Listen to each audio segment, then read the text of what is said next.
hope everyone is having a good morning. Welcome on in. Sorry for the 3 days off. We have now returned with internet and double download speeds, so it's a lot quicker than it was before. Heckin' happy days. I apologize I missed anything during my time off. I know I did miss a few things that I wanted to see, unfortunately. I'm hoping I can come to the next one.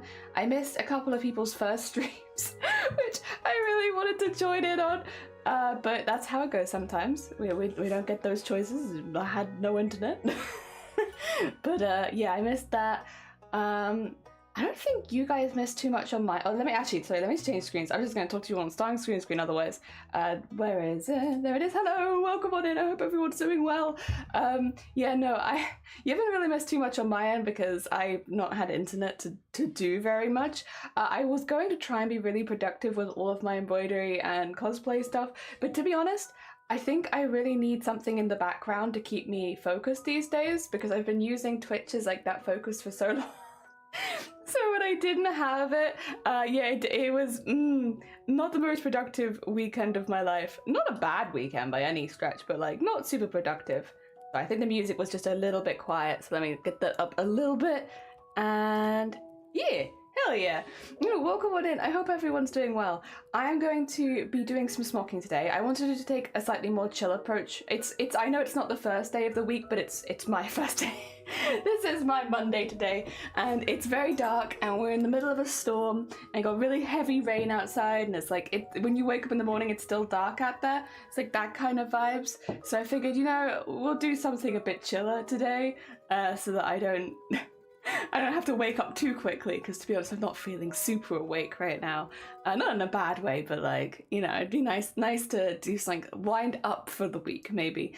What I have done, though, is I've prepped some stuff. not bad, honestly. For today, what we're doing is I have prepped the smocking sheet. Now, I don't know how well you can see this, because if I have to hold it close enough for you to see, I then cannot see myself. But I think you can see it. It's like a grid, right? You can see a grid on the fabric. So that is what I did for the smocking. This is like a grid that you use so you know where to stitch. So I have that ready for today. And then because I wasn't sure this morning what I was going to wake up and feel like doing, I have also prepped the Goblin family portrait embroidery, which is just hanging out here. It's ready. It's traced on the fabric and everything. It's just, I need to, I want to do it. And this morning, it's not that I don't necessarily want to do it. It's just I think that will require more brain power than the smocking. So we're going to do the smocking. And then I think we might do some sequinning later because I don't think the smocking will take the whole stream. I could, to be fair, show you how I draw the grid. I don't normally do that on stream just because it's a very large... These ones aren't too large, to be honest. So if I was going to show you on any piece of fabric, these would be the piece of fabric to show you on. But I don't normally do the grid on stream because it is just big and it is difficult to show you the details. And it's almost easier just to show you after I've already done it. But I guess technically if we finish the first piece of smocking and we feel like doing that, we could. These are both this kind of size piece. So... not super big and kind of manageable. They're the second smallest technically once the edges are cut off, so yeah. Also Talon, good morning, and Sleeves, good morning. I hope you both had a good weekend. Welcome on in. I am still very sleepy this morning. I am still waking up, but yes, we have both of those. Oh, one thing I did do actually, a slight productive. I have been doing some bits and bobs for the Goblin VTuber. And I've done the eye pieces now, which this isn't going to make a lot of sense unless you've done VTuber rigging and you know the pieces that it gets cut into. But we have the back of the eye, I have the upper eyelid and the lower eyelid, I have the long lash and the short lash in the middle, the pupil, and then eye whites are on one side, but you can't really see the eye whites. They are there. So I did that. I do want to do a few extra pieces for the eye, which I'm going to do separately, but I've been chipping away at it. These take quite a long time, to be honest, and the piece that I'm currently working on is taking a very long time because it is just a fill-in massive block of green. But yes, it is going in the background. I'm not doing as much of that on stream because, to be honest, it's very fiddly and it's just, I don't want to put it in the hoop. Are you cutting them out IRL or digitally? Digitally, I'll be cutting them out, yeah. I'm not going to cut them out IRL because I've not really prepped them for that. So it'll be all digital. Those ones will be all digital. So yes, I've got 3 projects on the go. Oh, one thing that I can show you that I didn't have last stream that has arrived in the post is a little something from Kel's Bells. So they were doing Ghost for Boobtober and I won one of the ghosts and they made it in pink and they made me a little smiley Boobtober ghost. There he is. He's very heckin' cute. So he's joining my little octopus on the desk now. Funnily enough, if you like slot him over the edge of one of the octopus, he just sits straight upright, which is very heckin' cute. I applied for apartment and I may have...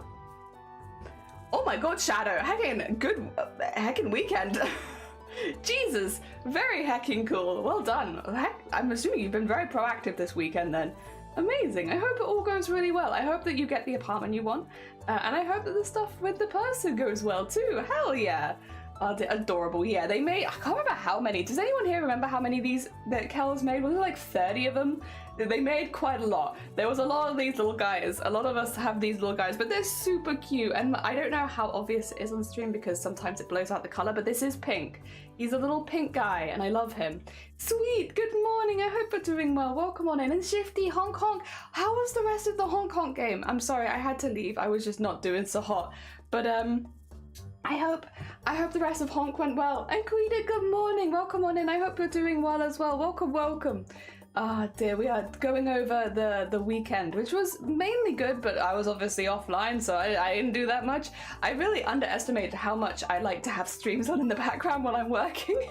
Because until you're trying to work without streams in the background, you don't realize, oh yeah, actually I use this a lot. So yes, not as productive as I'd hoped I'd been, but also not a bad weekend either. Just a bit more relaxing. And to be fair, we were in like an Amber Alert for most of the weekend anyway, so... I don't think they really want you to do too much. It was fun. Hell yeah, I'm glad it was good. It looked fun so far from what I had seen, which I think I saw quite a bit of the game. It looked fun for what I saw. Also, Lady Cricket, thank you so much for the follows. Very heckin' kind of you, and welcome in. Good morning. Good morning. I can do you a little cheers. I got a full mug of tea, so I have to be a bit careful. Pink. A very, very careful one. Apparently I was productive. It sounds productive. I survived. You survived your first week. Oh my god, congratulations. Are you enjoying it? Is it good? Is it everything you'd hoped it was? I hope. Do you have good co-workers? We're going from one storm to another. Yeah, we're getting... What was it? We had Storm Iro, and then is it Julia? I think it began with I, and then I think it began with J. I'm sorry, I'm not exactly sure, but I know we're going from storm to storm to storm here. Oh dear. Is an Amber Alert the same in the UK? No, it is not. And I forgot about this. Sorry, Amber Alert refers to weather. So we have Yellow Alert, Amber Alert, and then Red Alert, and they're all for weather. So when you're thinking Yellow Alert, you're thinking there might be some road closures and stuff like that, but it won't be too bad. Amber Alert means public transport normally shuts down, so trying to get around by Amber is not good. Red is danger to life, don't go outside. Which is normally, for the UK, it would normally be for winds or flooding. Yeah. Lovely, thank you. My family got them for us for Christmas. We have another one that's like a dark blue, but I keep using this one. I like this one very much.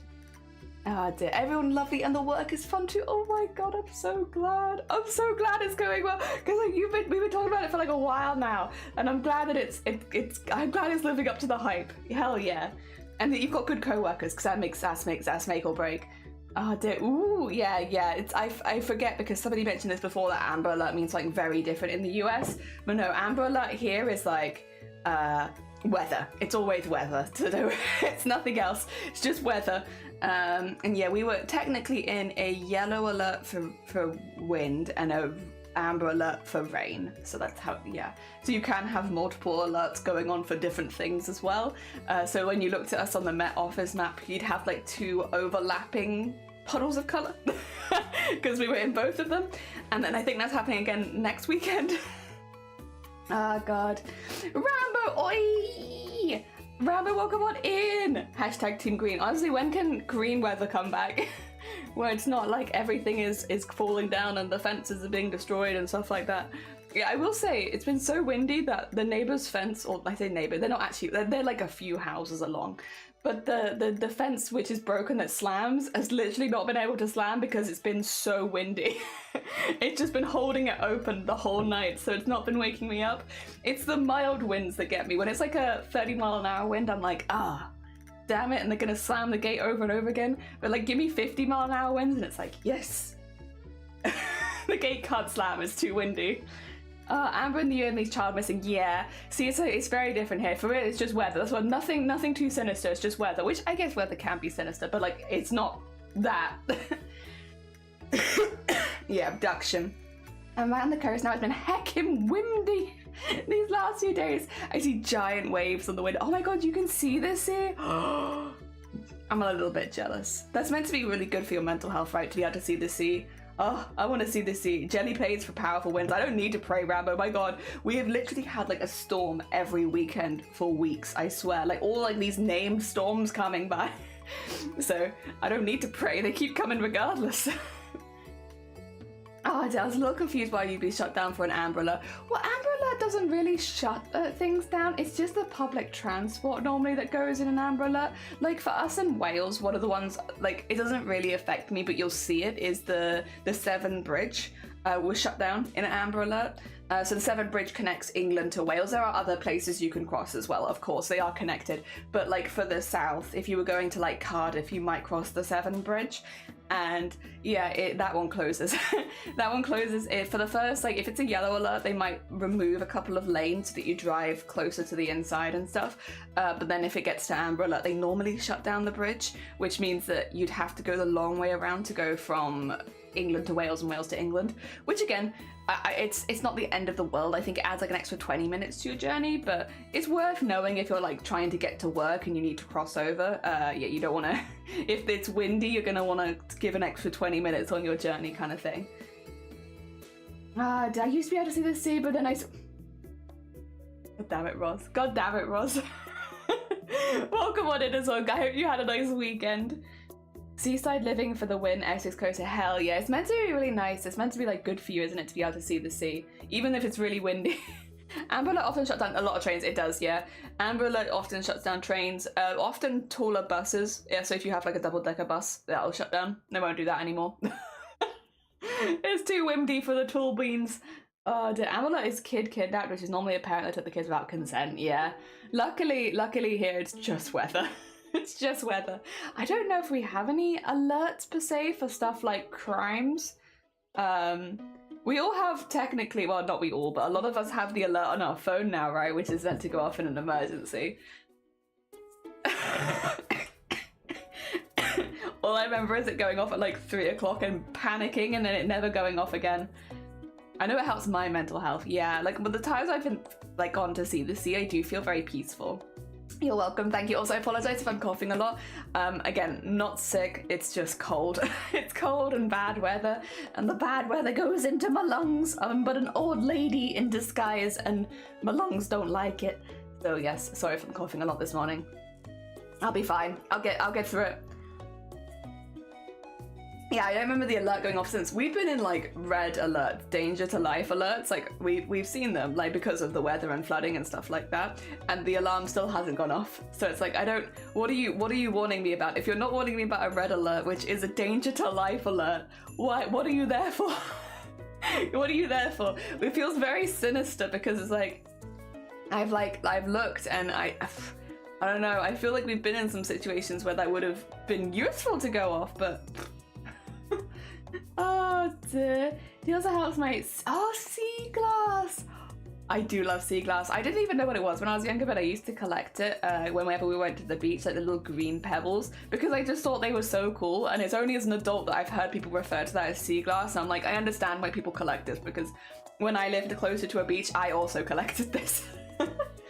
Oh dear. Best I can do is look at a river. I can look at the river going down my street right now, but I can't say that it's helping my mental health. I can peer out the window and be like, ah yes, there is just water going down the street. There's a river, that's water. God. I'm lining XKCD. I don't know what that is. I don't know that. Street rivers are, what do you mean street rivers are not sufficient? Isn't that meant to be good for mental health to look at the street river? I live a stories for the largest body of fresh water in the world, so I get breeze but not the salt. That does sound nice actually, Shadow. That sounds pretty good. That sounds pretty good. But do you get sea glass? Very important. Have you got sea glass there yet or no? Oh. Oh, did you post? Oh, it's a link. I was gonna say, like, what happened? Why did you get yeeted? Oh, yeah, it's a link. Don't worry about it. It happens. Oh, dear. You can put links to the Discord, but you can't put them in the chat. I'm sorry. Oh, dear. It only counts if you make little origami boat to float. Oh, down and true. Okay, well, I could do that. And you know what? I think that would probably improve my mental health, just watching that. Also, Shifty, I've got the... Speaking of mental, I got the it doesn't matter. With all of the Guritamas, there's more, but I'm not tall enough to show you them. Oh, dear. Oh, it's my favorite web search engine. Oh, okay, got you. I probably won't do that in the middle of the stream, but fair. Oh dear, fantastic. Thank you.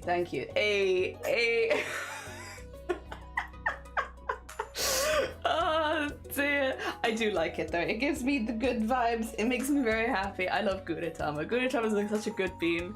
Oh dear. I like Gudetama and I like him. Him. They don't really make a lot of him anymore though. He's like not been too popular for a lot of people, which is like, what? How can you not like him? He's so good. He's so good. I love him. But yeah, for some reason they're not making him so much anymore. He's not been a popular one. You could make a Gudetama pattern shirt. Yeah, this is the thing. Like, you can use any copyright you like, as long as you're not selling it. Like, you're just making it for yourself. You can use anything. Like, you want JoJo characters like smushed together all over a shirt. You can do that. Nothing stops you.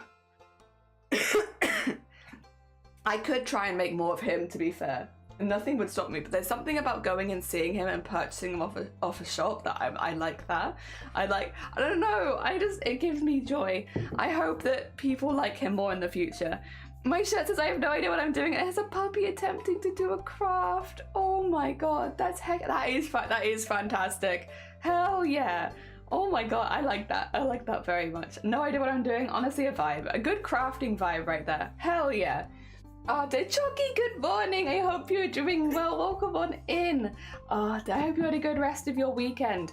Yeah, we've got internet back now, and we are double speed, which I don't think will really show too much on stream, but it's really nice on my end. Oh dear. And Anime, good morning. Is him a whale shark? Him is always, yes. Him is a whale shark. But look at his little face. Look at him. He's so good. I love him. This one's got a little scarf. I have a few of these, but in this room I have two.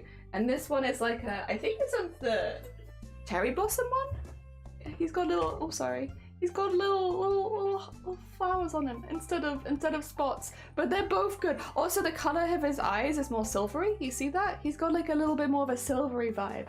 He's so cute. And then I got some smaller ones downstairs. The smaller ones. Ah dear. These are the big boys. There is apparently a bigger one, but I don't know if it's available here.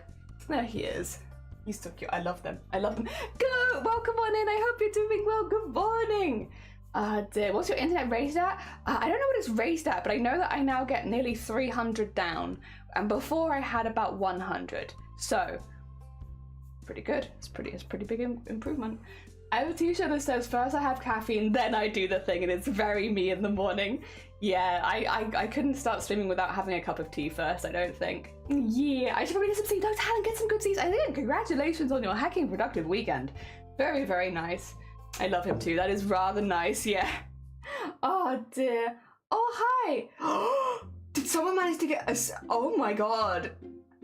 Whoever, I don't want to call them out because I don't want Twitch to hear anything, but okay. Yeah, good. Very impressive. Oh my god. I like that. That's smart. It's Sploosy. Of course it's Sploosy. Oh dear. That's very good. Oh dear. I wish I knew why it's so EP lady. Could it be because of the, because it's been so dark? I'm assuming you're getting the same weather systems we are, Anime, because you're just like a little bit more west? No, east of us. Surely you are getting them, and they have been dark weather systems, which makes it hard to wake up. If you spell out, Roz, I'm not gonna say it because it'll get clipped, but if you spell out what those emotes say, you'll understand. And also, yes, that's a very good point. Say it in a New Zealand accent. And so, good morning. I hope you're doing well. Welcome on in. We're starting off our day, having a bit of a coffee tea, having a bit of a bit of a chat, catch up. It's been a few days. I've been off the internet. I missed things that I wanted to see, but it's okay. It's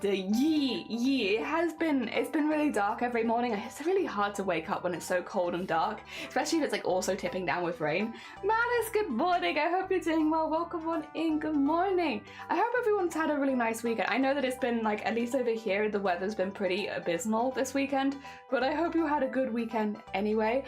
Thank you, weather reports. I'm aware. We've just got into another weather alert. It's okay, don't worry about it. We've been in and out of weather alerts all weekend. I will say, like, there are some people that have been much worse off than us. We're very fortunate that we're not in a bad area. It tends to be for weather. We tend to get off quite easy. Just the wind that hits us sometimes. Oh dear. Yes, oh, I know a lot of people lost power with this one. We got really lucky because I don't know what would have happened if we'd lost power while they were fixing the internet. It probably just wouldn't have happened. Another streamer had a middle finger emote. Someone reported it? Oh, damn it. They had a blank bar over it, now works. Good. I mean, I'm glad they got it back. God damn it. Who's reporting emotes? Who's going around reporting emotes? Leave people be. Oh dear. I think the only time where I've seen a remote that I'm like, that's fair, is there was someone who had like a really intense strobe emote, which if spammed in chat had been like given people a seizure. I'm like, yeah, we should report that one, but the rest of them, leave people be. Oh my god, who is that? Is that oh my god, is that another jelly? More jellies? Oh, Shifty, thank you for shouting out jelly. Jelly, what were you doing? Oh my god, we love another jelly. We always love another jelly. Oh, did we get the wrong jelly? Oh, we got the wrong jelly. No, you're fine, Shifty. It's early days. It's early days. Hello, fellow Jello. How goes it? And welcome on in. Media, welcome on in. Jelly, welcome on in. Oh, dear. Strobe effects against TOS. It is, yeah, because it's dangerous. Streamer still has the original version Discord. Nice. And Solitary Tiger, really tight. Welcome on in. Flans, lovely. Or well, maybe Flans. What were you up to? I'm trying to steal a peek. Art, how was your art going? I hope you're doing well. Welcome on in. For anyone new here, hello, hi, my name is Jelly. We do cosplay and embroidery and beading and crafting. We have some embroidery scrolling here, which you can see. And I don't have anything to show. We haven't made anything yet this morning, but we are going to be doing some smocking. This is what it ends up looking like when it's finished, which is like basically knotting and tying fabric hundreds of times until it looks pretty. We're going to be doing a darker fabric today when we eventually get started. Hello, we're making art. How is your art? Only flans? Only flans, not yet, not yet. Remember one day. You had to try and see do you have no VODs? Oh, do you have VODs turned off? Oh, you forgot to turn it on. Oh my god, wait, Jelly, are you a newer streamer? Are you a newbie? Wait, I'm always curious. Are you a new streamer? New streamer? Oh la la, oh la la la. Oh! Hell yeah! Oh, congratulations on hitting 50 followers though. Very hecking cool. Very hecking cool. Ah, dear. Hell yeah. Oh, you got such cute art though. Wait, how dare you be a new streamer and already have such cute art? What the heck? And maybe this just shows off how unorganized I was when I started streaming. Beautiful. Oh my god, yeah. So anyone who hasn't gone to follow me before, what kind of art do you normally do? I'm your 51st. Yeah! Congratulations on the 50 followers. Hell yeah. I think a lot of people that have never streamed before don't know how hard that is. That's rough. That's a lot of heckin' work and effort. Congratulations. Dear. What kind of art do you normally do? We're heavy into small handcrafts. So we're like embroidery, beading, sequinning, and then turning all of that into a costume. That's what we like to do. We have some random patterns behind me. This looks very weird, and I'm kind of just rolling with it. It's two things just mushed together, and I kind of like it. I kind of like the carcass dress just poking out from the inside of a jester costume. It's kind of creepy, and I like it. Excuse me, silent heck. I do chibi stuff usually. Oh, sick. Hell yeah. Very nice. I love a good bit of cute art, to be fair. There's never enough cute art in the world. We could just as mention neurons activated. Thank you for the hick. Oh dear. Hell yeah. Oh, I was thinking yesterday, do you still have emote slots, Shifty? Oh, no, no, no, or not anymore. I can't remember because I know you have been filling quite a few of them in. But yesterday, Shifty was streaming and was doing a game where there were some suspicious things. And I was like, I wonder, Shifty like, you know, the like sweating, like, kind of face, like the sweat. Oh, dear. Oh, only animated emotes. That's fair, that's fair. Only fools, only fools, only flans and only fools. Oh, this sus, not sus, more like that kind of like when you have like the big eyes and like and then like the sweat going down one side where you're like, oh no no no no, that one, that kind of one. No no, not that one, Mark.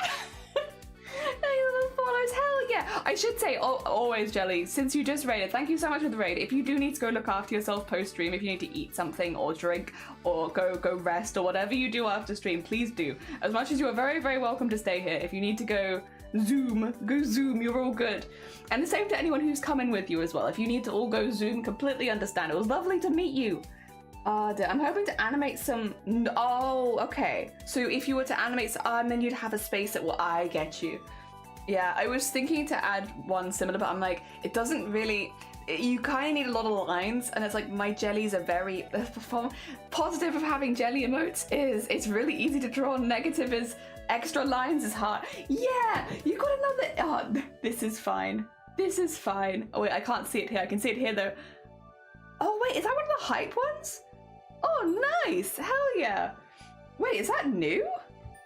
I love this emote. I don't have the hypo, dear. Oh my god. I want that. I want that one as well.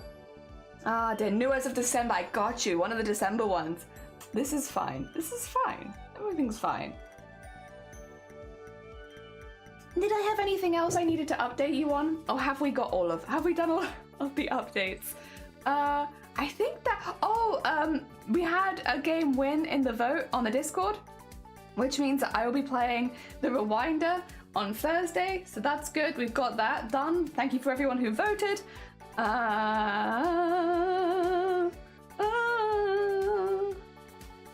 Oh dear. Respect to internet speeds, I use speed test. Oh yeah. I use fast.com normally, but basically the same thing.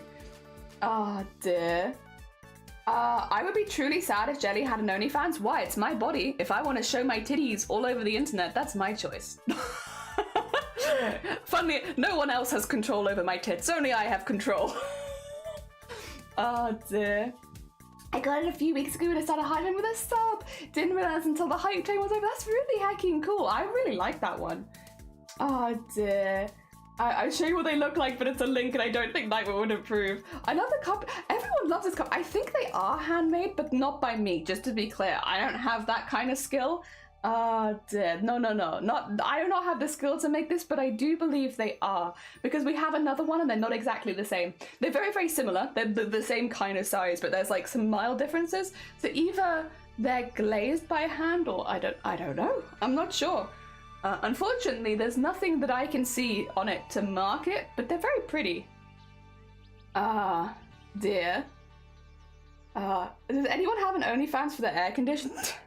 I mean, I have an air conditioner now. I could. Dear. We talked about before opening an OnlyFans for the backs of my embroideries, just posting the backs of my embroideries on OnlyFans again and again and again. Oh dear, I just never imagined it. Yeah, that's fair. Like, I don't think it necessarily suits the brand of stuff that I do, but I always believe that if somebody wants to do stuff with their body, that's their own choice, and it's very weird for other people to comment on it. But bear in mind, I'm a very, like, when it comes to titties, I'm a very tit-forward kind of lady. We love boobs here. We do whole events for boobs. All kinds of boobs as well. Not just women boobs, man boobs, and also non-binary boobs, trans boobs, all kind of booba. We're big booba people here. I've been learning ceramics and I love the glaze. Hell yeah. I literally yesterday was like chilling on Twitch just because the internet had come back and I could finally like start whacking people in the background, and I was like, I'll see what's going on in Makers and Crafters. You know, what's going on in the Makers and Crafting community. And I found this really, really cool potter who's only got like 14 followers. Like, they must be very, very new because what they're doing is really high quality. They got wonderful cameras and everything looks really good. I posted them in the general chat in the Discord if you want to see.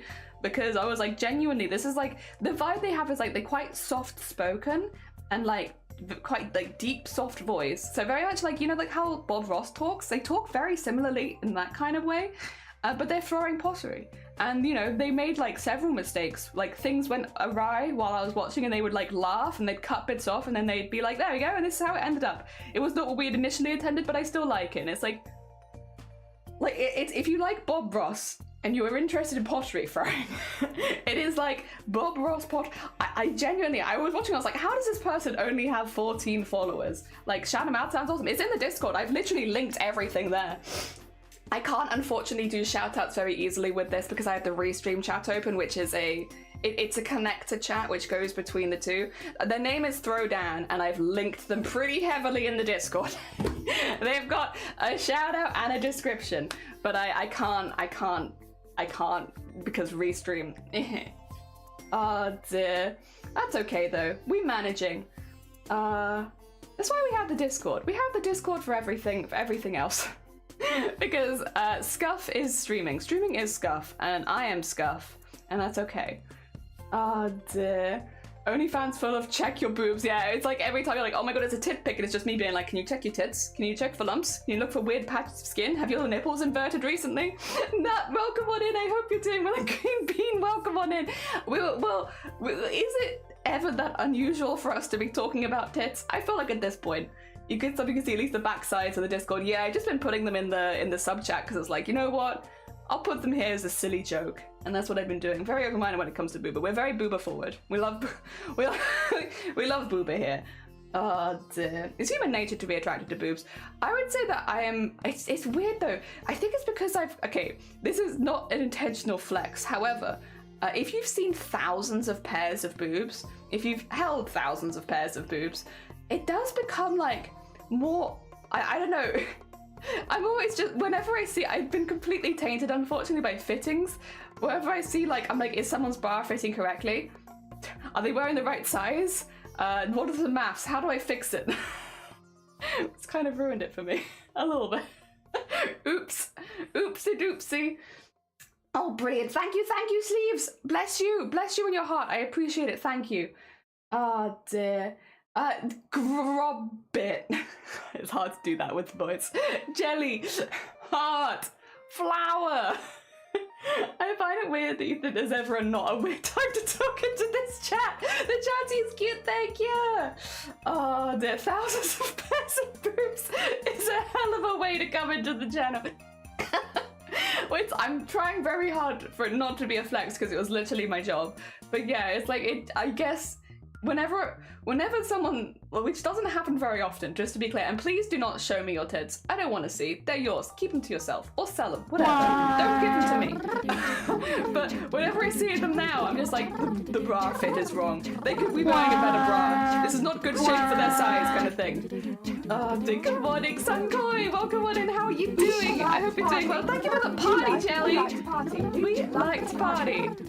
We like to party. We like to party. We like to party. We like to party. Yeah.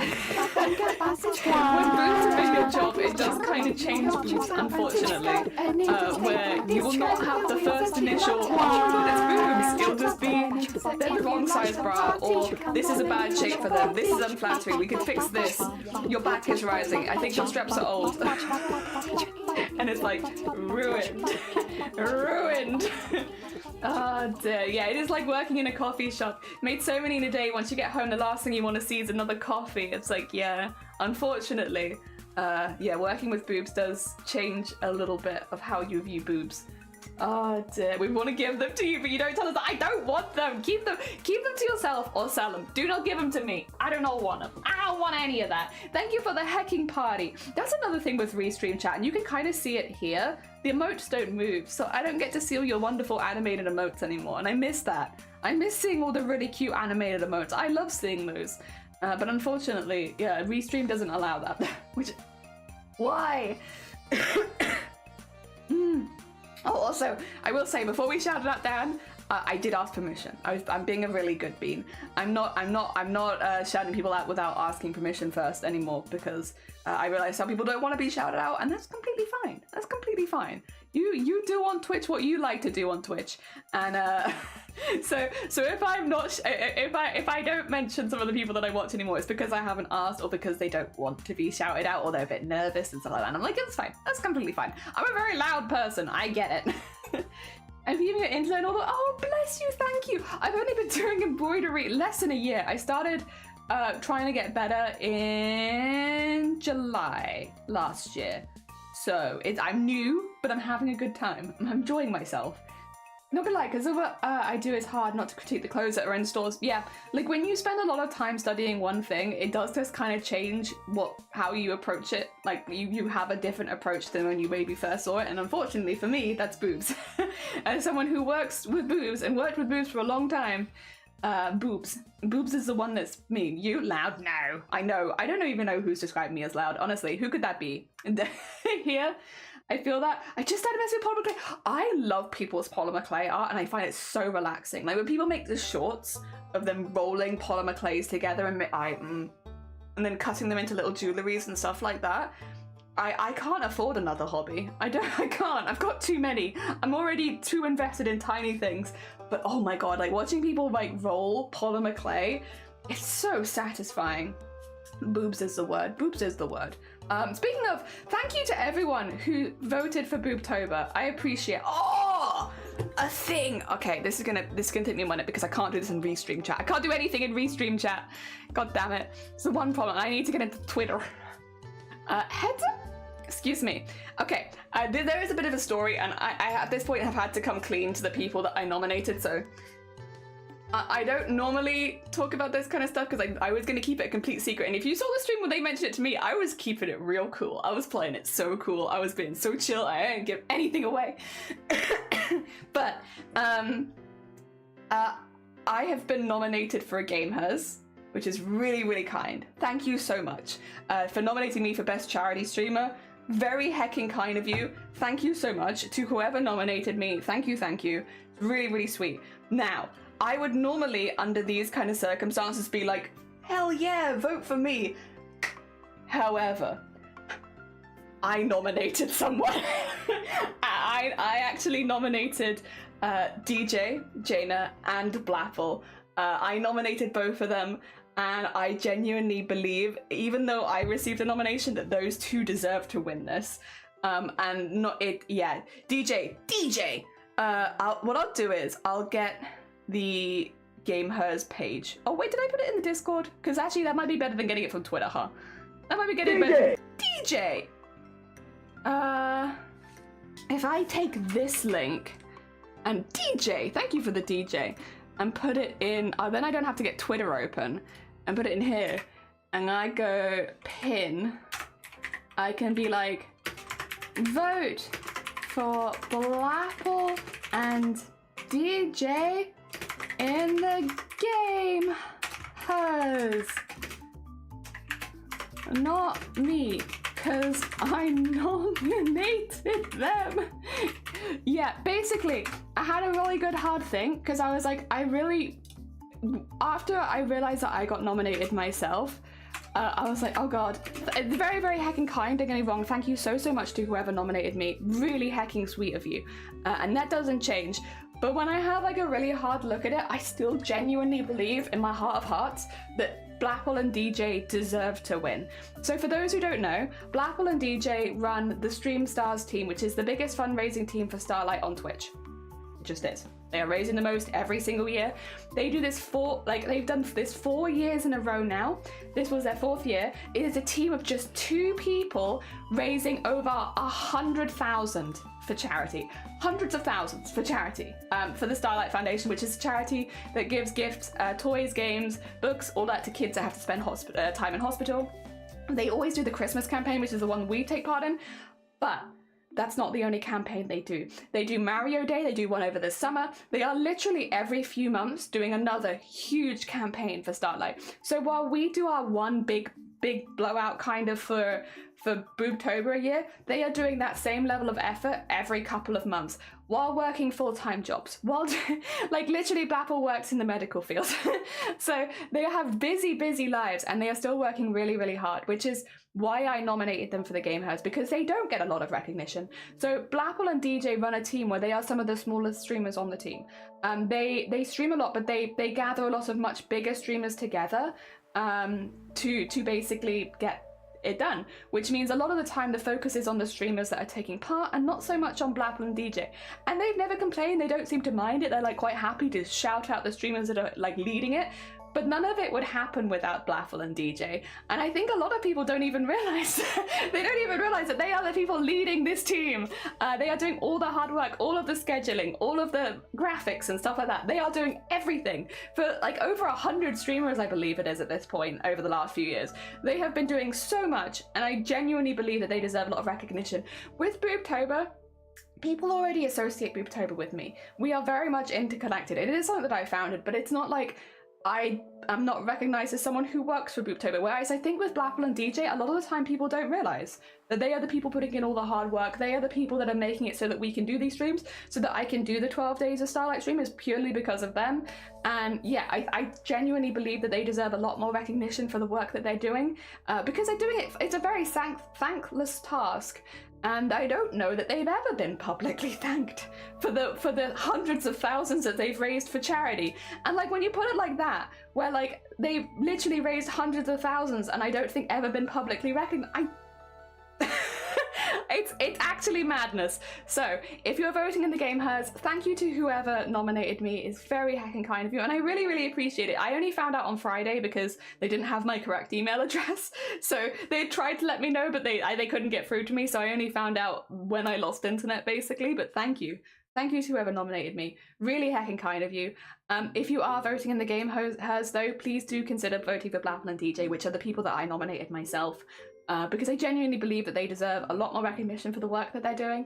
I know that they'll do it regardless of whether they get recognition or not. They're not doing it for fame or fortune or anything like that. But yeah, you know, I've been behind the scenes. I've been leading these big teams. I've been doing that. I know how much hard work they're doing. And again, the idea of doing that multiple times a year, like I physically couldn't. I couldn't do it. Like it wouldn't be possible. So the fact they've done that for 4 years now, it's very heckin' impressive, and they deserve a lot of love. And I know they're gonna try and turn it around, but like they even try to shout me out in the Starlight stuff, and it's like, how dare? How dare you vote for your goddamn selves? I voted you up there. Don't you dare vote for me. Oh dear. Did Crime Member win? I'm sorry, not. I have some really bad news for you. If you were voting for Crime Member, there's no Crime Member in the Game House. Christ. Oh, sorry. Peas. You have a Peas emote? Whomst? Oh wait, I can't get it on this screen. Oh, it's one of yours? Hell yeah, green. Very nice. Very good. You're the one who lead Boobtober, but it's exactly because I lead Boobtober that like I know how much work they're doing and like how much effort that is, and I want them to be, you know, properly recognized for it. You know, it's difficult. It's a difficult one because they don't necessarily always care for being recognized, but I care as their friend. I'm like, you have done the hard work and you deserve to be recognized for this hard work. And I know all the streamers and stream stars would vote for them in a heartbeat if they knew that they were nominated. And they didn't ping anyone, so I don't know if they know. So I was like, you're not pinging it in your Discord? I will ping it in my Discord. It's like, I can't force you to ping it in your own one, but I can ping it in mine. And for anyone here who has ever streamed for Starlight, who has ever taken part in Stream Stars, please consider sharing it in your own Discord. Please consider, because they've literally, the reason that I can take part and so many others can take part in the 12 Days of Starlight, as well as other Starlight events throughout the year, is because of those two. And so if you've enjoyed your Starlight events, if you've had a good time there, please vote for them. Like, they deserve it so hard. They got some pretty stiff competition in the category. I was quite surprised to know that I actually knew pretty much all of the charity campaigns that have been now nominated. And I was like, oh, hell yeah. I mean, it's cool. It's cool. It's cool to see them all get recognition. I mean, all of the people there deserve recognition for the work they're doing. But, you know, I nominated DJ and Blapple, and I would love to see them win. Oh dear, thank you for the lurk! Piss accidentally became a catchphrase of mine on stream, so it was important to make the emote. We considered having a piss emote, but like a picture of or like in a jar and calling it lemonade like other people do, but then I decided not to. I was like, you know what? I feel like I'm playing with fire. Also, 2 seconds. I just need to quickly... Sorry, you don't need to see this. There is a little something on the wall that I would like to just get rid of. A little bean that does not belong in this craft room. I appreciate the work they're doing, but I do not want you to come onto the desk because not everyone likes spiders. Let's get you out of here. Actually, I'm just gonna pop you over here. There you go. There we go. Yeah, it's not a big one, but I'm like, on the off chance it was to jump onto the desk. I don't wanna freak anyone when we're crafting. Spiders. Spiders. We had a really big one yesterday on the kettle. It actually freaked me out because I lifted the lid of the kettle to put more water in it and a spider came out and I was I don't have a terrible phobia of spiders or anything like that, but there is something about them being in places like that where you're really not expecting it. It freaked me the heck out. A pisture. Oh dear, but who burned the house out to kill it? Spiders are cute. I'm like, I'm here and there with spiders because I like some spiders. I think some spiders are chill, I don't mind them, and then there are some spiders that I don't like, and it depends. It's the ones that come out of your kettle that really bother me. It's like, what are you doing in there? Get out. How did you get in there in the first place? So many questions. Oh, thank you for the pasta check. Also, Finn, thank you. That's all right, I missed it before. Thank you for the pasta check. My bad. Good morning, Fen, as well. I hope you're doing well. I don't like the big, fast ones. House spiders. They're the ones we get here where they're like big and fast. And like, they're not dangerous. They won't bite you. You'll be fine. But like, yeah, because they move so quickly, you often don't even see what you're looking at, if that makes sense. And like, that was the case. I saw a shadow like climb out of the kettle really quickly. And I was like, because you don't even immediately recognize it as a thing, so it's like, it's terrifying because like, is it a spider? I don't know. Good morning, putting you on my office buddies today. Hope you don't mind being. Oh no, I'll be on this shelf. Oh, good morning, Isa C. I hope you're doing well. Welcome. Isa C, you've taken part in streaming for Starlight before, haven't you? I nominated Blapple and DJ for the Game Hers Awards. If you wanted to vote for them.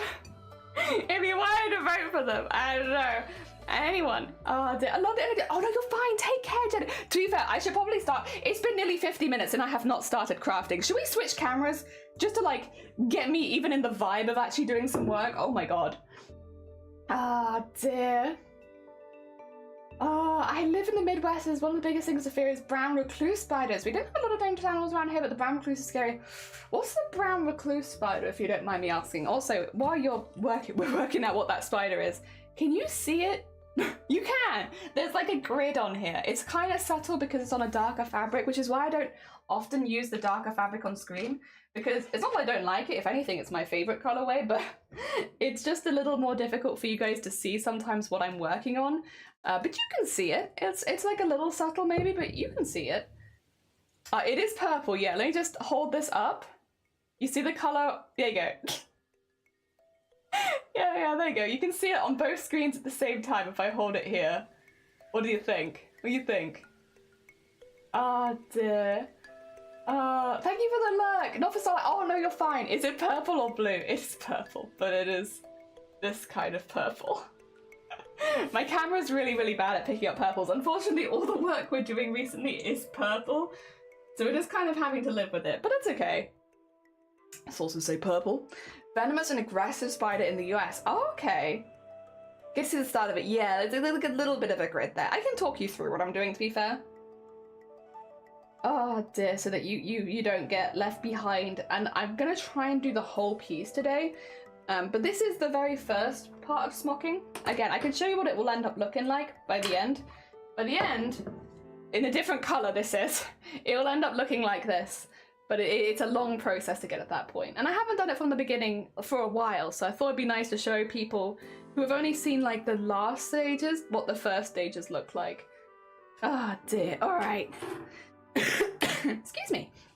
Let's get this on the top of the screen. And this is the wrong way round in my mind. I actually prefer it like this. So on some of them, I don't know how, you can kind of see little X's in the middle of the boxes, maybe just about. So those are the boxes that I'm working on.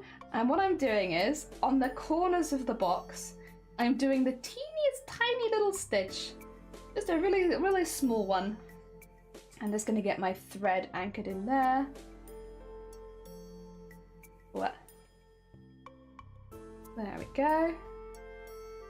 So thread is anchored in there, and then I'm just gonna take each of the corners of the box and do a really tiny stitch through it. There we go. And in there.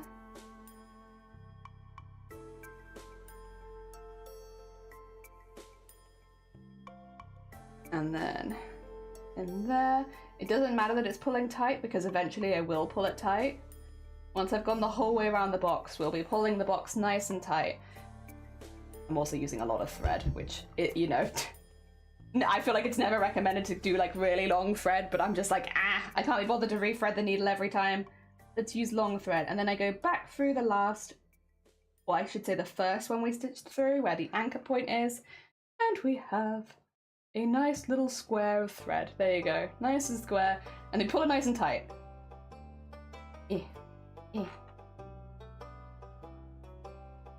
And get that in there.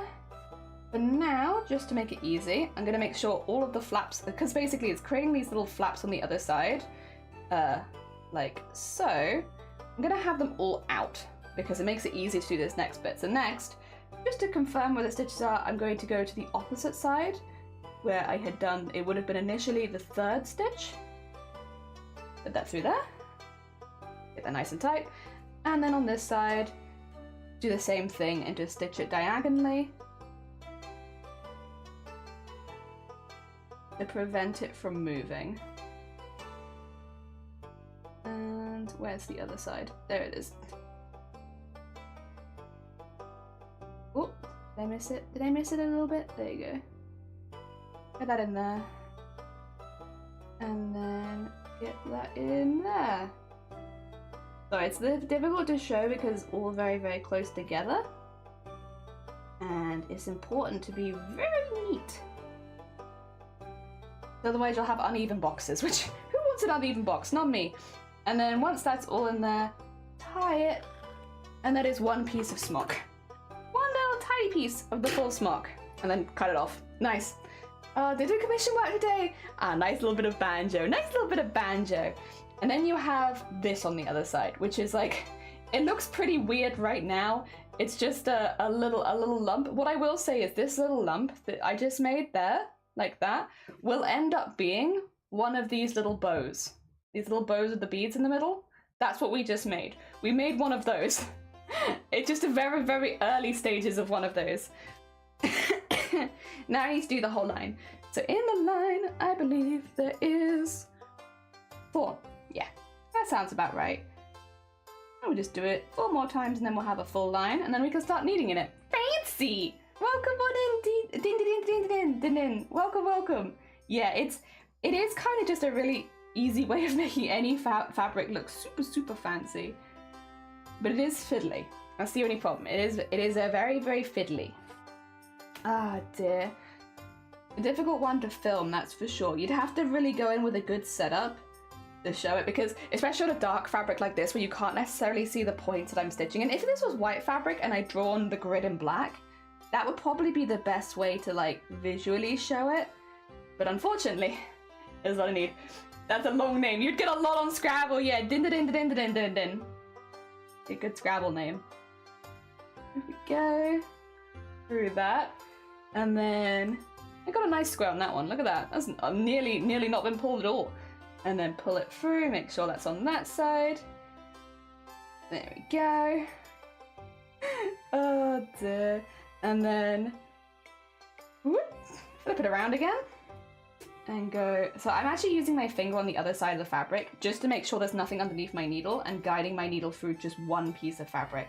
because it is really, really easy to stitch through multiple sections at once, and then that ruins the smock. You need to make sure that you're only going through one at a time, so you can't see it because it's happening behind the fabric, but as I'm stitching, I'm just guiding it with my finger on the other side. Carefully, obviously, so that I'm not poking my finger, but I'm just giving it like a very careful nudge in the right direction to make sure that I only go through one piece of fabric at a time. There we go. And tie that off. And that's another one.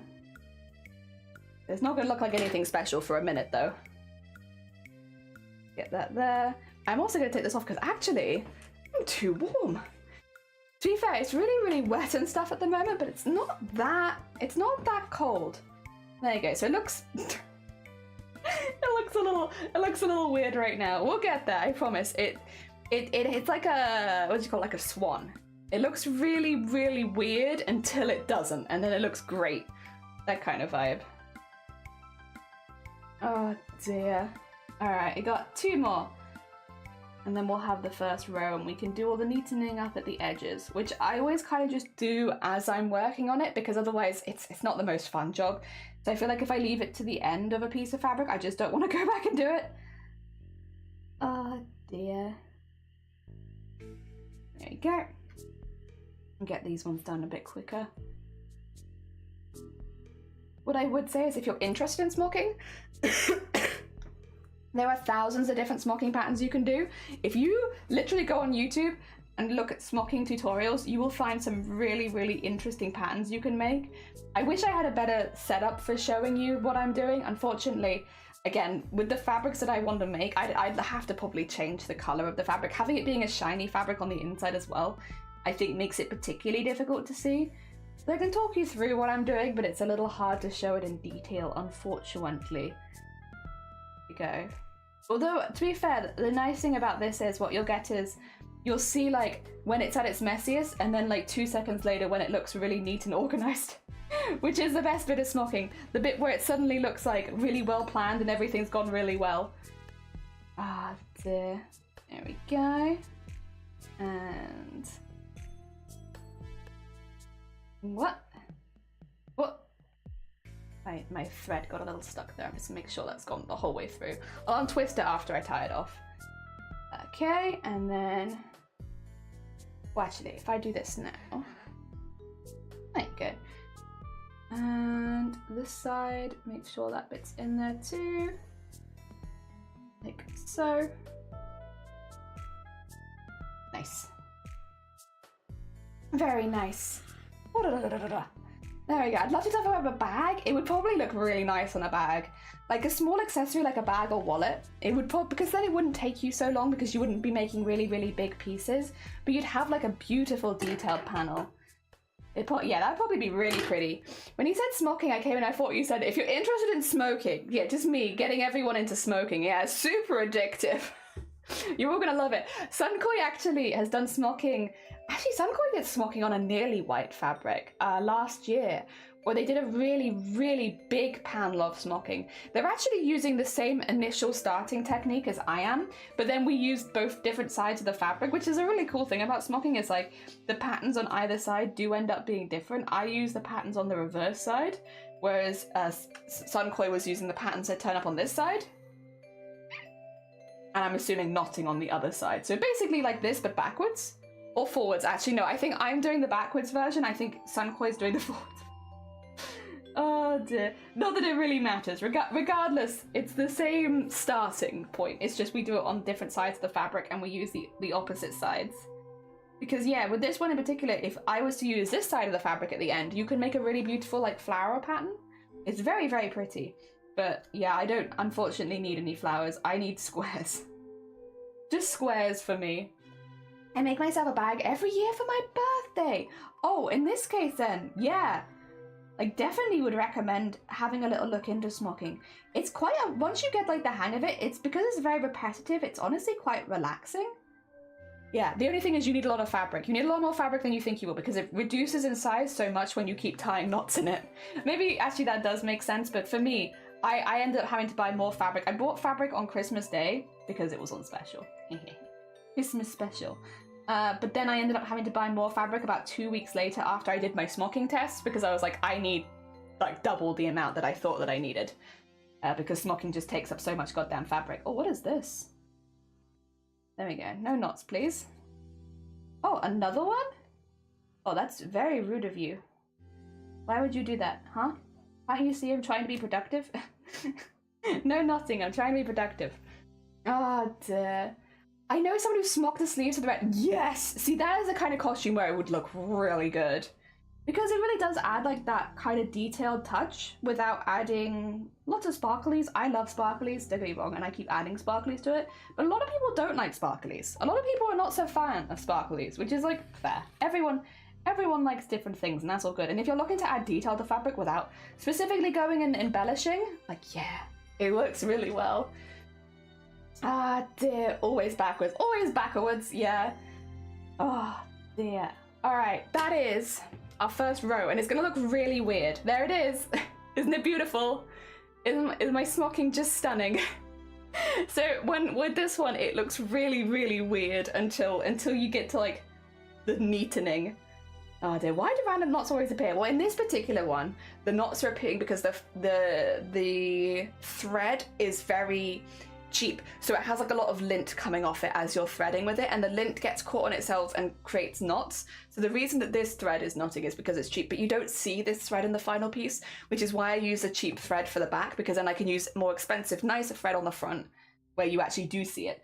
So what I need to do now is I need to go to the corners, and like, so you only really need to do a lot of this on the first bit, which is to go and the bits at the side, you just kind of go and stitch them together. And this is the first step of neatening it up. The first of many. There is many, many steps in this process, but the first step to make it look like it's a something and not just a little puddle of mess. I hate to do that. Led, good morning. Welcome on in. I hope you're doing well. Are you okay?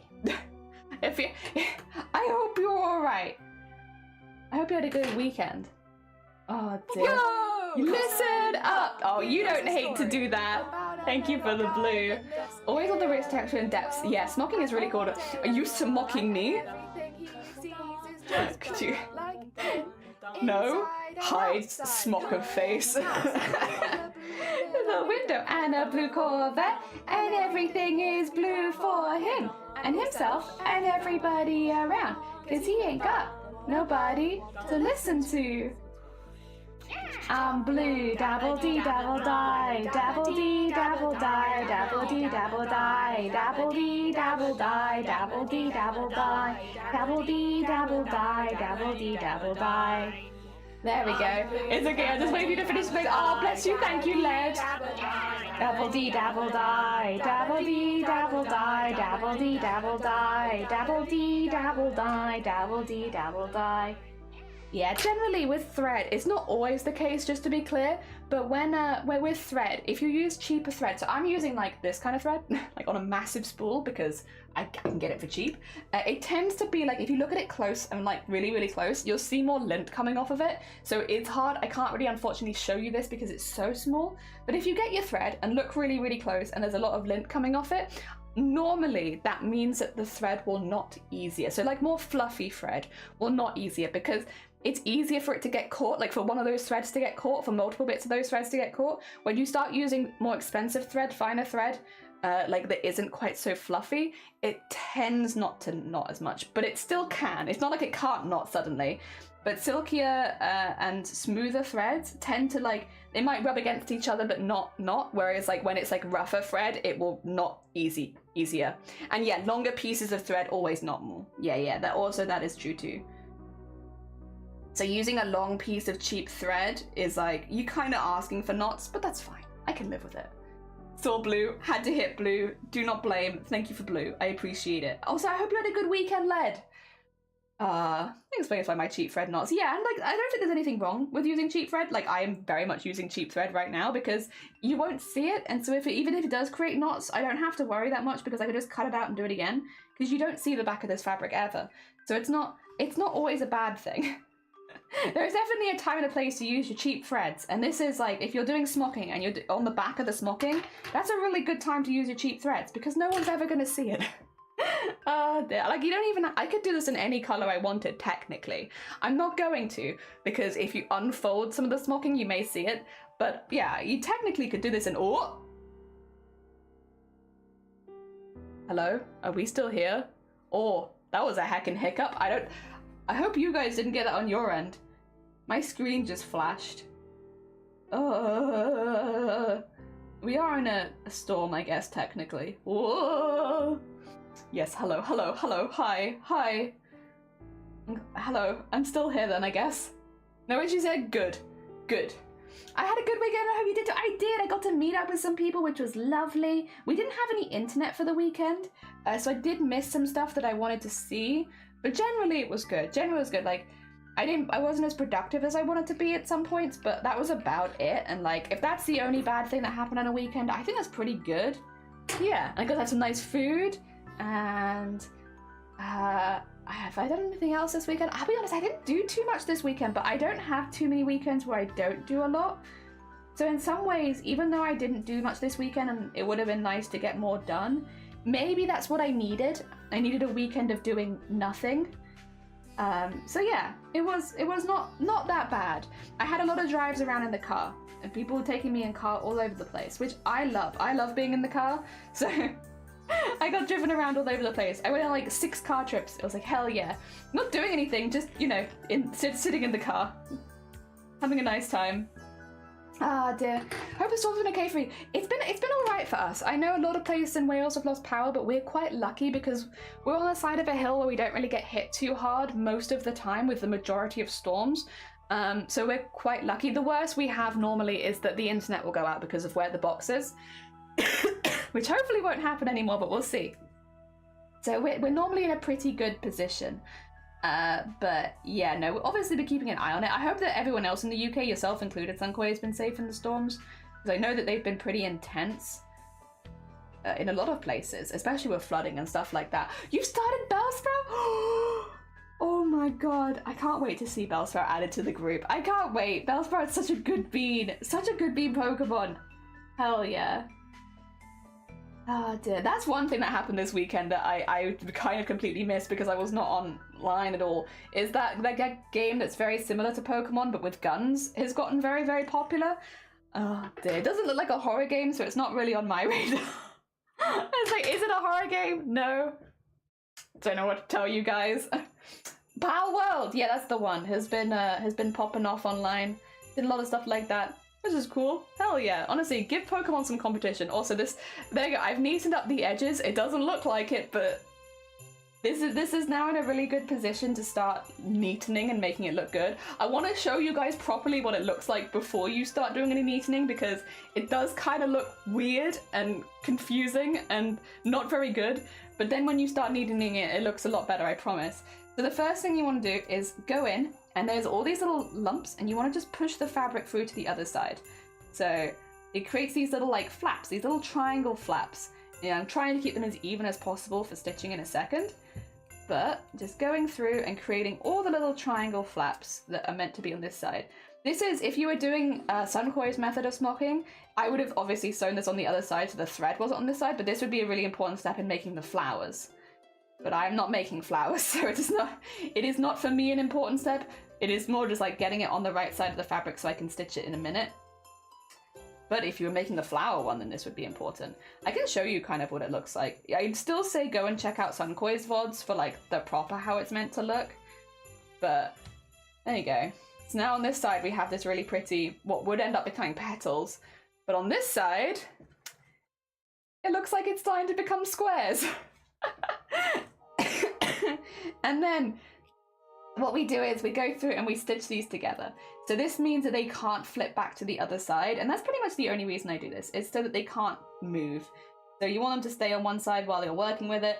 So I stitch through the flaps, and I will be doing this with every other one for now because we've only done one row so far, but I stitch through them, tie them off, make sure they can't fall back to the other side, and then yeah. And then yeah, we're rocking and rolling. Oh, I say that. This is a... We're rocking and rolling unless my friend, there you go, decides to be a butt again. You shoot the pals and can murder NPCs. It's got some horror aspects. I mean, you know what? True. Fair and true. There we go. So get that one out, and then we're gonna skip one, go to the next one, and stitch these ones together. When we get further, there'll be 4 flaps, but because we're at the end, we only have like little rows of 3 or 2. So not so many. It makes it a little bit quicker, to be honest, at this stage. Yeah, get those ones stitched together, and then grab that 3rd one, and get that stitched in too. It does kind of ruin the smocking on this side though. So again, if you were doing like what Sunkoi was doing with the more floralish kind of pattern, this would ruin it. But fortunately we are not using that side of the fabric, so it won't make a difference to me. Yes, there you go, get that out there. And then one more. There's the one in the corner, because we skip one. And move across to here. Just make sure that's properly, there you go. That's the one thing, is like trying to encourage the little triangle flaps to go in like evenly in the middle, because sometimes a triangle wants to go off to one side, but then if you stitch it when it's off to one side, it looks funny on the top. So I have to try and encourage it, like, no, you definitely want the point to be right at the top of the triangle. There you go. Okay, that's the last one. It's still gonna look a little odd. However, comparatively to how it was like a minute ago, we have the start of some little squares. I think it's starting to become a little bit more recognizable to this. Slowly.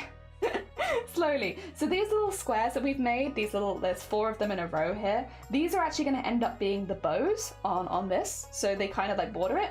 When you pinch the bows, it kind of brings out the corners of the squares so that these bits will end up looking more like squares. Yeah, it's it's a very slow process with a lot of patience, and it's very much one of those trust in the process kind of crafts where it looks really odd for a long time until you start fixing things up. But yes, if you trust in the craft, eventually you get a really pretty sheet of smocked fabric. It just is very slow. I know that we started a bit late today because I chatted for like 50 minutes, but even then we're talking like, you know, maybe 20 minutes just to do one line of 4 and neaten the edges. So it is a very slow process. And especially when we've got how many lines to do here? 1, 2, 3, 4, 5, 6, 7, 8. Wait, what? 1, 2, 3, 4, 5, 6, 7, 8, 9. 9, I think. Maybe 10. I've got a 10th one in there in case I need it, but it might just be 9. How many did I do here? 1, 2, 3, 4, 5, 6, 7, 8, 9. Okay, no, it's 9. It's 9. I've got a reference. It's been a minute since I've done some of these, so I forget. Because if you look at my original references, they look like this. God help this original reference. I've had this for over a year, and I have been like scribbling on it and fixing it and doing stuff like that, which means there are just so many numbers on here which do not make any sense. Got 93, 34, 14, 15 times 6.5, 42, 40. Like, whatever. But they're all kind of like this because they've all gone through a few iterations where it's like, I'm not sure how I look at like that. Let me just fix this up. Let me change that. And it means that what you end up with is a poor mess of a pattern that's just been like changed so many times until I'm happy with it. I am really happy with how these sleeve pieces are coming out though. I love seeing them. They do take a really long time, so I know that it's not always the most entertaining stuff to do on stream, my bad, but I have a good time with it. I find this to be super relaxing. Ah, dear. And I think it's an important step to show because we've been showing a lot of the like later stages, the embroidery and the beading and the sequinning once all of the base structure is done, but I haven't shown how to do the base structure or how you end up doing the base structure for a long time, which, I don't know, I feel like that's kind of part of the fun. What might be kind of fun? Do I have it to hand? I don't know if I do. Oh, actually, no, I do. I have it under there. What we could maybe do, I don't know if you guys would be down for this today, but what we could maybe do, I don't know how quickly I could do this, but we could see how far we get with just one piece on stream. Now, most of the time these take more than 10 hours to do, even for the smaller ones like this, so I don't think that we'd get it finished today, But if you wanted to, we could see how far we can get in one stream in just one piece, instead of like swapping around to do other pieces that are always already further along or starting a new piece from scratch. That might be kind of fun. Again, give like a better idea maybe of how long it really does take to make these. I do think the majority of the stream will be doing the base smocking, because to be honest, that bit does just take so much longer than the other bits. But yeah, we could maybe do that if people were down. It just would mean that it would probably be quite a slow stream, like a lot of going over the same things a few times over. And oh, there's a sequin on my desk. Put that over there. We'll save that for later. But yeah, like rather than what I normally do, which is I try to highlight the more entertaining parts, it'd probably be a lot of the not so entertaining parts. Also, sorry, good morning. I hope you're doing well. Welcome on in. We are doing some smocking. Some nice smocking. Just chill. This is my first day of the week. This is my Monday, because yesterday was not really my Monday. Today is my Monday. Having a nice chill Monday.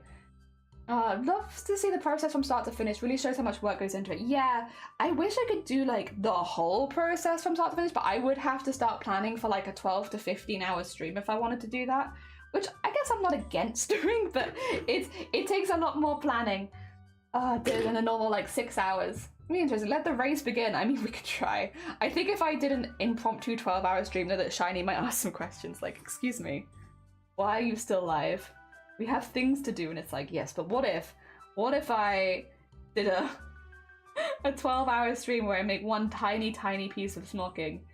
It's because it's not just the smocking, it's all the other things we do to it. We paint it, we bead it, then sequin, then embroidery, and then we add the edges, and then we do embroidery again, then beading. So it's like, it's such a whoop, whoop, whoop, whoop. And that's all after the smocking. But I do think I know where the paint is to hand, which means that I could, because this one, so the thing with these ones is this one I use a fabric paint on, but to be honest, I've just been using gesso on this, and gesso dries really quickly, which means that you don't kind of have to wait as long. So for instance, if I manage to gesso it before we go on lunch break, then I could just eat lunch, and by the time that lunch is over, the gesso should for the most part be dried, and then we can move on to the next step. Because I do have to paint the inside of the bow. I don't have to, obviously, but I choose to paint the inside of the bow so that they're a little bit more cartoonish once it's finished, because this is for a cartoon character cosplay. Ah, dear. Oh, wait, we don't have that here. No, not yet. No. Oh, dear. Although I love waiting until Vile has just about started work and then being like, race? Very fun. Very fun. Val's a very good sport about it all as well. There we go. Make sure that's not getting caught under there while I'm still stitching it. Oh, yeah, I do find it to be super relaxing. I'm really looking forward to the next smock. I wish I had my samples to hand. I do not know where I've put them. I've snuck them somewhere. They're somewhere here, and I have just snuck them around. But I wish I had my samples so I could properly show you like what the next bit of smocking is going to look like, because once we go to the next, this is like easy days smocking. The next one is a lot more complicated, and I am so excited to do the slightly more complicated one. I say slightly, it is quite a bit more complicated, but it looks so cool when it's finished, but I don't know where it is because I've put all my samples somewhere for later, for like a build book or something, and I put them somewhere safe, and I don't know where the safe place is anymore, so I might have to make a new sample, worst comes to worst. It doesn't take that long. Oh, dear. And to be honest, I'm not against, like when it comes to like doing things for a build book, I'm actually not against doing that sort of stuff, like having a build book stream where we just put lots of stuff together for a build book. In some ways, that's kind of fun. I don't know, because I've not really shown that side of things before, because it's normally stuff I just kind of do behind the scenes, like after stream if I want to put stuff to one side, I just put it to one side. Ah, oh, also I need to blow my nose. 2 seconds. You're gonna have to, this premium content, you don't get this. I need to blow my nose back a sec.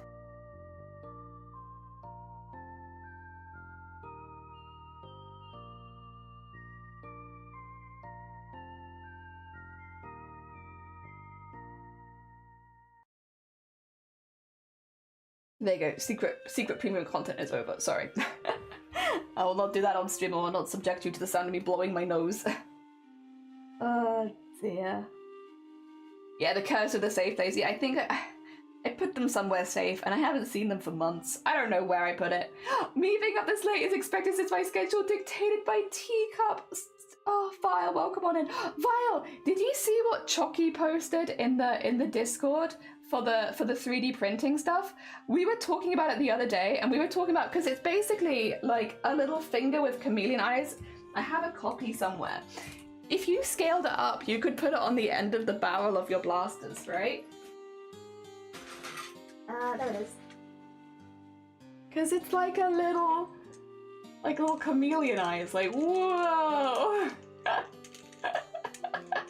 You could like just snap it on the end of like some blasters and be like, there you go, now they have a little googly eyes. Whee!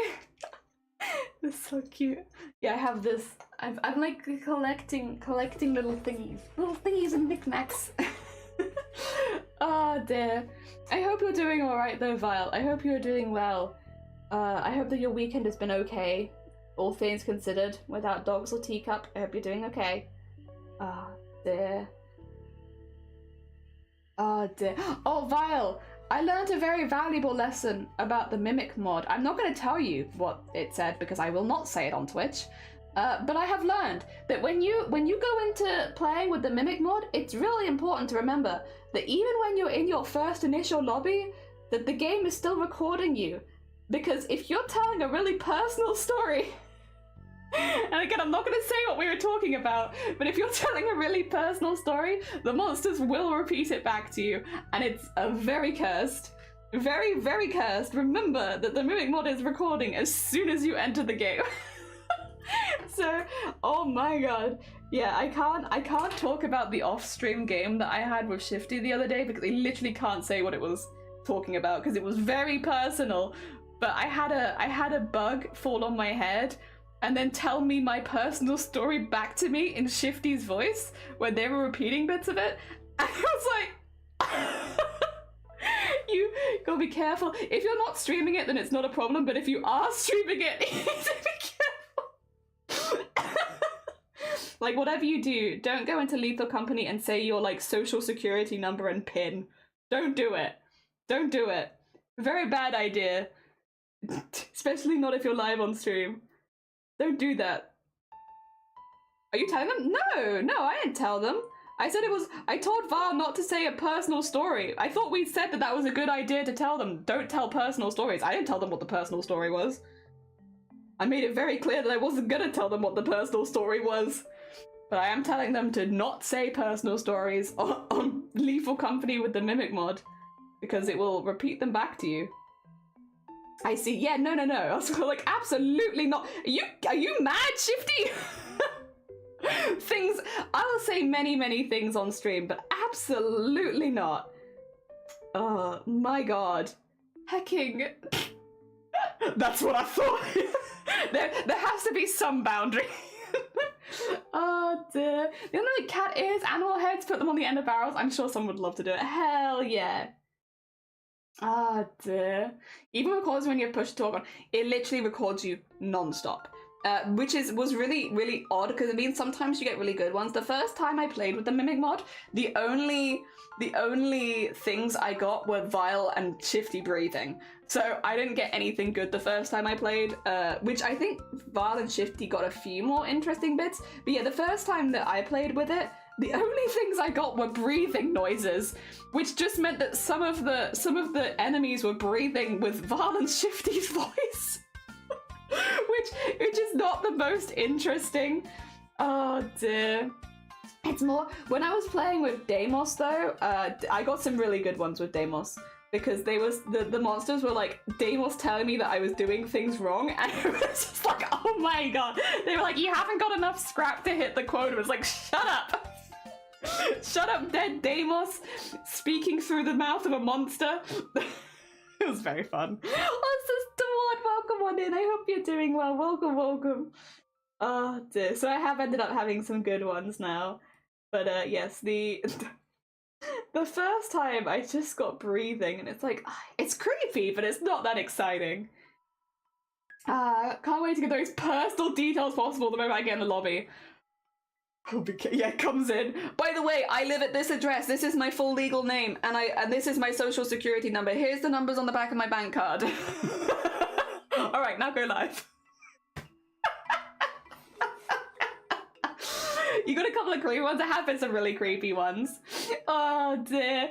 Also, yeah, this one like, ooh, fancy. And then Shifty saying we haven't gone down this way yet. That was a good one. The fancy one is good. I like that the most horrific thing was your own story. Yeah, hearing that coming back to me is like, ugh. Don't answer phone call and think you're muted. Yeah, you gotta be really careful. The other thing is, it's kind of annoying, but with muting in-game, because you can mute in-game, but you have to click mute and then also click confirm, and if you don't click confirm, then you don't mute. Oh dear. You have to be a little careful. Oh dear. Alright, that's another... Oh no, actually I need one more and then I've got the whole row. Look at all these squares. Look at all these squares popping up. Oh dear. No, the mimic mod is really fun. It's really, really fun. You've been replacing sounds. Yeah, you said that was... So I won't hear that even if I play with you? If you hosted the lobby, would I hear it? Or does it have to be on my side that I'd have to install the stuff that you had done? I don't know. I'm not sure. I'm not very educated when it comes to modding things. But I thought it was very hecking cool. Yeah, you won't hear it. You'd have to... Okay, I wondered, yeah. It'd be cool if you could do it where it'd affect everyone in the lobby, though, because then you could really freak people out with the sounds.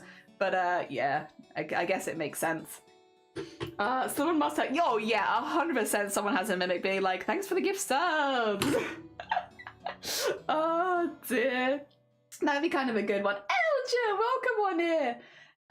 Good morning for your friendly neighborhood lurker. Don't mind me while I sit here and draw my Chinese New Year dragon. I want to draw a dragon as well. I will lurk with you at some point. Not right now while I'm live on stream, because lurking might... Can you lurk your own stream? Is that a thing you're allowed to do? Yeah, probably shouldn't do that, but I will be, because I want to make a dragon embroidery for the new year next month.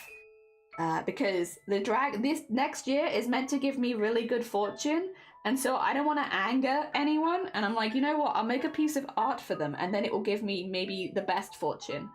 So I'm not morally making anything for the Lunar New Year, but I am going to try and make something for the Lunar New Year to try and, like, get the best luck possible.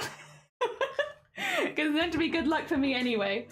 Oh dear. Like and subscribe, yeah. Like and subscribe. If you're enjoying the stream, considering sending me a follow. That kind of thing. That would be great. Also, Cthulhu, good morning. I hope you're doing well. Welcome on in. We are doing some of the base smocking today. We're going to see how far we can get with one piece in one stream. So not exactly a speed run. We're just going to see how much I can do and like leave it at a good point. Probably around 6 hours we'll go, but I don't think we'll finish it in 6 hours. But if we can do like a lot of good work in that time, then I'm okay with that. You see us on the distance as your Frankie saying, hello Beans, welcome to the stream. The thing is though, if you were running around the Lethal, so to context, we're talking a bit about Lethal Company and the Mimic mod. If you were running around the Lethal Company place and you heard someone saying thanks for the gift subs, I would kind of assume that someone had just forgotten to mute and been like, lol, thanks for the gift subs, lol lol lol lol, and then you'd come across a monster and be like, bugger. Oopsie doopsie. I also kind of wish, okay, this is just me being a bit silly here because it doesn't make any logical sense, but I kind of wish the Mimic mod also affected turrets and mines, because I think that would be a really funny way of freaking people out, because turrets and mines don't move. So like, and they also spawn, I think, a lot more than monsters do. So I just think it'd be kind of funny if turrets and mines could also access the Mimic mod stuff. It'd mainly just be for the silliness and memes. Like, logically, does it make any sense? No, of course not. But I think it would be funny. Oh dear. There we go. I got one neatened out there. And then we have the other one. We only have 2 to do this time because the other time we did 3. So it'll be like 2, 3, 2, 3, 2, 3 the whole way up. There we go. I will turn them all inside out though, just so I don't have to do that later. And get that in there. And get that in there. And last one is there. There we go. And then let me stitch this one together and I'll show you after 2 rows. Eventually one day there'll be a Mimic one that won't just record, it'll be AI gen. Oh god. No, I'm okay. I don't think I'd want. I think that would be very uncanny, hearing like an AI generated version of your own voice, like, or too uncanny Valley. Oh dear. There we go. Although honestly, I would be slightly interested in what parts the robots decided were my normal voice, because my voice shifts so often. My voice, my accent, everything's just constantly shifting depending on how agitated I am.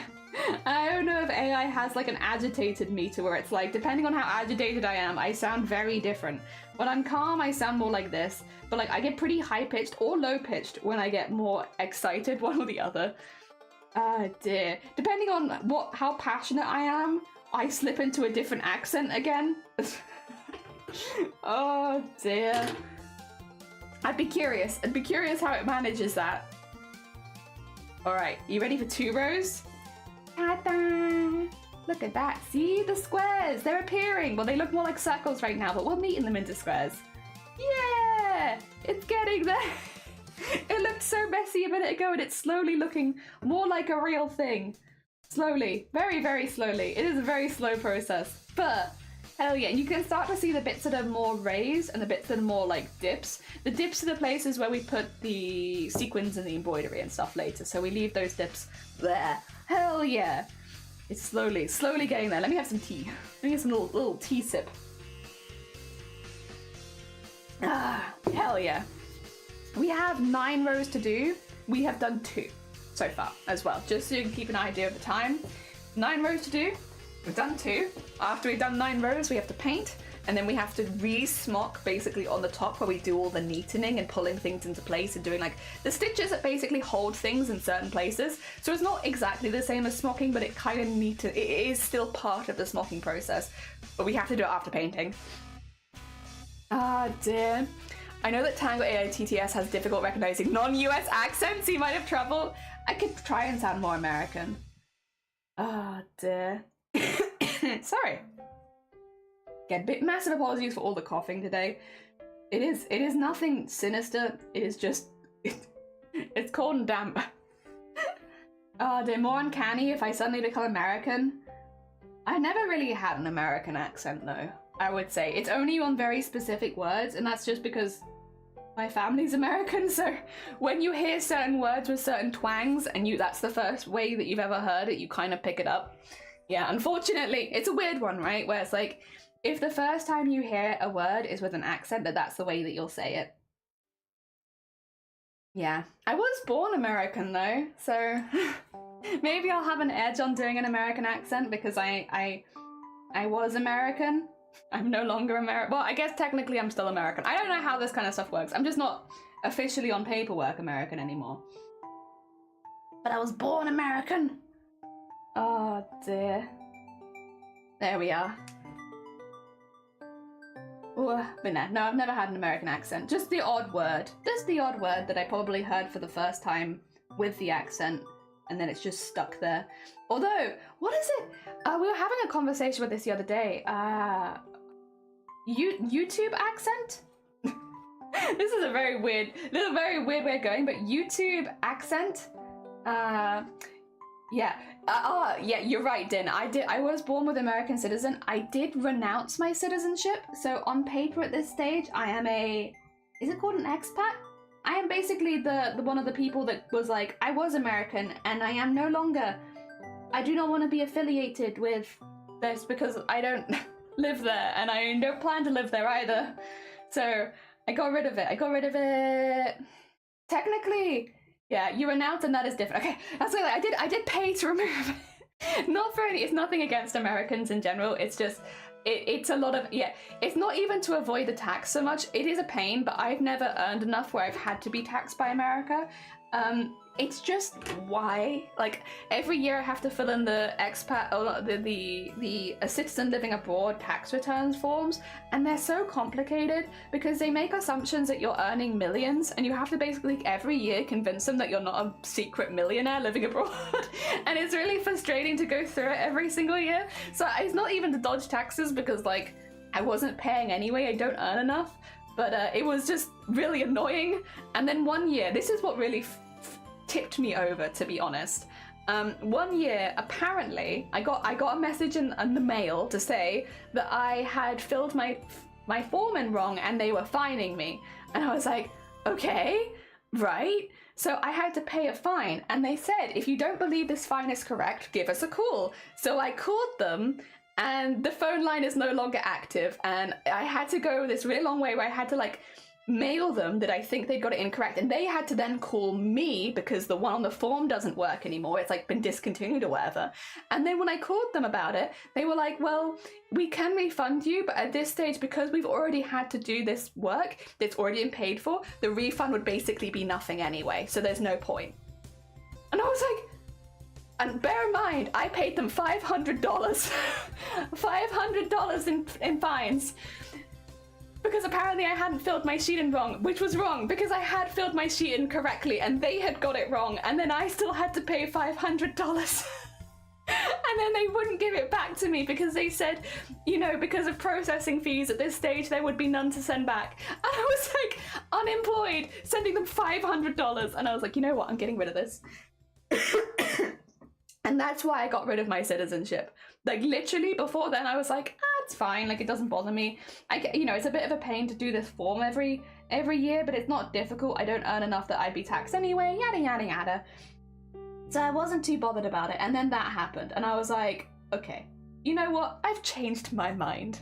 I never want to have that again, and I'm getting rid of it, and so I did. The thing is, you're not allowed to say that you're getting rid of it for tax reasons, and I wouldn't say that I was getting rid of it for tax reasons, but like, you can't put that on a form anyway. But then at the same time, I was disabled by the time that I had, you know, already done it, and I was like, I'll be honest, I don't mean this in a rude way. Again, this is not an attack on any Americans, just the system here comparatively to the system in America.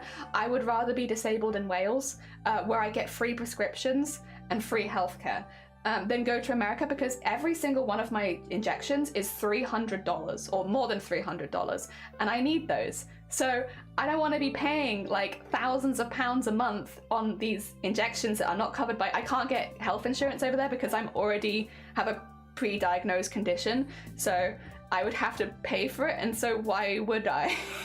So that's the main reason, is like that I can't move to America anyway, because, unless I actually became a millionaire, because of how much my medication costs, and the fact that because I am already diagnosed that I wouldn't go on any, it's like there's a thing of you're already diagnosed so you can't go on healthcare stuff. Great. Wonderful. I can't remember what it's called though. You're not a millionaire? I'm not surprised. Did anyone else have freedom? I did renounce my freedom to pay taxes. Messed up process it was. Where were you a citizen? It's American citizen. I was a dual citizen, so UK and America. So it wasn't like I had to get a new citizenship. I already had British citizenship. I just got rid of the American one. So I had both. Oh, but Iron, welcome on in. I hope you're doing well. Welcome, welcome. Designed to discourage and make money, for sure. So the reason that it's like how it is they kind of do, so this is probably not very interesting for the majority of people, and I'm so sorry, but I can briefly explain it. The way that taxes are done in America for citizens living abroad is to basically catch out people who are millionaires who are trying to dodge paying taxes to America by living abroad. So that is why it's set up the way that it is. It's because basically what had happened is a lot of people who were very wealthy in America was like, well, I don't want to pay taxes. I don't want to pay these massive taxes at the end of the year.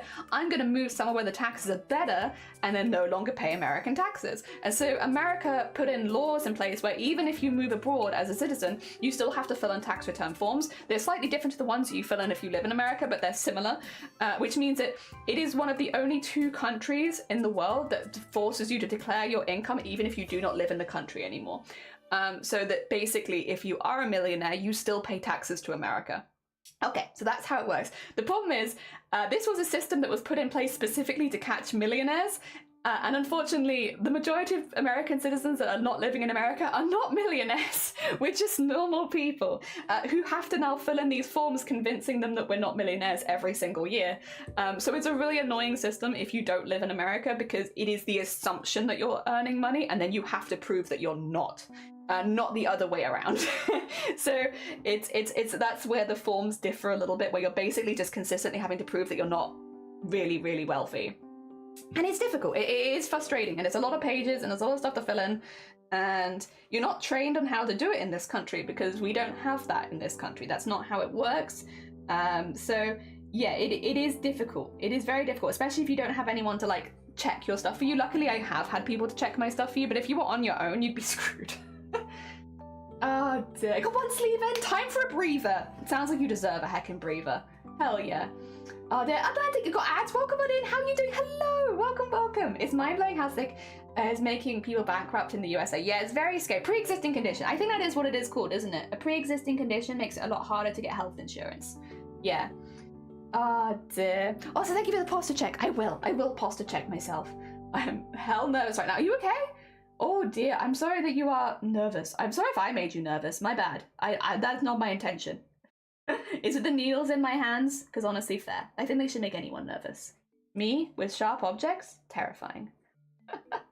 Apple pays no tax. Yeah, it's a really weird system, and I kind of just wanted to get out. I just wanted to get out of it. Time to make puffy. Oh my god, bless you. Yeah, no, first biscuits. Very important. Ah, dear. The fact that you have to fill in forms every year and hope it's the correct amount when the government already knows how much you owe. Yeah, like, and this is the thing, at one point, I did everything correctly, and even then they said that I'd got it wrong, because I had ticked that I pay tax in my own country, which is true. I don't actually pay the tax, but I do, because I'm still on the tax register in this country. I just don't earn enough. So I put that was the case, but because technically I hadn't paid anything from the last year, they read it as that I just hadn't paid the tax to this country. It's like, no, I earned like 200 quid in 1 year. No, funnily enough, I'm not paying income tax for that. And that's all I earned that year. And they were like, oh, but you didn't pay tax to your own country, so you should be paying tax to America then. Where I was charged $500. And it's like, I have made it so clear that I am unemployed, that I do not have a full income, that I have like 1 month of, half a month of employment at part-time, and that's all I have. And then it's still, yeah. So you're always under the risk that someone just reads your stuff wrong, and then you have to pay anyway.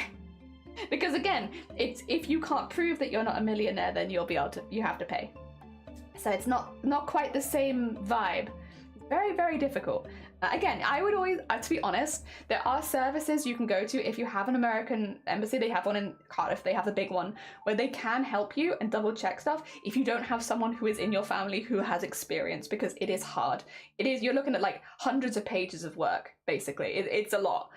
So if you need someone, I think it's very valid that you should go get some help, because I wouldn't have been able to do it without help. I think most of us can't. Ah, dear. Plan forms every year. It is. Pre-existing conditions make it hard to get good life insurance. Yeah. I can't believe you actually paid them 500 and you earned 200. Yeah, no, I probably earned less than 200 technically, but like I'll round up because it's easier. Yeah, it was intense. A place. Oh no, you're fine. You get it. It's ridiculous. Luckily, I decided that I wanted to renounce my citizenship after that, and that was right before the lockdowns.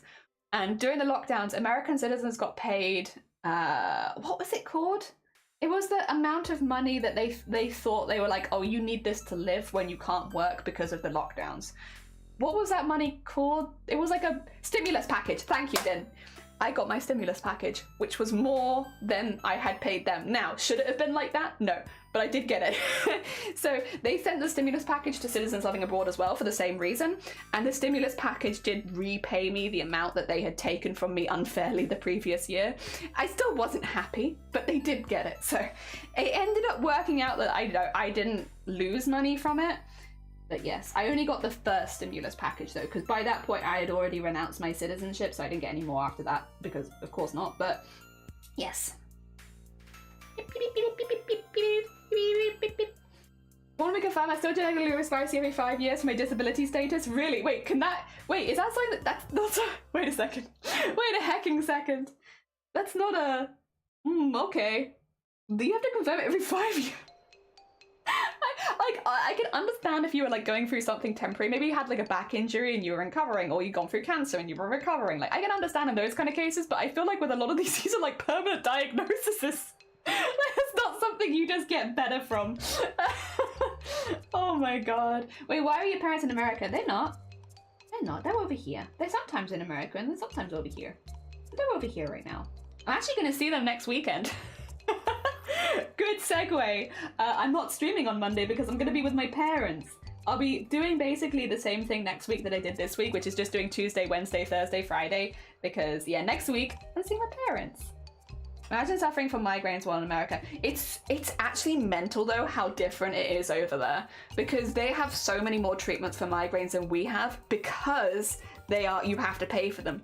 The problem is, if you're diagnosed before you get on health insurance, it's very, very hard to get any health insurance, and most of these treatments cost at least $300 a pop, which is, and you have to do the full course. You can't just do a mini bit of the course. You have to do it from start to finish, and that could be 18 months of course. So yeah, it's super different because you have so many more options in America than you have in the UK right now. But the problem is that they are very expensive, and that then, you know, considering that the majority of people with chronic migraine cannot work a full-time job, like, you know, outside of working for themselves, that's about the best you get. We're not often a category of people that can actually pay for the treatments they're making for us. Yeah, it is a difficult situation. It's why we're fighting it in government. We're fighting in Parliament, because we're like, please, this is a really bad situation for us where we are kind of being screwed. Please help us. Ah, dear. Every 5 years, I have to confirm that I'm still autistic. I would love to see the time you go in and you're like, actually, I got better. Funny that. No. That autism that I've had for my entire life, oh no, I got better. I would love to see the healthcare reaction. Obviously, don't do that. Don't jeopardize yourself. Like, that's not something that happened. Like, yeah, I got better. Surprise. Oh my god. So, Heart, welcome on in. I hope you're doing well. Welcome on in. See you, great job. Yeah. We're talking about how in Canada you have to reconfirm that you're disabled and neurospicy and stuff like that every 5 years. So for someone with something like autism, for instance, where it's just you're autistic, you'll always be autistic, I'll always be autistic, a lot of us will always be autistic, you have to go back in and confirm it every 5 years. Even though I'm pretty sure it's not that kind of thing. It's like the idea of someone having their leg cut off, right? And then every 5 years they have to come back in and be like, it's not grown back yet. Sorry guys. Unfortunately, I still don't have this leg. I don't know what to tell you. I'll see you in 5 years. Maybe I'll have grown it back by then. I'll work harder at growing that leg back. It's so silly. I wrote supportive parents. I remember when you used to be relatable. I don't know if I've ever been relatable.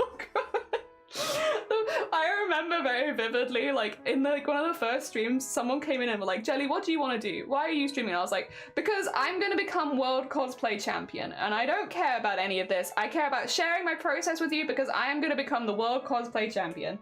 And that was like one of the first streams I did. They were like, oh, that's a goal. I meant, like, are you trying to hit 50 followers? It's like, they were like, what are your goals? I'm going to become the champion of the world, actually. That's my goal. We were like, no, 50, like, we were like meant with like Twitch.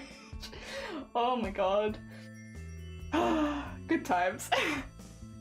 I thought there were options to pay for treatments. There are, and they do cost a lot. So you can do it privately in the UK. Again, that's why I know that my injections are about 300 quid a pop, because I've looked into private healthcare before. Same with Botox treatments, but it's only those two that are here right now, where they have a lot more in America. We have two, and they are very expensive. And my doctor fell out every 5 years. She's like, this again? Yeah, no, funnily enough, still autistic, actually. Have you tried telling them it doesn't change? No, I'm good, actually. Yeah, no, I just cured my autism. Yeah, funny that. I'm not going to tell you it, because, you know, but I did. How? Who knows? Secrets. Oh, dear. Also, Valiant, welcome on in. I hope you're doing well. I'm pretty sure I've had someone how to do that. That's so silly. That's so silly. Oh my god. Aren't these healthcare people? I've encountered an issue with the... What's the issue with the eraser build? How dare? There cannot be any issues. Chat, what are your goals, Jelly? I want to take over the world and grind the bones by foes into dust. And they're like, we meant hit 50 followers. Are you looking to become an affiliate? Oh dear. Reminds me of the story a guy lost a leg for insurance or something. He had to give his weight and height. His BMI was too low because he was missing a leg. That's amazing. Also, Maggie, thank you so much for the lurk. Take care of yourself today. I hope it goes well. I am, thank you. It's sunrise for me now. The power's back after. Oh yeah, there's been like a few blackouts around us. You can finally sleep. Bless you. I hope that your connection stays a bit better. Yeah. I hope that you didn't affect your heating or anything like that, because it's still pretty chilly. We're also around 7'6". My workshop's around 6 foot tall. Have you double checked her? This might be kind of important. Have you double checked convention requirements for cosplays? Because I was doing, remember when I was doing that one before it was really tall, and I found out that I could no longer go to an MCM convention with it because it was too tall for MCM guidelines? Might be a worthwhile thing. I don't know what conventions you wanted to take it to, but just to double check that you're not going to go outside the guidelines of a convention. Because yeah, been there, done that, spent a lot of time on something that I could never wear. Oh dear. In the Caribbean, not enough heat. I need, oh, you need aircon. Oh, fair. Of course, yeah. It's like over here we're like being battered by storms, but yeah, other side of the world, too hot. Too hot. Ade Kittles, welcome on in. I hope you're doing well. I've liked a couple of these days, but I thought, oh, bless you. Well, hello. I hope you're doing well. Welcome on in. Oh dear, I hope you're doing good. We're doing some smocking today. It's a very, very relaxing activity. We're going to see how far we can get in one stream. I think we will get to the painting, and we might even do the second round of smocking, but we'll see. Because on average, these take more than 10 hours a piece. So it'd be interesting. Oh, that sucks. Yeah, every time my doctor and I get the paperwork, I actually get this satisfaction of adding more.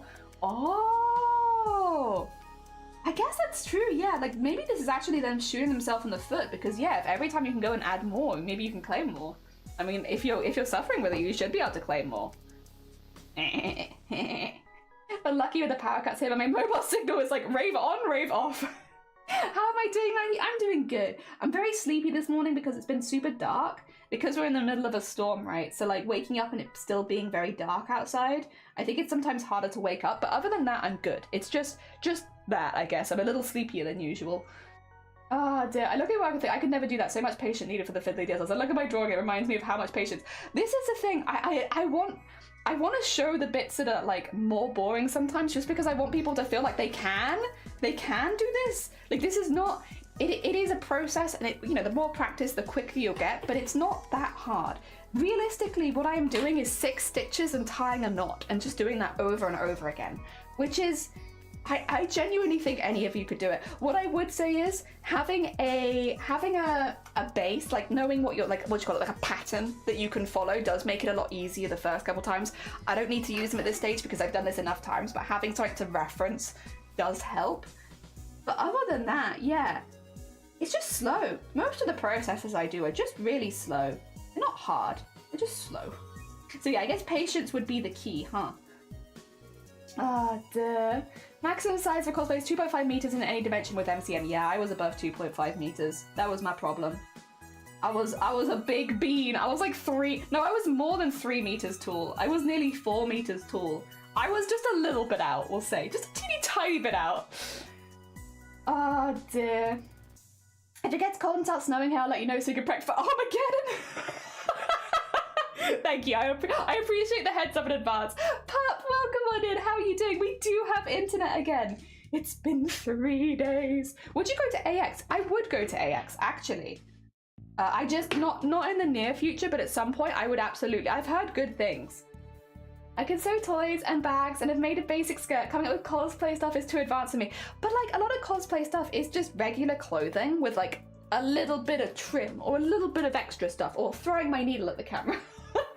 I will say this is probably not the best beginner skill just because it is so slow, and I think when you're first starting, having that like quicker reward when you're doing something is nice.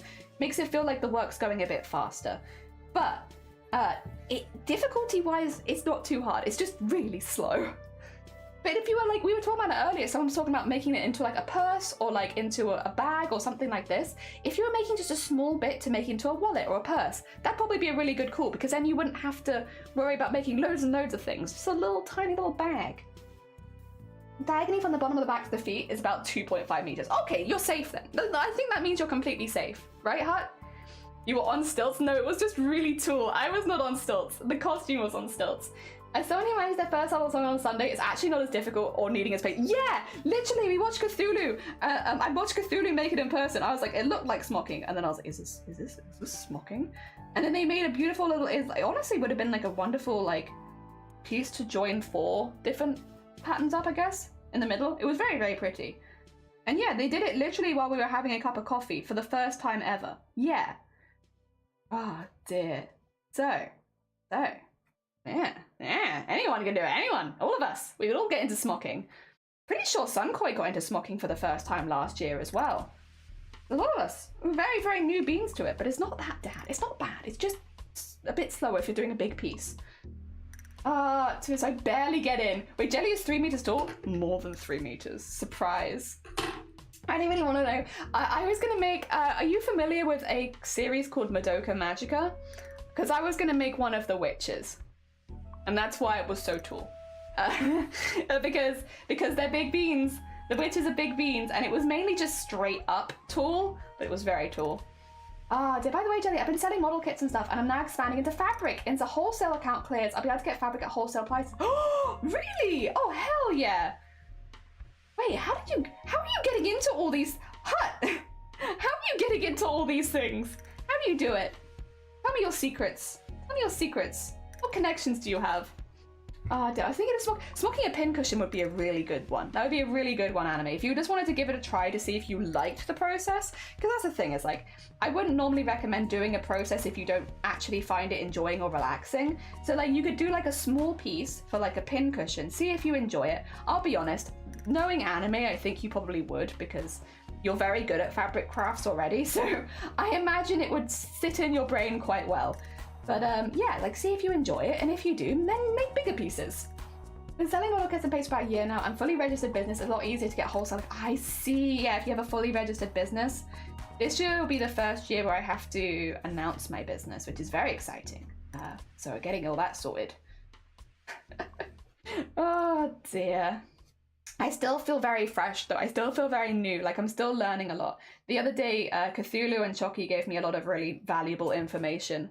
So I'm still absorbing all of the information from everyone and their experiences and how they're doing things, so that I can get there one day myself. For those who don't know, my goal for 2024 is to make enough stock one day, hopefully this year, that I can actually table at a craft fair. And my goal is MCM Birmingham in December, because I won't have to apply for the table until the summer, which gives me a really good amount of time to find out if I'm going to have enough stock to do it.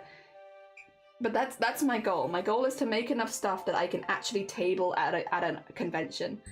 That's 2024 goal. I'm really, really excited about it. I'm having a good time planning and stuff like that. It's a little nerve-wracking because, I'll be honest, I have tabled before, not ever as an artist, but like, we've had these discussions before where, like, you know, at local markets I would sell marmalade. At car boot sales we had like a little thing there. So it's like, I've done stuff, but not with my own artwork ever. So that's very, very new to me, and not honestly as an artist ever. So there's a lot of learning, but it's honestly been really interesting. It's been really interesting to learn. I do think I would also like it, just not sure I'd put it on a project, because yeah, I've got an idea yet. Yeah, I don't know that I've seen any smocking in Genshin so far either, so like, I would have fit the kind of like ideas of the characters and stuff, but yeah, I don't know that I've seen it so far. MCM London next year. Honestly, I would like to go to MCM London. I do like MCM London. Maybe next year. I also want to go to TwitchCon though, so we're gonna have to see. But then maybe, because MCM London in October is always around my birthday, I wouldn't be against just maybe saving a bit of money and treating myself on my birthday next year and going then, because it is basically on my birthday. It's the last weekend of October, which is normally my birthday. Ah dear, I've come to this sort of realization I'm too slow at making things to make a business out of it, so selling stuff I buy wholesale, and I'll start by adding things I make into. That's fair, and you're also making like printable patterns and stuff like that, right? Or 3D print thingies? Like, what do you call them? Templates? 3D print PDFs? I don't know. The stuff that you put in a printer. Yeah. The program stuff, so that people can print stuff. Ah dear, birthday 29th. We are very, very close. Yeah, to be fair, Power, if your birthday's on the 29th, you'll probably also find that MCM London is over your birthday. Ah dear, did you say tampons? I did not. Ah dear, yeah, once I've been wearing Orisa around for a while, I'll sell that set of files. Yeah, that's files, that's the word for it, files.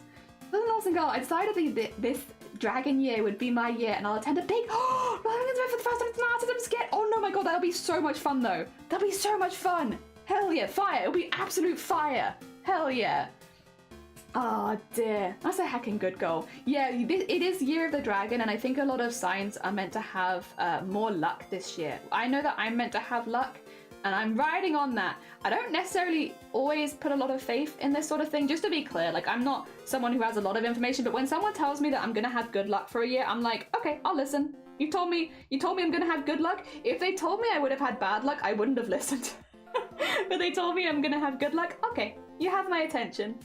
Tell me about all the good luck that I'm gonna have, you know? Jungle, good morning! Welcome on in. I hope you're doing well. Welcome, welcome. I hope you had a good weekend as well. Learning our own art is an incredibly difficult thing. As artists, we have very little belief in our own talent. Honestly, if it weren't for lockdown and finding a community that supported me, I wouldn't have started my own business. You know what? I do feel that. I think had it not been for, I would never have had the confidence. Even, again, I don't have these streams. I have most of my initial streams very privated because, like, you know, it's baby me. I don't need people to look at baby me all the time. But, I talked a lot in my initial streams because people would say, do you sell your artwork? And I would talk a lot about saying no, and I never will, because I had zero confidence in the idea that I could ever make something that somebody else would ever like. I've always been a very selfish artist, which is making stuff that I like, but because of that, I'm like, no one else wants this. This is just what I want. Also, patterns, they are appearing. About Berwick Jungle having cozy stream. Yeah. Wait, was cozy live this? Oh, actually, I had no internet. I wouldn't have known. I was dead on internet. Oh dear. 12th of March always rains on my birthday. Knowing that it's sunny the rest of the week, only on the birthday that it will rain. I'm sorry to hear that. Happily swapped with you my entire time. It rained on my birthday. Now it's sunny. Swapsies? Oh my god, yeah, swapsies. I love my birthday. I love it. It's in the middle of the boob month. What's not to love? You have birthday in the middle of boob month? Winning. I say in the middle of, at the end of boob month. Also, as someone who loves dressing up in costumes, having a birthday near Halloween, 10 out of 10. Everyone's already got a costume. Like, if you want to do a costume party, well, everyone's already got their costume for Halloween anyway. Sure, easy. Easy costume party. I'm Jelly, I would be. Oh, bless you. I'm sure that it's not just me, though, because I know you were also in other people's streams, like Huts, like Vials, like Sunkoi's, a lot of other very talented makers and crafters stream, as well as me. I would like to think that the whole community sunk their teeth into you and was like, stay, stream with us. Yeah, the makers and crafting community is rabid. We find you, and then we sink our claws into you, and then you have to stay. Yeah, one of us. Oh dear. End of Halloween, lots of candles and the smell of leaves in autumn. Yeah. Yeah, and also, yeah, nice hot cups of soup and hot dogs. Yeah, all the good stuff. Also, because it's like, you already, if you like Christmas as well, it's not a bad time because you get all the Christmassy stuff. Oh, dear, that's fair, but I did find you in my recommend, and I wouldn't be here today, so I'm very happy. Hell yeah, no, we're happy. I'm very happy that you started streaming as well, because it's been really cool to see your processing with Venti. It's been very heckin' cool, so I'm heckin' glad. Oh, dear. There we go. I just kind of wish... I wish the stuff with TwitchCon had happened a little differently, so that there had been the cost. I feel really bad because I feel like I entered the cosplay competition and then it never came back, and it's like, oh no. I know that I didn't do anything really bad while I was there, but like I can't help but feel like maybe you know, it's difficult. I don't know how the others feel about this because obviously we had Hut there as well and Sunkoi there as well, but I almost feel like guilty about it. Because I was so excited about it and I hyped it up so much because I had such a good time, and then it never came back. Yeah, it's one of those things where I look back on, I always feel like a little bit guilty about it. Because had I known in advance, like had I known they weren't going to come back the next year, but yeah, if it had come back the next year, then I wouldn't have said anything. I wouldn't have been so positive about it. Oh dear. I want to finish it in a year looking at it now. True, I guess that is very true. I made a cheesy garlic potato soup. Oh, that does sound good. Also, Scott, good morning. Pick a season warm enough that you need clothes to dress up. Been so hot here, it feels like clothes should be optional. I'm not so good with the hot weather either, Scott. I curse Twitch for that every time for cancelling that. Yeah, it's alright, I forgive you. Yeah, I feel really bad because I hyped it up so much, and I stand by when I say that I personally had a really good time there. Like, we were treated really, really well. It was really fun. I've never had that kind of experience. I wish that it happened again the next year, because I really wish that other cosplayers had that same experience that we had. and I'll be honest, I've looked, there's been no mention of the cosplay contest this year, and I don't think there's going to be, because when you read the categories, it doesn't even indicate that there's a cosplay contest or that it's ever happened. And so I'll be honest, I don't think it's coming back. I think it's just been cancelled and they're never going to mention it or bring it up publicly that it was ever a thing, which is a real shame. And I will always be incredibly sorry for how much I hyped that up, because it never happened again.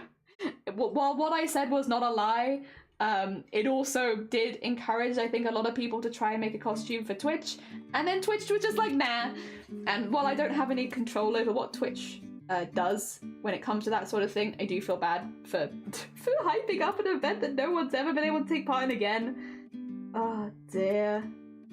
It's tricky. I'll find another event that's a bit more stable and see if I can hype that up instead. Ooh. If you make things only you like, you don't need to share. True. I do be making, like, when we're talking about, like, making art for conventions, and I'm looking at all the art I'm making as, like, Final Fantasy stuff, I like that. That's for me. Goblin stuff, I like that. That's for me. So I need to, at some point, I think, just stick my head down, and even if it is Final Fantasy themed, or even if it is Goblin themed, make things other people would like. Because, like, I have an embroidery ready to make. Probably will start it tomorrow if I had to guess, because I'm only not doing it today because I'm a little bit sleepier, but I'm hoping tomorrow I'll feel a bit more awake. But I've traced it onto fabric, like, it is ready to go. I have, like, but these are all original characters, right? These are characters that I've made that I really like, and I'm writing little stories for in my head and stuff. But that's like a very, it's something that I love, right? It's not necessarily something that any of you love. So yeah, I need to do some more, I guess, general goblins and not just the goblins that I like to draw. Yeah, although I will say, did I make a little self-insert character? Maybe. There he is. Look at this little guy. Look at this little guy here. You see him? A little self-insert guy in there. Oh dear. Oh, so EP. Yeah, it's a very EP morning. I got a fun event that's happening this year, MocoCon. I did see they were doing that, and I was like, this is very heckin' exciting. I really hope it goes well for them, because I've never seen a creator from the Twitch art community try and do that. So I'm going to be keeping an eye on it, because I really hope that it goes well for them, because I'd love to see more stuff like that in the future. Yeah. Oh dear. Very nice. Also, yeah, money to spare. Yeah, the reason that I'm not going. But I hope that it goes well for them. We all had one rule for Kindy. Sure, sharing is caring, but you don't have to share something that's very special to you. Favorite toys and dolls have gone missing that way. Aww. That is yeah, like, sharing is caring, but it is also important. Yeah, I feel like that. Like, having some boundaries on the things that are super important to you. I will share most things that I have, to be honest, but there are things, like, for instance, a really good example is my classical guitars stay with me. There's a lot of sentimental value in those for me, and I'm okay with getting rid, and I say getting rid, donating the ones that I don't use anymore, but the ones that I'm currently using, it's like, I can't give that away, because as soon as I give it away, I can no longer play, and I need that. So yeah, I get that. There are things that I just can't part with. I hope the one day going, knowing that this year will be amazing, they'll do it again and again. Yeah, that would be a goal. That hopefully it goes well. Oh, this year's the second time. I see. That's really cool of them. It's really cool of them to do. All right. Yeah, it's time to get the fancy squares appearing on the wrong side. That's okay. Oh dear. I think the only convention this year that I'm planning to go to is Birmingham MCM, and it is specifically for the reason I would like to go to TwitchCon next year. I'll say that. I am interested in going to TwitchCon next year, knowing that it'll be in the Netherlands again, and that's not too difficult for me to get to. I'm gonna probably plan to not go to it this year, but maybe go to it next year, just specifically so that I have a bit more time to make stock, because when I go to TwitchCon next, I'm going to try to apply for their Artist Alley next time. Not this year, but maybe next year. So that's gonna be the goal. Because if I can table at MCM Birmingham, then by that point, hopefully I have enough stock that I can also table there. So that would be the goal. So no TwitchCon for me this year, specifically because I want to do more planning and more prep so that I can come back next year and do something really, really cool. Yeah, that'd be the goal. Hidden room in Jelly Tiles for the good stuff. True. Well, to be honest though, this is kind of the hidden room with most of the good stuff. Is it wrong how bad I need glasses? I write netter and better with a squeezing my eyes out of focus. Do you have glasses that you can put on? Ah, dear, because if so, you don't want to strain your eyes too much. If your eyes are struggling to read, like, get something that helps them. I'm not sure if I can go to a con this year because I'm not making money at the moment. Yeah, that's very fair. This is the thing, is like, I will be saving, at some point, what I'm going to do is, I mentioned this a couple streams ago, I am going to put a bar on the stream, just so people know any money that's going towards stream to subs and stuff like that, it's going towards setting up for Birmingham, because I don't normally tell you where the money goes. Spoilers, it's fabric and food. When anyone subs to the stream, most of the time it goes towards food or although it also helps me a lot with paying like Photoshop bills or Live 2D bills and stuff like that. So it's very helpful for that. But generally it's like it goes towards the stream again. But I want to be really clear that at this stage, and you know, starting this month, any money that I make on Twitch or Etsy or food donations, which we don't have open, any that I have from that is going straight towards helping me open a stall, so that people know. So that if they don't want to donate to stream, they don't have to. I don't want them to think that it's like, oh, it's going to go towards this costume, and it's not going towards this costume. It's going towards like saving up to make prints and stuff like that. So just for transparency's sake, I will put that on stream. I just haven't quite worked out how to do it yet. I tried looking at the weekend, but the problem is I needed like YouTube tutorials, and again, I didn't have internet, so I don't want to use all of my data on that. But I'm trying. I'm trying to work it out. But eventually I will pop that on stream, just so people know that yes, at the moment, any stuff that goes towards stream outside of the stuff that pays for, like, again, Photoshop and the stuff that I use regularly will be going towards that. Ah, dear, I broke one pair and lost my... No! That sounds like you need some fancy glasses. Ah, dear. Not brave enough to open commission still. Anime! Not brave enough yet. Yeah, maybe anime. This is meant to be a really good year for like business and making money and stuff like that. Maybe anime 2024 is the year that you open commissions. Maybe. I mean, it's up to you, obviously. That has to be it's a very personal decision to make, and nobody else here can make that for you. But you know, if you're looking at Year of the Dragon and all that kind of stuff happening, it could be a good year for you. Ah, dear. Seeing is kind of useful, especially to find your glasses. Take ages to find them when they're perfectly fall out of bed and avoid a crunch. Yeah. Maybe if I get better at my art program on PC, I might. I think, now here's the thing, I'm a massive hypocrite, and I just want to be really clear that I'm incredibly hypocritical. If you give this advice back to me, I probably will reject it. But the way that I see it is people will always commission you for art if they like your art. It's not necessarily how good you are at art or how like professional you are or how many people that have purchased from you, although I think those things can come into it. But a lot of the time people will commission you because they want your art specifically, the way that your art looks as it looks in that moment.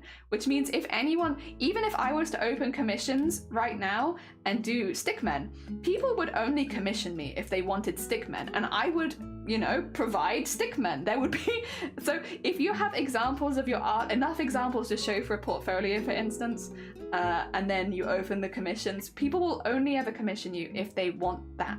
So there's no like, oh, it's not good enough or it's not that, because at that point people have already seen the art that you make and it is good enough for them. Because that's what they want. They want your art and they want to support you as an artist so that you make more.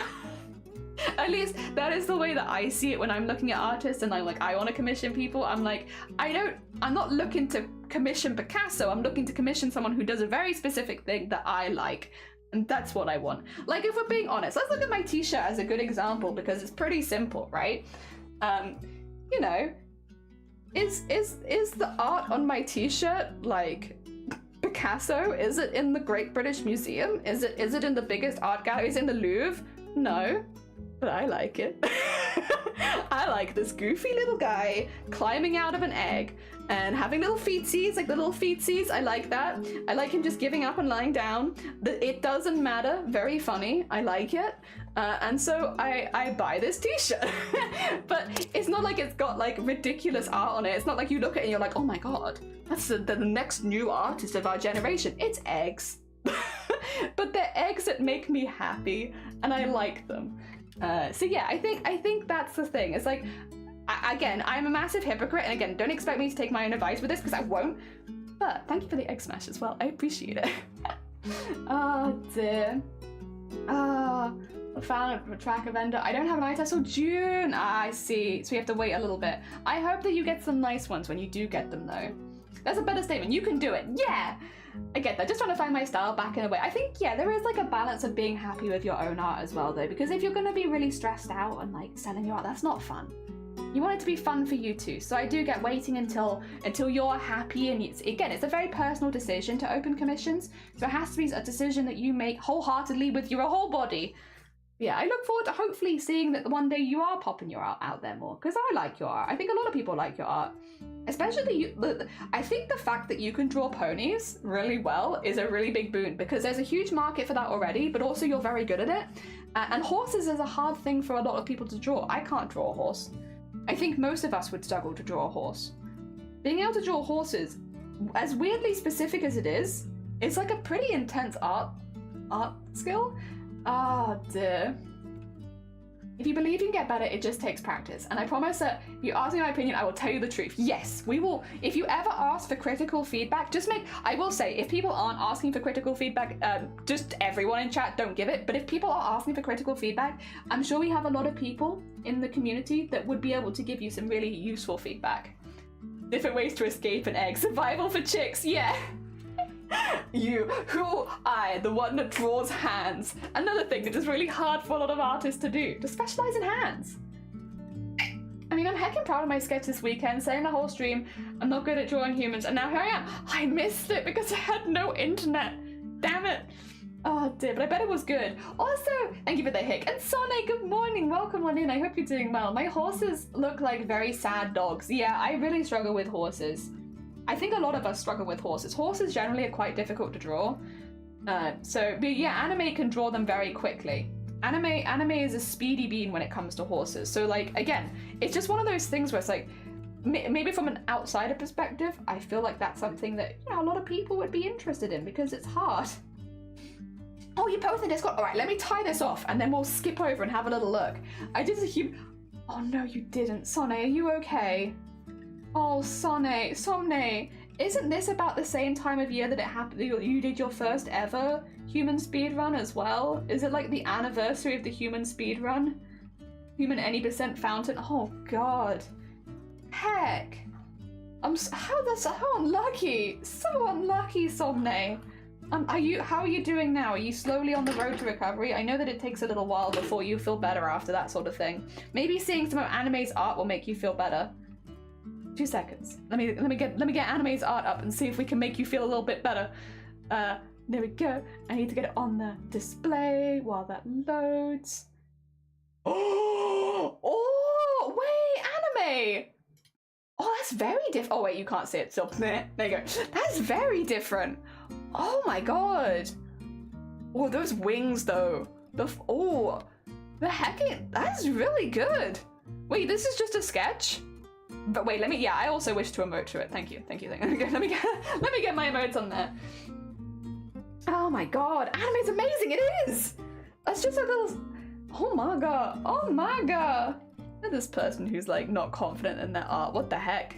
That's 2 whole human figures with clothing, with like fabric ruffles, with wings, with 2 different sets of wings and 2 different sets of tails, what the heck? I'm glad you signed it. Hell yeah. Important. I want to see more artists signing their work, honestly. This brings me joy. This here, big joy. If more artists, please, big joy. Makes me really happy to see it when people sign their work. Because I feel like people sign their work when they're proud, and it's nice to see like the artist's own stamp of approval on their own artwork. Very nice. I like this. Keep going. Yeah, keep making art, please. More art. Ah, dear. Now I can't breathe because I've got this cough somehow. Yeah, but if you've been throwing up, that really irritates you have to be careful after that because that can really irritate the opening to your lungs. Like, go be careful not to get bronchitis. Yeah, like, make sure you don't get that. Not good. Oh, dear. Very inspired because Has-Been Hotel! Is that your OC for that universe then? Oh, that's very heckin' cool. Yeah, I've seen the first episode, but I haven't got Prime right now, so I haven't been able to watch the rest of it. But it seems like people are really enjoying it, which is really cool. Hell yeah. Keep going, Anime. More art. More. True.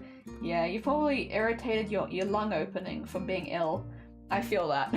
There have been many a stream. I'm always a bit subtle about it if I have that kind of issue, because I'm like, I'm not going to go into graphic details, but like if I've been a bit icky, which happens a lot when you have migraines, or at least for me it does. I'm always like, yeah, my throat's a bit rough. I had a migraine last night. Don't worry about it.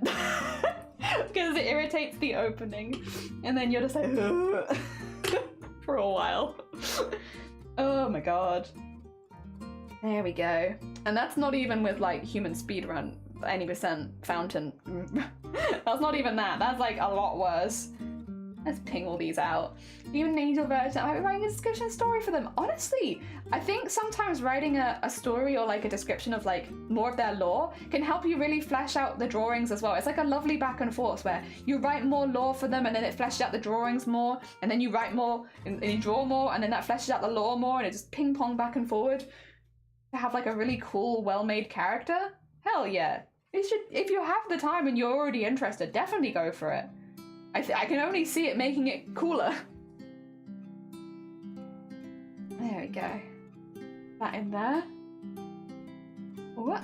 And there we are. Getting all the little flaps out. Get all the flaps out. There they are. Pull out. And then it doesn't look very neat until you sew them all together, but they're getting there. A pattern is of doing it. Also, if a trope brings you joy, use it. It's your OC. Sonic, I look. I'm gonna bring it out again and show you. I know most of you already seen it. I put myself as a self-insert, a subtle self-insert in the goblin family. There I am. It's me. I am but a small slime with a ribbon. Me. I self-inserted into my own art. No regrets. Oh dear. I wanted to be with the goblin family, so I put myself with the goblin family. I like it very much. I'm having a good time. I'm just a small slime with a little ribbon. A little bow. Yeah. Yeah.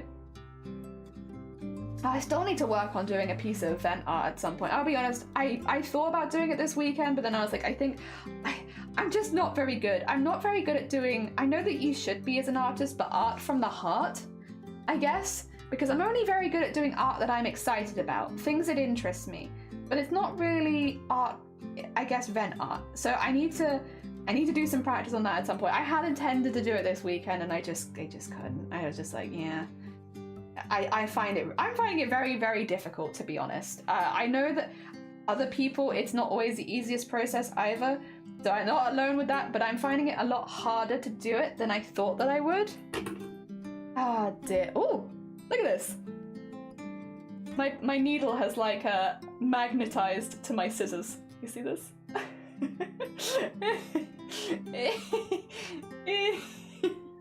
Very nice. Give me that back. Thank you. Ah, dear. Fair. Yeah, it's hard. It looks perfect and cute, and as arty, you have the right to self-insert. Hell yeah! Wherever you like. You damn right I do. And go straight into my goblin family. Oh dear. I have something in my eye, and now it looks like I have an iron family, and I can't get it out, and my body is unraveling.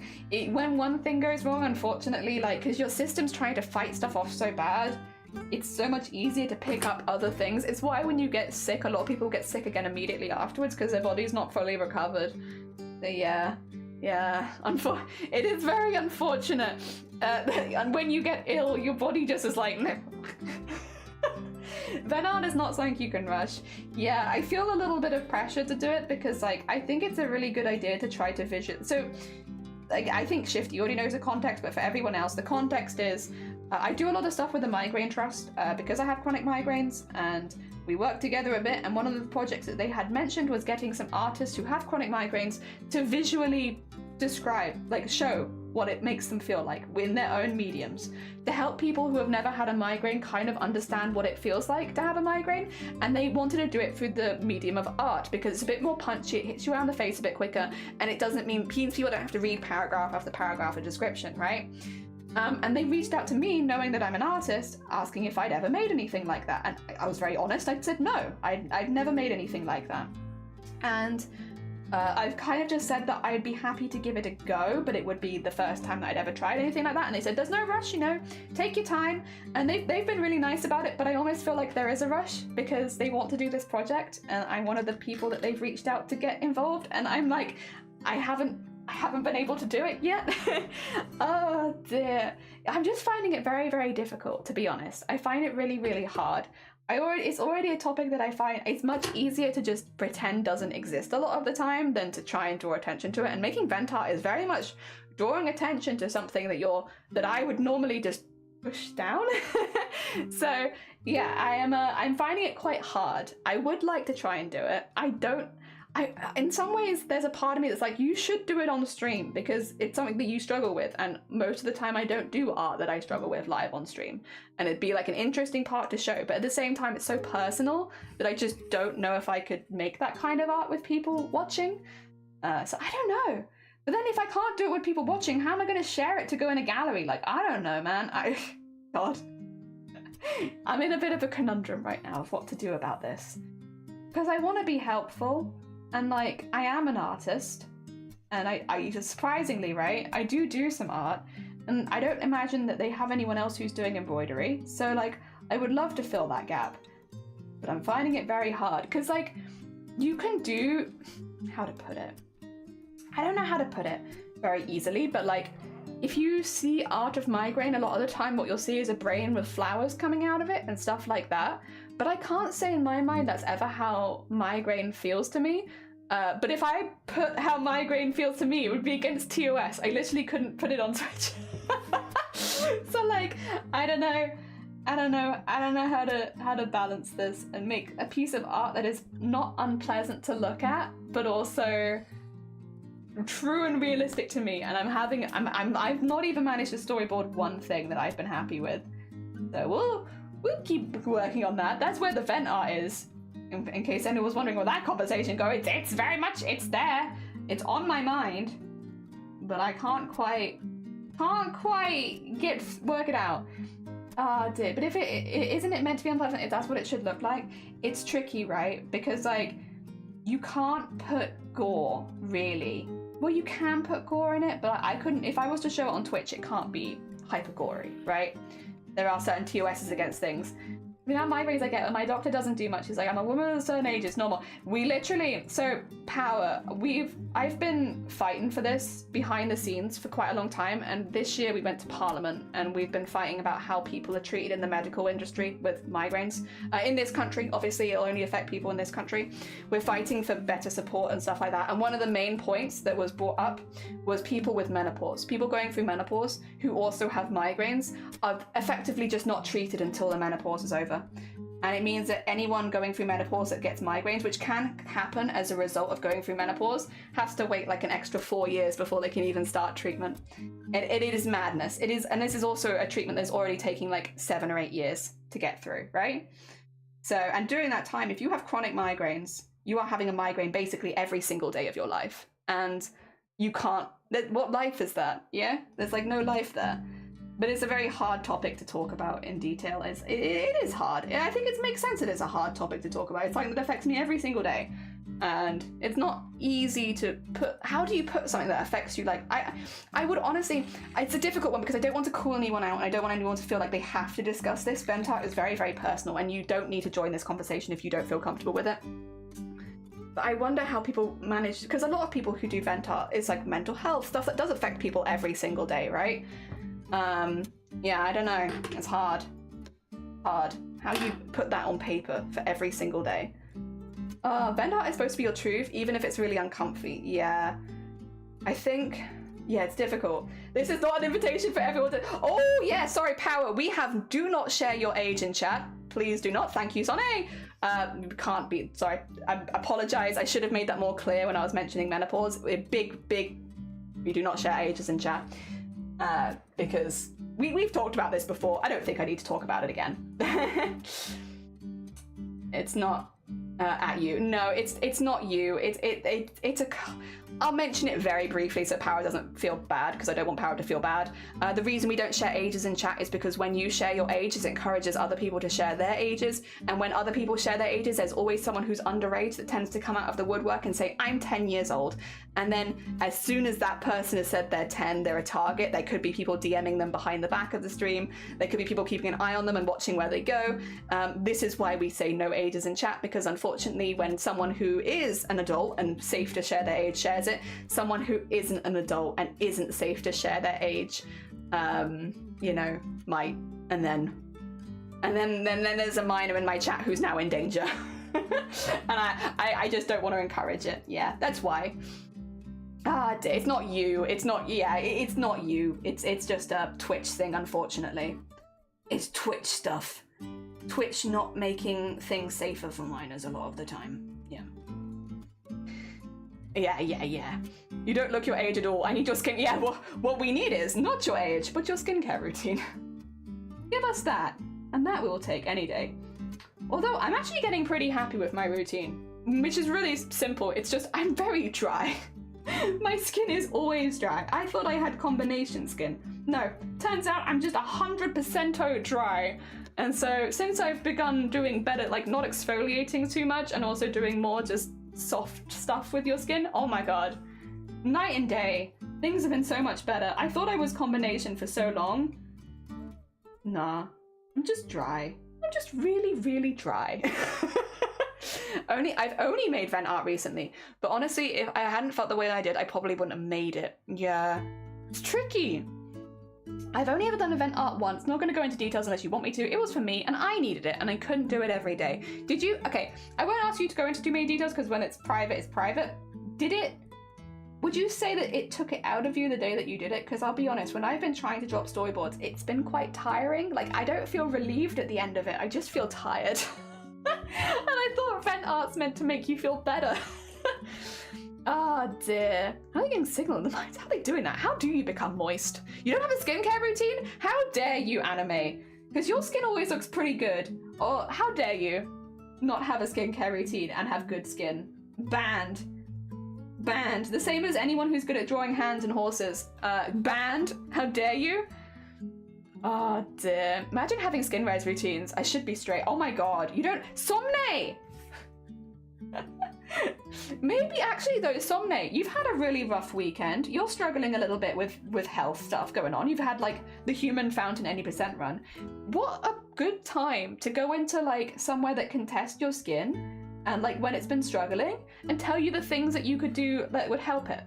Because you're probably going to get it at the time where your skin is struggling the most because you've just gone through a traumatic weekend.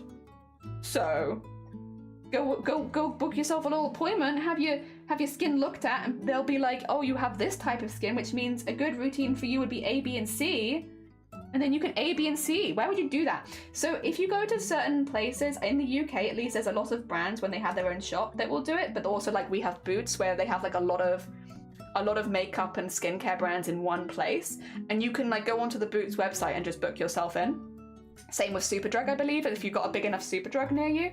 But yeah, if you don't live in the UK, it'd normally be like if you go to like a brand of like if you go to Kiehl's and go into Kiehl's, you can have a skin test done there.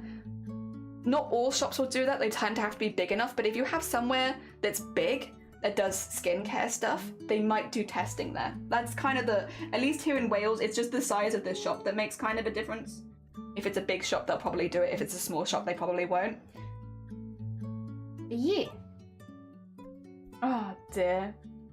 The nice thing as well is if you go to like a Boots skincare specifically, if they're worried that there might be actually something wrong with your skin, there's often in the big Boots a doctor's appointment that you can actually go to, and you can have a doctor's appointment at the Boots. They might not have it on the same day, but if somebody looked at your skin and was like, actually, I think you have something going on, I might recommend you quickly go book an appointment at the doctor's. You can do it all in the same place. But I don't know if you'd have that elsewhere. That's something that they have here, but yeah. Anyway, as in you've never done it before. I see. Not as in I've only been making vent art. Sorry, I read that wrong. Only been making vent art.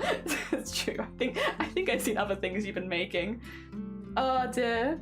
The event, and yes, it took me out on it, but I don't have a problem sharing. It's just a trigger. Oh yeah, probably best to avoid then. I do appreciate you being subtle about it if that's the case. Oh dear. Let me look at the skin instruction manual. Yeah. Maybe Matters will do it wild. Yeah, no, it's good. It's really useful. And like, again, I just assumed I had combination skin because I was like, I occasionally get acne, but it's not that bad. But like, I feel like I get like more oil, but no, apparently I'm just dry. I'm just really dry. And oh my God, do you moisturize? You're so dry. I was also told off for not drinking enough water, which was true. They were like, do you drink water? And I was like, I drink tea. There's water in that. No. You need to drink water. You're really, really dehydrated. Your skin is a dry type anyway, so you are dehydrating your dry skin, and I was... I'll be honest, since then, it's been so much better. And like when I have had I had an allergic reaction last week, I had all the stuff on hand to like deal with it really quickly, which meant that my skin was only bad for a couple days, which is so much, because I used to struggle for months at a time with my skin. Whereas now it's like, as soon as I start noticing that something's flaring up, I have the products to go look after it and I know what to do. And it's like the little thing that makes such a big difference, especially because I show my face so often. It's amazing. 10 out of 10. And thank you for the hydrate. I will hydrate. I've been thinking, just general question. If I open a commission for art, what price should I start? That's a really hard one, Anime. So I don't think anyone can tell you the price that you start at. What I'd recommend is look around at a few other shops that are doing similar art to you. Have a look at what they're doing. Draw a piece that you would do for commission, time how long it takes to do that piece, factor in how long it's taken you to learn to do that piece, and then kind of like chop it up to somewhere where you're comfortable with the price, but also you're being paid enough and stuff like it. It's difficult. It's really hard because it's like, how much do you want to get paid an hour? That's different for everyone. Some people want to be paid more an hour than others, and it's like valid, like however much you want to be paid an hour. The other thing is, I've talked about this before, if you're being commissioned for something that you don't enjoy doing, hike up the price. Like if I was being commissioned for, say, a piece of armor, I don't do armor making very often and I don't enjoy it, I would hike that price up because I don't enjoy it, and it means that the hours I'm doing suck. So like, you know, you don't have to price everything exactly the same. If you do two pieces of art and you love making one and you hate making the other, but you can do both really well and you want to put them up for commission, the one that you hate should cost more. Even if they take the same amount of time, it should cost more because you don't enjoy it. Yeah, it's like there's a lot of little nuances that can make it a little difficult to say exactly what price something should be, but yeah, there's a lot of things you can do to kind of work out what you want. Cleanse, tone, hydrating space, serum, moisturize, and SPF. SPF was one that I also used to miss out on a lot because I was like, I barely go out, but it's like, if I am going out, should I be wearing SPF? Probably. That was a good one. Oh dear. Did I hydrate? I can do it again if I forgot.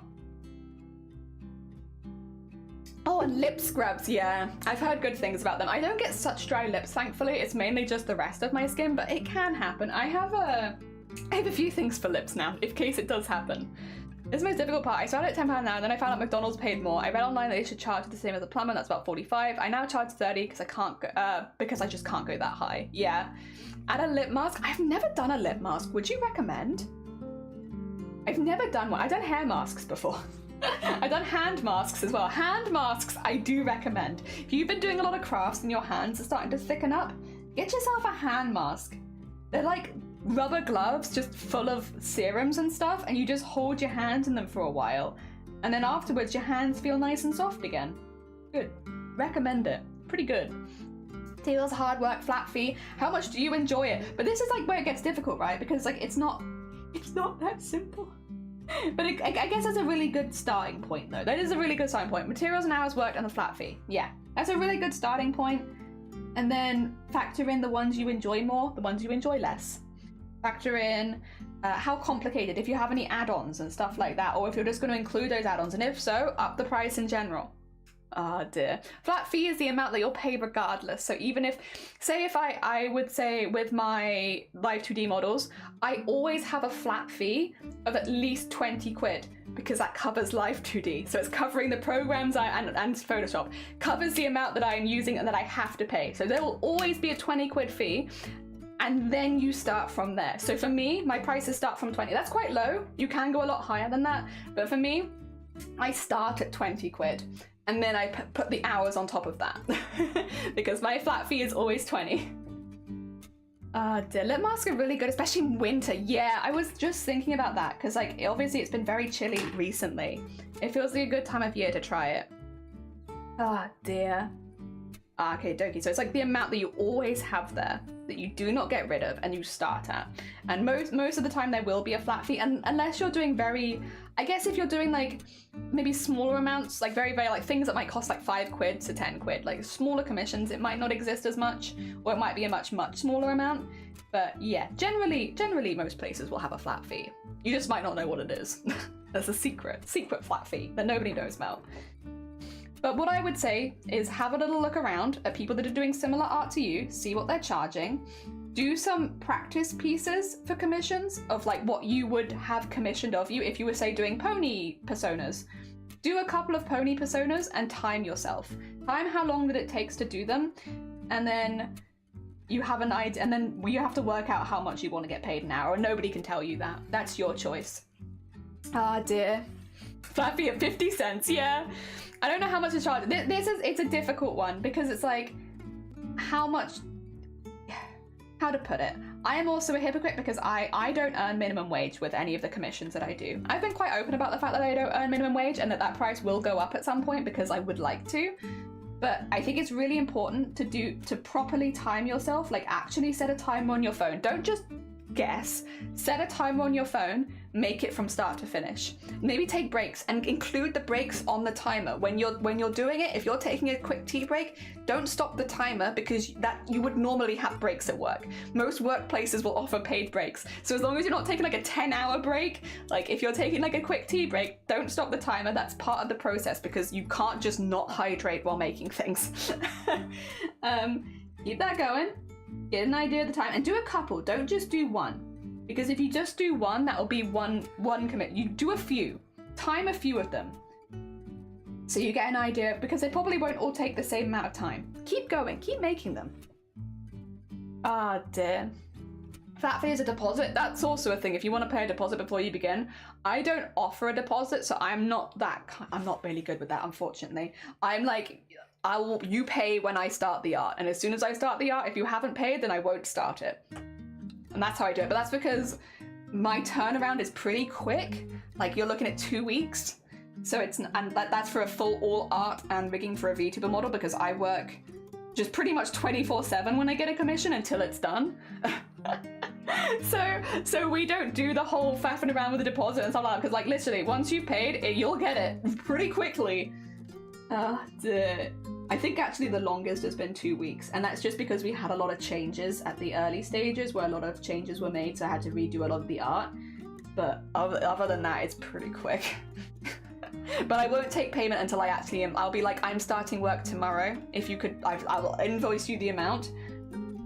Pay that now and I'll start tomorrow, if that makes sense. So I won't invoice until I am literally about to start, which is not always the most popular way of people doing it, but that's how I do it. Just because I have a lot of health issues, I don't like taking a deposit in advance, because if something does happen, I would rather just take payment when it starts. But that's my own personal way of approaching it. There is no wrong way. As long as it's a way that both you and your client has agreed with, that's fine.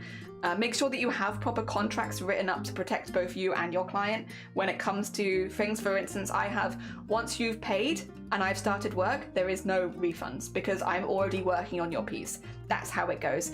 I won't ask for payment till I start, but you know, once I've taken that payment, I will just do the whole thing, because I will do a lot of work in a very short amount of time. I'll work just 16-hour days off the bat, which means if you then ask for a refund, well, I've done 16 hours work, you know? But that's how I do it, which protects both me, for if somebody did back out after a couple days, which doesn't normally happen, but if they did, but also it protects the client because I don't take money ahead of time, which means if they want to back out before that, that's fine. Ah dear. But I have like a proper contract right up and everything so that people agree to that before we do anything. Yeah. Ah dear. People that don't drop out. Yeah, repay as a commissioner and Twitch streamer. I have really helped. Oh yeah. Put the link in. Do it. Would you mind, Sonne, popping that in the live stream chat in the Discord if you're free? Because I imagine that's one of those pieces of information that people might want to go back to after stream as well, if you're okay with it. If not, don't worry about it.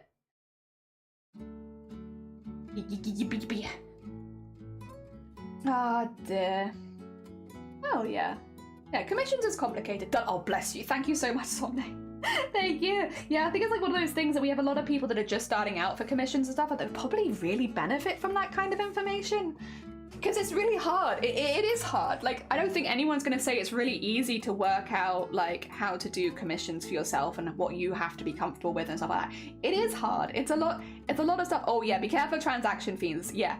Like, if you're doing, yeah, there's a few transaction fees because PayPal always takes a small amount. But then also if you're doing, like, I will commission you in my £5, which means that, yeah, you've got to be careful because, yeah, because then I don't have the extra fees popping on top. Conversion fees, that's the one. Oh dear. I'm gonna copy in and edit it, yeah. Asshole rate. Asshole rate. Oh dear, I forget PayPal takes, but it does. PayPal do be taking a little bit. They do. The smiley face is so you can kind of see it here, I think. The smiley faces, like the standard emotes, are so big on Restream chat compared to everything else, and I don't know why. Yeah, like that's terrifying. It's so much bigger than your name. Like it is big, and I don't know why they do it like that. Like, yeah, see, that emote's not so bad, anime. That's nice. It's just that emote's not so bad. It's just the smiley face ones, like the default emotes, maybe is what you want to call them. Yeah, like the smiley and sad faces on their own. Yeah, like that. Massive. I don't know why. I don't know why it's so big. Got that massive smiley face. But then, yeah, when you put it next to another emote, like Sleeves has done, it's a normal size again. I don't know why. It's just the smiley faces on their own with no text are terrifying. Like when they're a part of a sentence or they're with other things, it's fine. It's a normal size. It's the same size as the text. But when you, yeah, like when you post those ones on their own, they're just massive. I don't know why. Weird Restream stuff, I guess. Where's the edge? Oh, it's there. Okay. So I got a little lost. I got a little lost in my smocking. There we go. Ah, oh, it's like in Discord. Yeah, except that it's just because in Discord it makes all emotes bigger if you post them on your own, but it's just the smiley face ones, just the default ones that do that with. I appreciate artists who are willing to share information to newbies. Sorry, there's many that gatekeep for some reason. Like, figure it out yourself. I'm not telling you. I think it can be a complicated one to approach, and not in like a rude way. I could totally understand if someone was like, you know, I don't really want to talk about it live on stream because that's a whole discussion. Because that's fair. You know, you talk about what you like, and if you don't want to go into detail about it right now, say you're having another discussion about something else, and you're like, yeah, it's not really a good time for me to go on a half-hour tangent on how to set up commissions. I can understand that. But yeah, I don't understand not saying. I think when it comes to art, you will commission artists that you like their art of, and most people's art is pretty individual. Like, yes, there are overarching styles, and there are things like there are like emotes, for instance, or there's, you know, VTubers, things that you are getting the art for in particular. But for the most part, people will still want to support you as an artist, or they'll want your art specifically, right? So I don't think it really makes much sense to not share, because you weren't really, it's difficult. I get it, because it always feels like you're in competition, I guess, with people for a lot, especially for a lot of people. A lot of people feel that harder than others.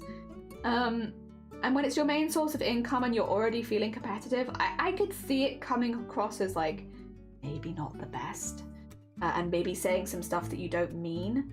But yeah, no, I don't really get, I come from the cosplay community, to be fair, and the cosplay community is like not, it is like the least gatekeepy community when it comes to, learning skills. Most cosplayers are pretty open about what they're doing and how they're doing it, and cosplayers, historically at least, got very excited when they found new techniques. These days, there is often a paywall involved, and then it's a little different, but yeah, it's, historically, cosplayers were really big at sharing. Like, when they found something they liked and something that worked for them, they would.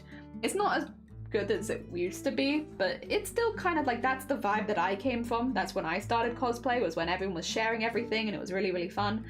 So maybe that's why. I think the only reason I can see is like a very good excuse really to not want to talk about commissions live on stream is it is just it's a very nuanced topic where it's like you can't, you know, for instance, Anime said, how much should I price my workout? No one can tell you that, and I don't mean it in a rude way of like work it out yourself. You do kind of have to work it out yourself, but we can give you the tools that you can work it out yourself, but you have, you know, no one can say you should charge this much an hour. Like, it doesn't work like that, and I can't say how long it takes Anime to make a piece of art, or how much Anime likes making it, because it might be as well, Anime, if they have a thing that they're like, oh, I really like doing this, and I want more people to commission me to do this one particular thing, you might lower the price. You might take less because it's something you're already interested in. I know a few cosplay commissioners who they're like, I will offer you this cosplay commission at a reduced price because I want to make it. And it's like, yeah, like, and again, it's difficult. You can't tell someone what they should be pricing, but you can give someone the tools so that they can work that out themselves. Yeah, it's a hard one, because at the end of the day, it does kind of come back to work it out yourself, but like, we can help, but we can't say whether it's ever right or wrong, because that has to come from anime, and it can only come from anime. Alima, welcome on in. What kind of cosplay? I am making a 16th century version of the collector from Owl House, or from the Owl House. So this is the design that I made, that I'm following.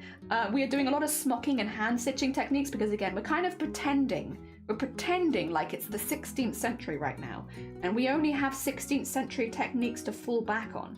So we're doing a lot of hand stitching, and it means that this is a really, really slow cosplay, but it's fun and it's relaxing, because no loud machinery, no funny smells, no weird paint stuff. It's all traditional stuff. It's nice. It's just like a really nice, chill start of the week kind of vibe. Yeah. And it's gonna take me years at this rate, but I'm having a good time with it. I can show you what this piece ends up looking like. This is a different color, of course, but like, it'll end up looking like this eventually, once it's fully decorated. But we just started this today, so right now we're in the very, very early stages of smocking. we're early days yet, but that's fun. I heard some refusing to say what they've got materials from, and I get not remembering, as we're all craft hoarders to some extent, but straight out saying no sharing. The only reason I wouldn't share is if it was a local store that would dox my location. Outside of that, it's fine. I'm happy to share most things, but on the off chance it's like, I got this from somewhere very local, it's like, I'm not gonna tell you. But it's not because I don't want to share the information as much as I don't want to put myself on danger in the internet. Again, that's the only reason I could think for not sharing that, would if it would, like, I guess, reveal your location too much. Like, if you get it at like a brand, then, but if it's a small local crafter, then I get that. Also, Lima, thank you so much for the follow. It's very kind of you. Welcome on in. Ah, that's cool. It looks a bit complicated. It's not difficult, it's just very slow. And a lot of the processes we do for here are like on their own pretty simple processes that I think most people could pick up and do very easily. But yeah, it's just slow. The nice thing though about it is, because it's all hand stitching, you don't need any fancy machinery in your house. All you need is a needle and thread.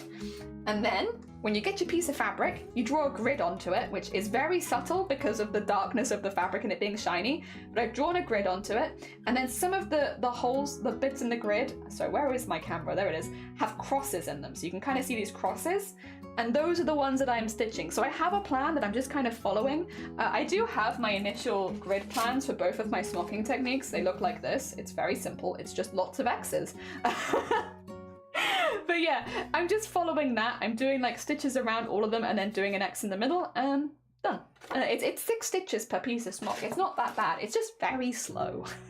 So if you're looking for something really quick to make your costume look better, smocking is probably not it. But if you're looking for something to add like a lot of texture, smocking's great. And it's really easy to pick up because you don't need anything fancy. You just need needle, thread, and fabric. I know I should figure it out, but knowing where to start helps. Like, we can give you advice of where to start. I would hate to see anyone be like, you should charge this amount, because I don't think anyone has the right to tell you how much you should charge, but we can tell you the things to look into, like, you know, timing yourself and working out how long things take, deciding how much you want to charge an hour, you know, picking out things that you like making more and you might charge less for, and making out things that you don't like more that you might charge more for. That kind of stuff. Art thou maidenless, oh streamless? Wait, maidenless? I am maiden. Well, does shiny count as a maiden? If shiny is a maiden, then I'm not maidenless. But if shiny doesn't count as a maiden, then I might be maidenless. God damn it. No reason why you can't change your price. That's another very good point, Steves. Yeah, you can change your prices. If you start with your initial prices and you're like, I hate this, I'm not earning enough for like the hard work that I'm doing, you can up them. Very normal, very, very normal thing to do. So don't feel like, yeah, whatever prices you set initially, if they're not correct for you, you can change them. You can change them. As long as you're not changing them halfway through someone's commission so they suddenly have to pay more, it's fine. Oh dear. Shiny counts as the maiden. Oh, good. Okay, then I am not maidenless. Wonderful. And Cthulhu is a really wonderful fountain of knowledge, I will say. We have a couple people in the community, but definitely Cthulhu. They've been helping me out a lot when it comes to setting up a table for the first time and the things that I'm going to need. Yeah, we do have, and we also have, like, to be fair, in the Discord now, if you wanted to have more like public conversations asking for advice, if you go into the community artist forums, we have the community talking shops commission and making content. So we have that as a forum where if you have questions and you want to ask people, you can always ask it in the forums. I can't say that people will always respond because I can't force people to answer people's questions, but we have forums now where you can post if you have a shop, you can post if you have commissions, and you can post questions. Like talking shops commissions and making content would be a wonderful forum to put all these kind of questions into if we weren't live. Obviously it's fine because we're live and talking about it and that's not a problem, but if we're not live and people have questions, you have options. That's what we have. We've been making this better. Oh dear. I've been wanting home, but I'd love to do like hell yeah. So I've tried to make the Discord a little bit more easy to discover people, but also to have these kind of conversations about shops, have these conversations about YouTube channels, about Twitch channels, all that kind of stuff. That we might often have on stream, but might be a bit difficult to have off stream. We have a whole forum page where people can post their shops, where people can post their commission pages, and I would recommend doing that if you fancy it. I mean, I can't force you. If you don't want to post it there, you don't have to. But if you have a store, do it. Share yourself. It just makes it easier. Like when we're recommending people, like for instance, in this particular case, I might be like, oh, it'd be really wonderful to share people's shops so that anime can go have a look at them. But I can't force you to post them there. You don't have to. But if you'd like to, I know that we have Sia's ones in there, and my ones are in there. But right now it's just me and Sia. We only have 2 examples of people that run shops. Oh dear. And I would not say that I am the best one. Sia is more experienced than I am. Don't find out how much you realize my says like looking this and give me life. I'm glad. I know what I didn't want to have happen is people be like, oh no, what if anime thinks I'm shutting the conversation down? That was not my intention. I just, for when we're not live, if you want to have these conversations and you want to pop them somewhere, we have that there. But while we're live, it's fine. It's just I'm not always live. Oh dear. I still do myself in there. Hell yeah! Which is a way of again. This would be one of those conversations where it'd normally be like a really nice opportunity to draw attention to it, but you don't have to put it in there, only if you want to. Giver! Welcome on in, I hope you're doing well. Welcome. We've been talking opening commissions, running a shop, stuff like that, and getting a lot of different experiences from different people in the community and how they do things. You hate your community? I don't! I promise I don't! Oh dear, I'm not always the smartest. I sometimes forget to do simple things that would help the Discord out and stuff like that. I sometimes need reminding of things that I could do and fix, but I mean well. I just don't always do the best. Oh dear. There we go. You hate us all. I don't hate you all. I'm doing well. I just got back from dropping wife at airport. Ooh, I hope their flights are okay and nothing is cancelled and everything is as smooth as possible, and I hope they have good airport food. I hope they have good selection of choice for the airport food. We're getting there. We're getting there. We have how many lines to do? 1, 2, 3, 4. Oh, we're over halfway. Hey, nice. It doesn't feel like it because we have a lot of fabric left, but it is shrinks. We know you mean well. Okay, I'm glad. I always mean well. Sometimes I don't say well. Speaking hard. I'm very excited though. I really hope. I'd love to see. I will say I do just love to see what people make. I love to see their shops and stuff like that. I think it's just really, really cool because a shop, the same as a portfolio, which we do also have a category for if you have portfolios and you want to post them. But it's a shop is just a wonderful collection of stuff that people have worked really hard on in their own art styles and stuff like that. And same with commissions. It just gives me a lot of joy. It just gives me a lot of joy to see it. I think it's really inspiring when it comes to trying to make stock for your own shop as well, to see other people making stuff for theirs. And oh wow, they made so much stuff, that makes me want to try harder to make my own stuff. That kind of vibe. Yeah.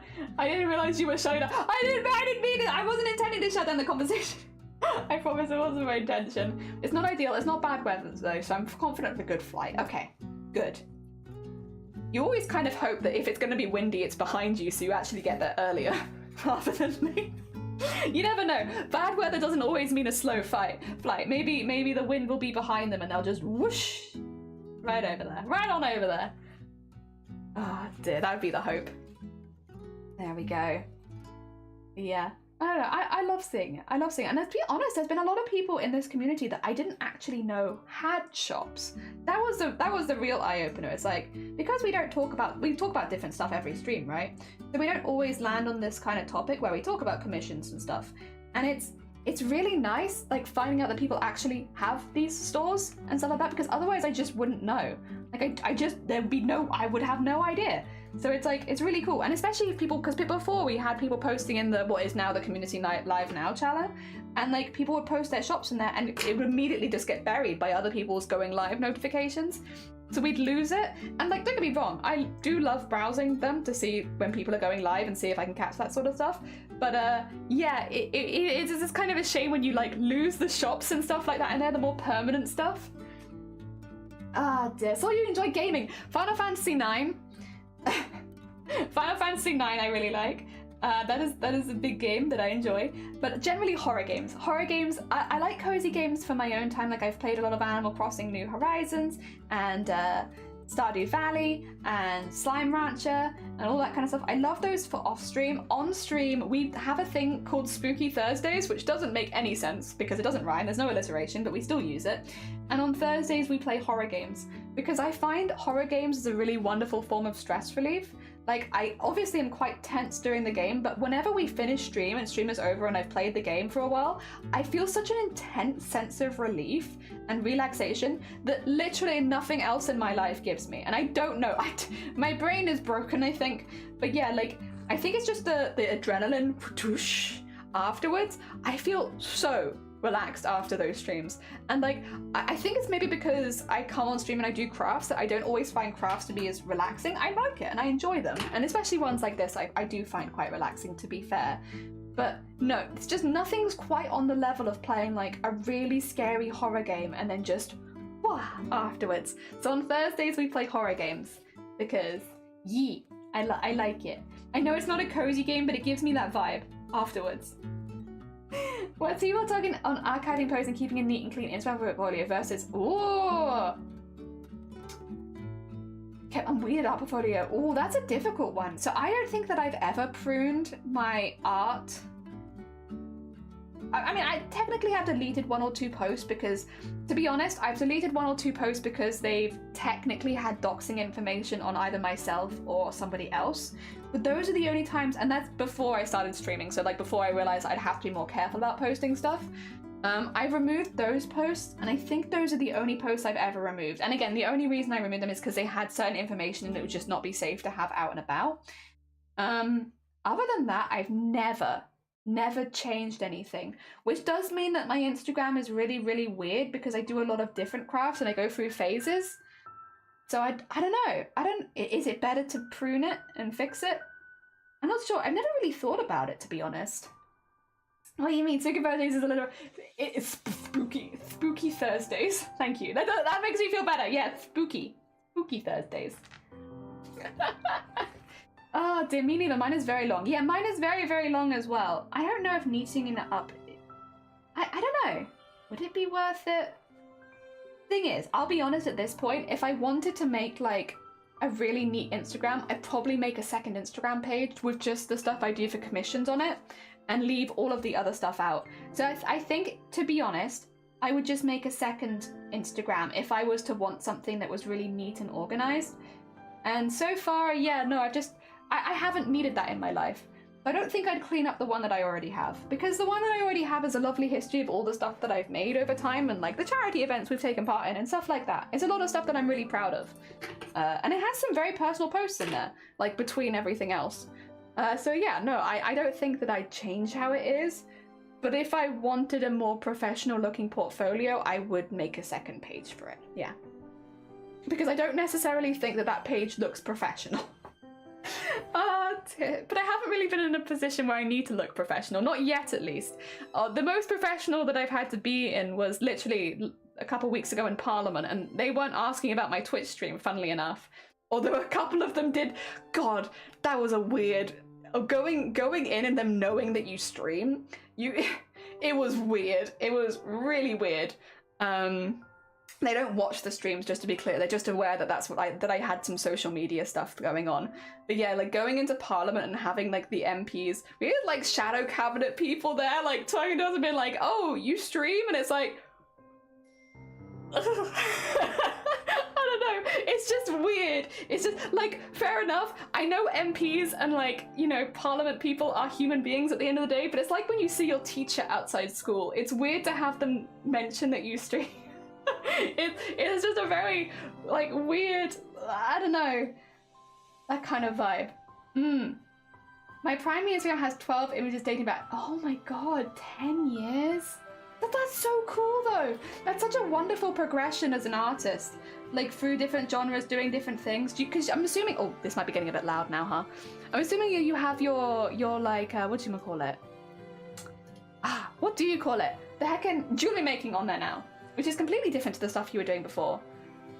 And make a business account and an old one can stay personal. Yeah, like all of the history of all the different arts you've done and the stuff you've made and all that kind of stuff. I wouldn't want to get rid of it.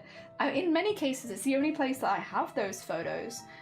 Because although I do keep a couple photos here and there, like I'm not too sentimental a lot of the time. So like, to be honest, there are certain, like especially with work in progress photos that you will only find on Instagram. I don't have it on my computer anymore. Which means that, yeah, the only place you can find it is Instagram, and maybe Twitter in some cases.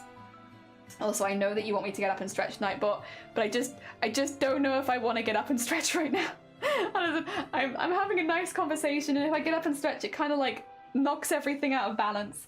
Plus, I'm probably going to have lunch soon anyway, so I don't know, maybe I can wait. Can I smell anything? Any lunch smells? I'm having rice for lunch today, so I should probably be able to smell it a little bit before it comes up. I can't really smell anything yet. Oh dear.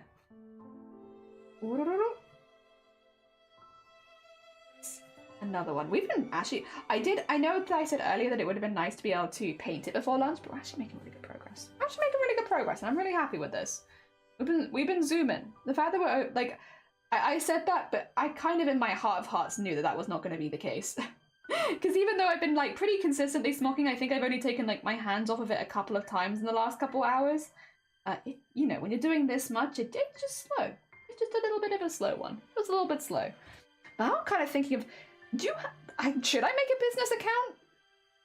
But then I was like, why separate it? I think it's difficult. The idea of making a business account makes a lot of sense in a lot of places, I guess. But I am really a streamer that has done other things after that. But I would say that predominantly, like, my biggest following is on Twitch. The place I spend the majority of the time is on Twitch. And on Twitch, I would argue, you know, against popular opinion, that I am a human. And you get a much more human side of someone on Twitch anyway. Would there even be any need to have a business account? Like, I wouldn't necessarily want people from Twitch to be sent to a business account, because, like, the whole thing about Twitch is that you can ask questions and you can talk to the person as they're making stuff, right? When it comes to, like, at least art on Twitch, maybe not so much gaming and stuff, but on art on Twitch, there's, like, a lot of it is that you can pop by, ask a question, and pop out, right? I don't know if having a business account really makes a lot of sense when it's streaming feels like a much more personal thing, because there's no editing or anything. Like, I mean, I could edit in post, I guess. If I said something truly awful, I guess I could edit, but, like, for the most part, it's not like that.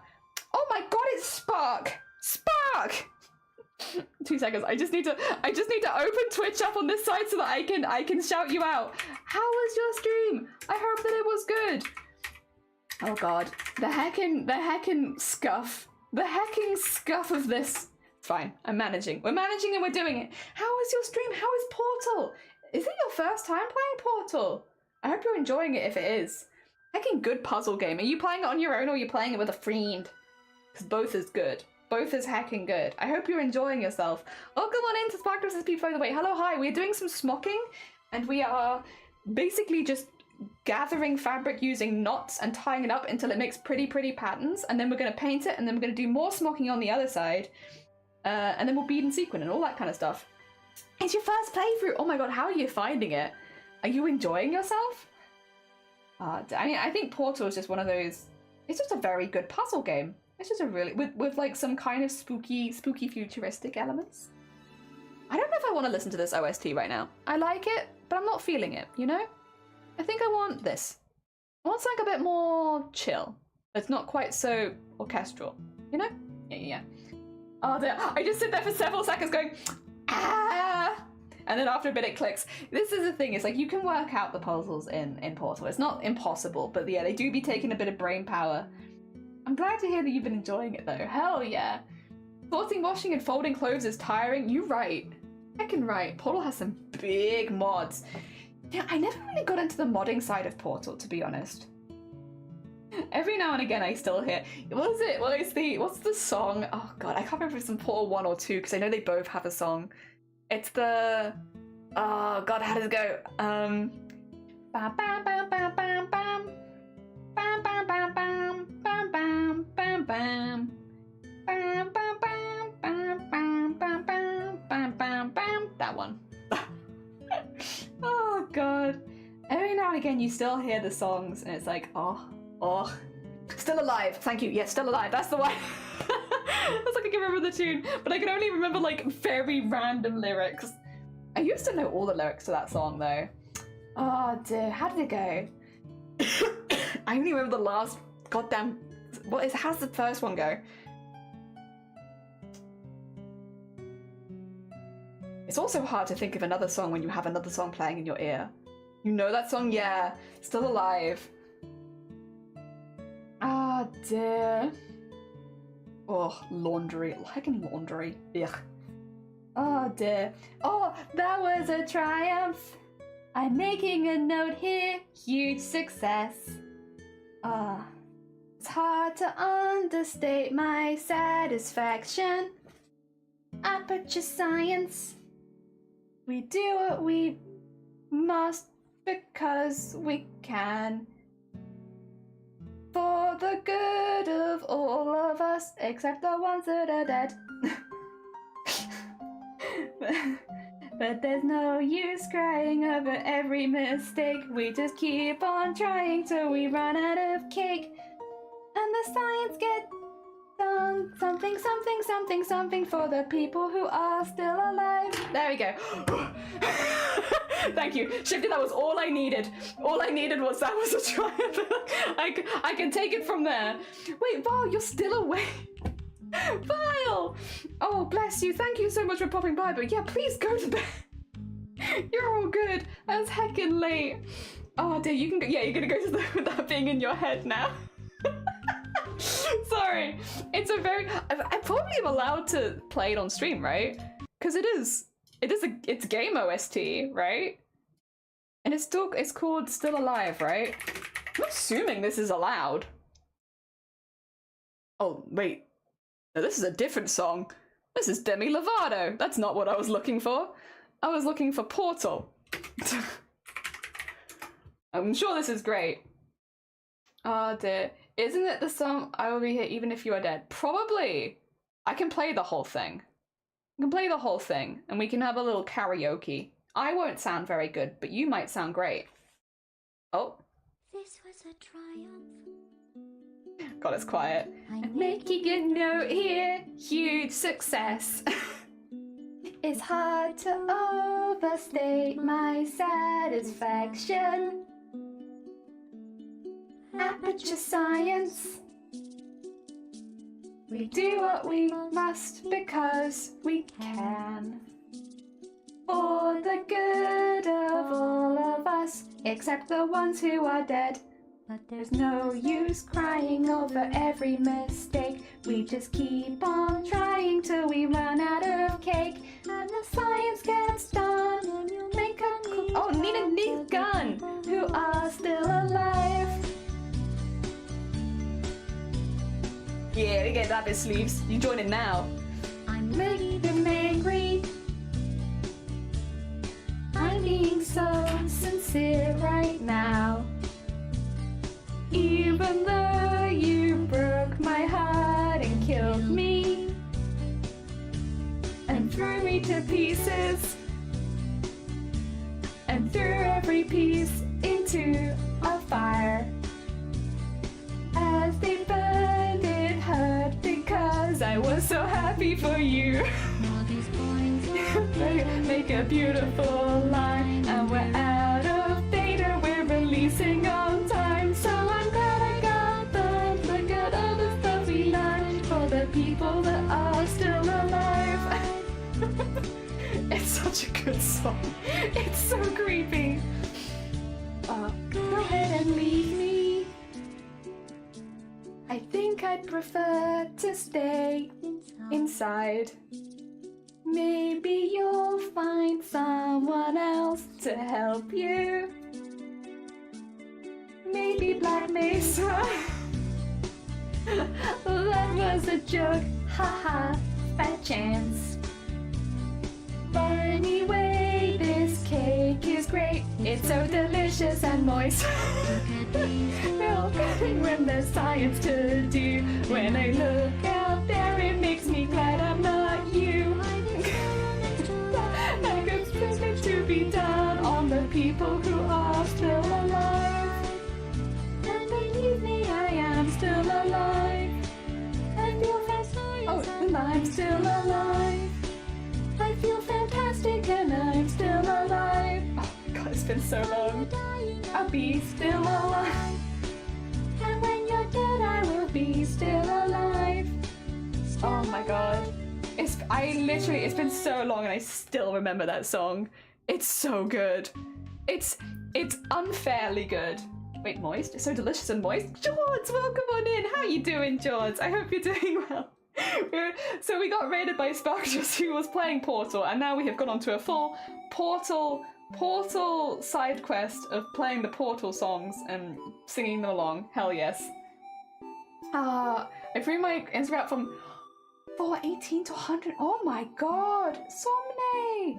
Oh dear, that's a heckin' lot of prawning. What, have you got those photos elsewhere though? Yes, moist. Very well. How are you doing? I'm good, thank you. We've been doing some smocking, which is slowly getting through, working through it. It's a nice chill beginning of the week kind of job, so I'm having a good time. They're archived. Okay, good. I was like, great. I was like, you know, and if it's not art you're super proud of anymore, like keeping it's good because then you can look back and see on how much you've improved. Although I'm terrible for that because I literally threw away all the art I did last year because I did it on... But I will say, I didn't throw it away because I wasn't proud of it. I threw it away because it was on random pieces of paper and I just didn't want hundreds of random pieces of paper around in my art room. So I did throw away all the art I did last year, but it wasn't because I hated it. It was just storage reasons. Ah, dear, smocking, not mocking, true. No mocking the smocking. Still on the app, but they're only available to you. Good. That's kind of how I have a lot of my first streams. Like, they're available to me, but nobody else can view them because I like it like that. I like it like that. There we go. I think. Oh. George! Oh my god, 37 months? Jesus, George! It's been a heckin' time. George has been lurking. Oh, bless you, no. Thank you so much for the lurk. I really appreciate it. It's very heckin' kind of you. And thank you so much for 37 months. Jesus. Oh, wait, can you not hear the music? Oh, no, you can. Okay. Jesus, that's been a heckin' long time, huh?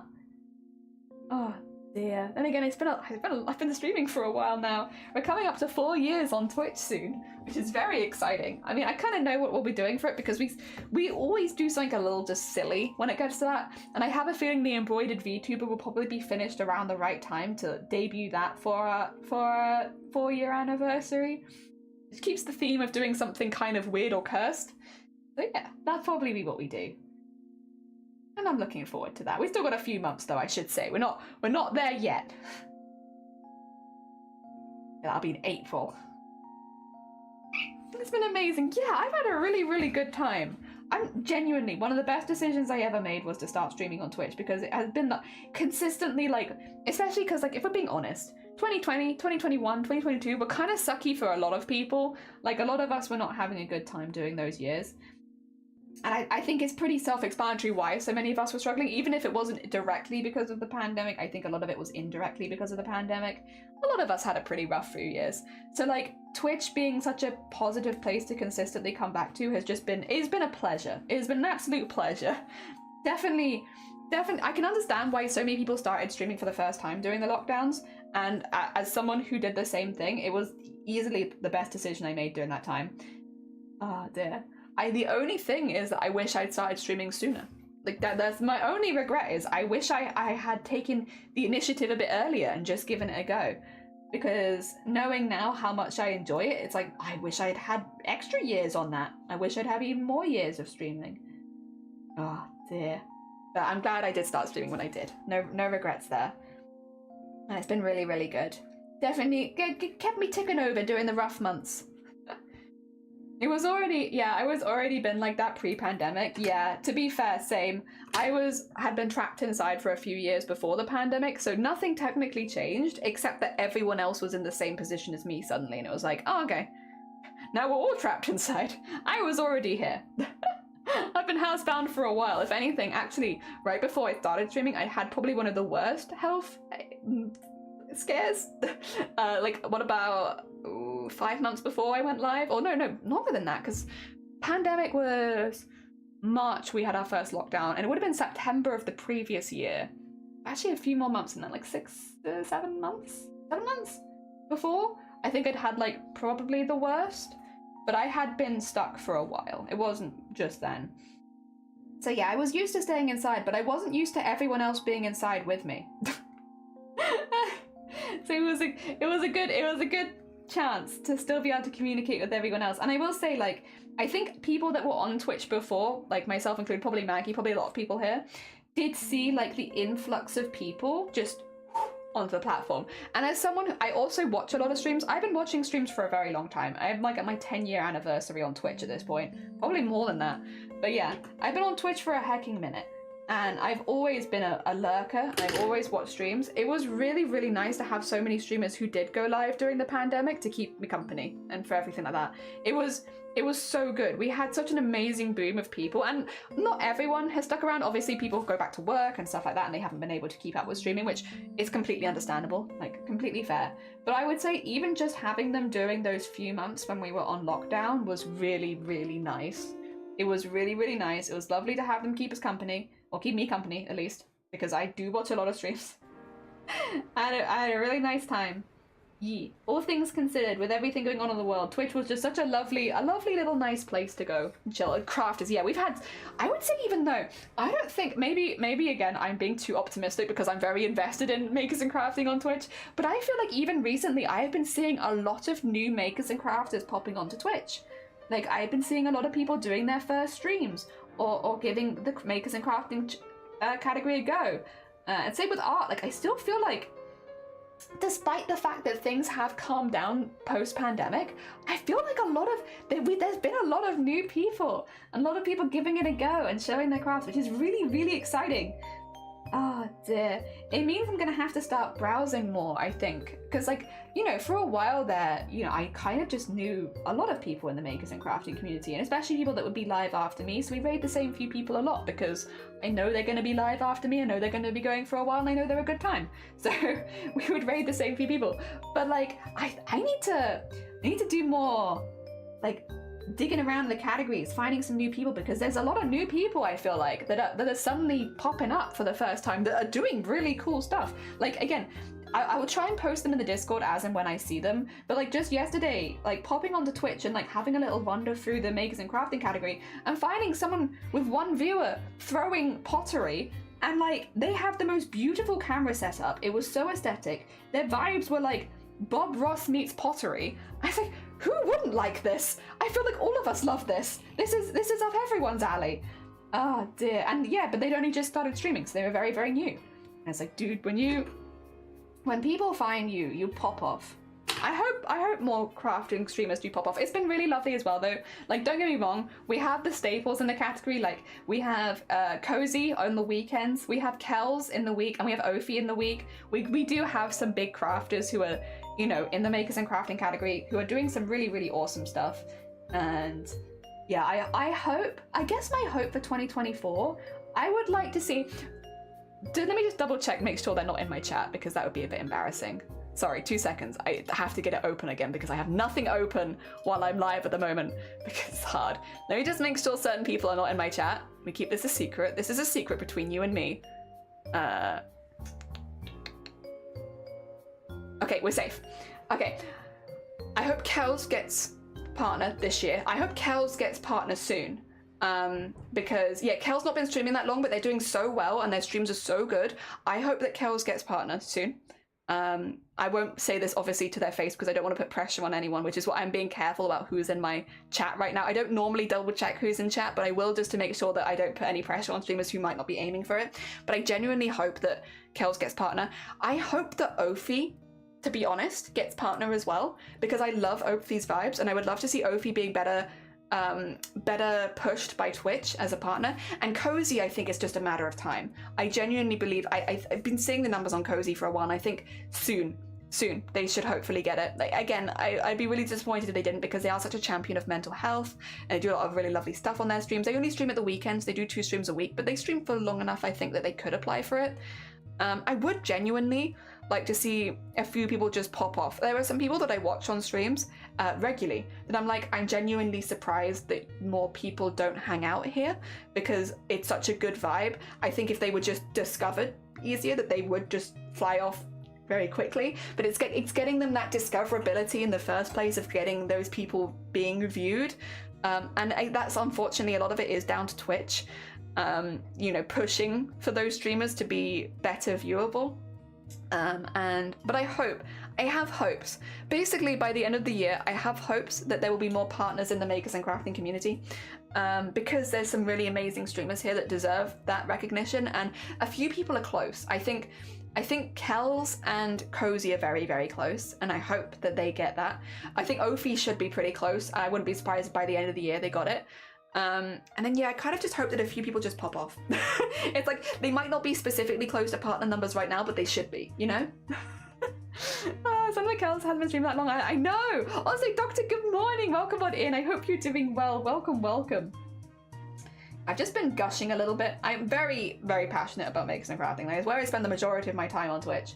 And I genuinely think we have some really, like, you know, in the same way that in certain game categories you have streamers that are doing things that nobody else is, like doing really amazing stuff, really fun and entertaining stuff.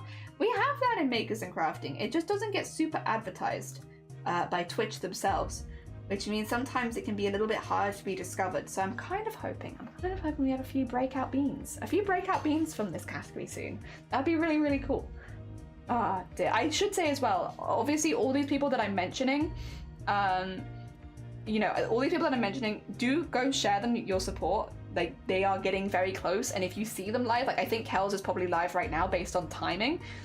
If you see them live and you can send them a lurk, even if you can't watch them full force, like just sending them a little lurk in their channel to help them getting over to partner numbers. The thing is, when it comes to partner, you have to have an average of 75. But what people often don't think of is that also includes like the first few minutes of your stream. So for the first few minutes of your stream, you'll often average like 1 or 2 viewers. Even if you're someone who isn't in the first hour going to go up to 70, in the first few minutes, you'll likely only have a couple, and that counts towards your average, which means often you have to be averaging more than 80 for the majority of the stream to balance out the first hour when people are going in. So you might see Kels and be like, oh, they have more than 75 viewers. It's fine. You need more. You need more than that. And it is how it is, because it has to balance out the hour where everyone's coming in for the first time, you know? So if you see someone who has exactly like 75, 80 viewers and you're like, oh, they don't need my view. They do. they still do, because yeah, to balance it out, you, for the majority of your stream, will have to average, unless you build very, very quickly, you'll have to average above 80, maybe even 90 to get to the average of 75 viewers on a stream. Yes. So that's why people do partner pushes, and you'll often see them at way above the numbers they need. It's because that's what you need for the majority of the stream to even it out so that you can get it. Ah, dear. Yeah. Difficult. I can shout Kels out. If Kels is live right now, I can shout Kels out. I probably mispronounce their name, but I can try. Kels Bells. I think it's like that. Nope. How do you spell Kels' username? Does anyone have it that I can copy? Because I know it's a bit of a difficult one for me to just... Because I could just call them Kels. Sorry, don't follow that one. Thank you. Is it 2? It's 2, I see. Got you. 2 3s. Thank you. I appreciate it. Thank you, guys. Yeah, I'll delete the original one so you have the proper one. If you want to go send them a lurk and help them get to partner numbers, I know they're not doing a specific partner push as far as I'm aware. They're just very close. And it'd be really nice to see them get it. It's totally not. One day maybe, but again, I'm not going to hard push for it. For now, I'd really like to see them get it. They said it kind of hurts that they stream so early for USA people, and their own words when I last spoke to them about it. Yeah, it's the same for me. Like, I'm in a very similar position because I don't really hit America for very long. And to be honest, if you're aiming for partner, you kind of want to be hitting America because America has the most viewers by a long shot.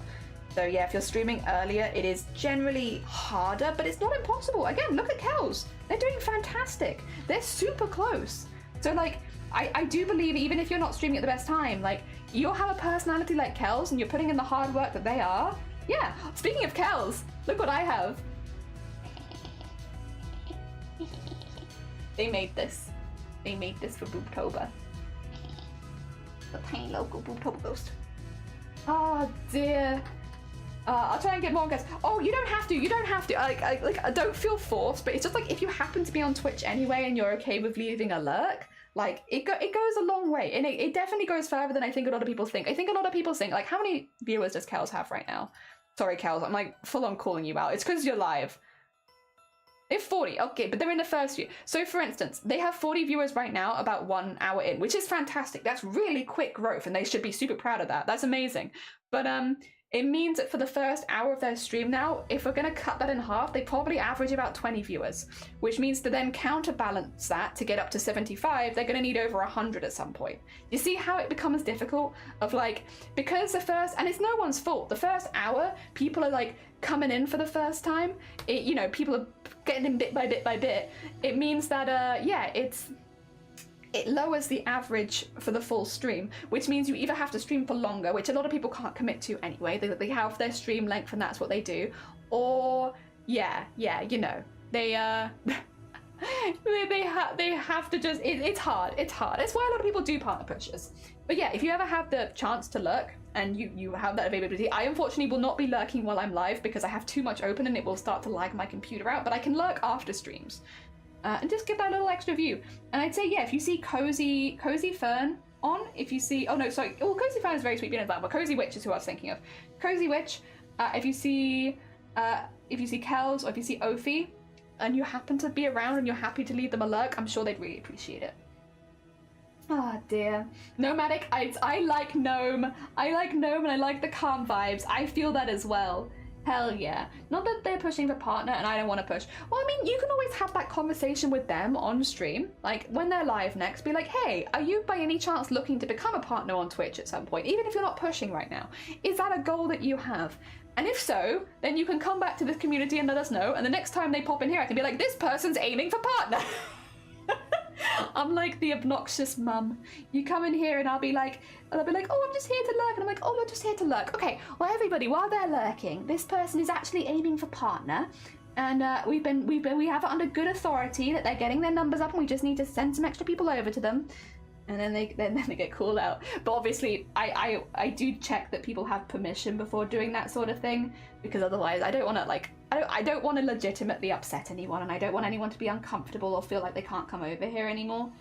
So yeah, but if you mention it to them and they're like, oh, I am actually aiming for partner at some point, then you can come back and you can tell us, tell on them, and then we can do the same thing for them. Oh dear.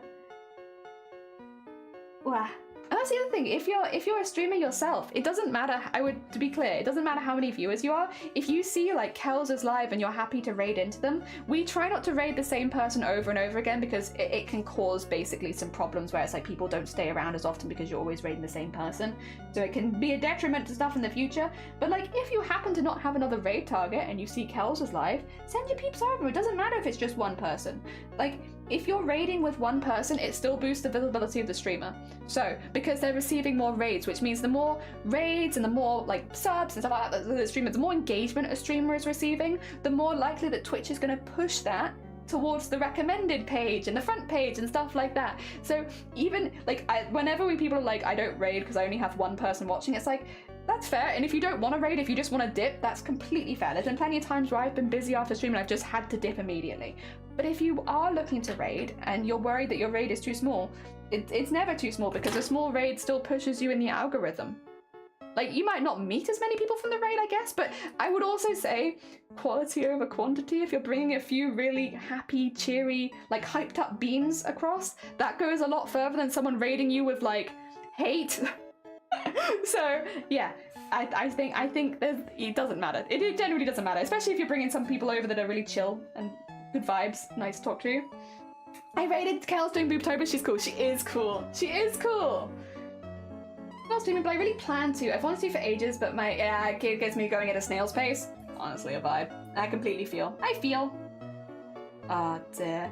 I do generally wish I'd started sooner, but I psyched myself out a lot. And then I did, to be fair, the way that I went live, and this is not necessarily how I would recommend if you're looking to go live for the first time. This is what I did.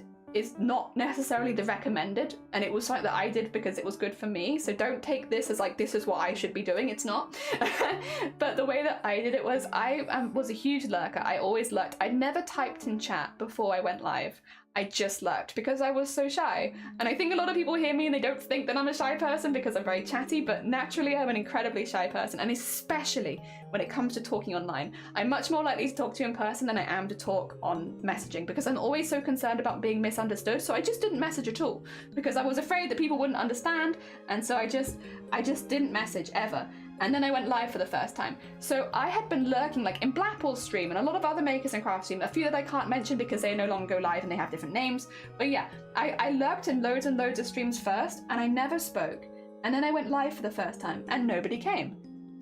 Because nobody knew me. Even though I'd been in people's communities for years, nobody knew me. And that was perfect for me. I didn't want anyone to come to my first stream.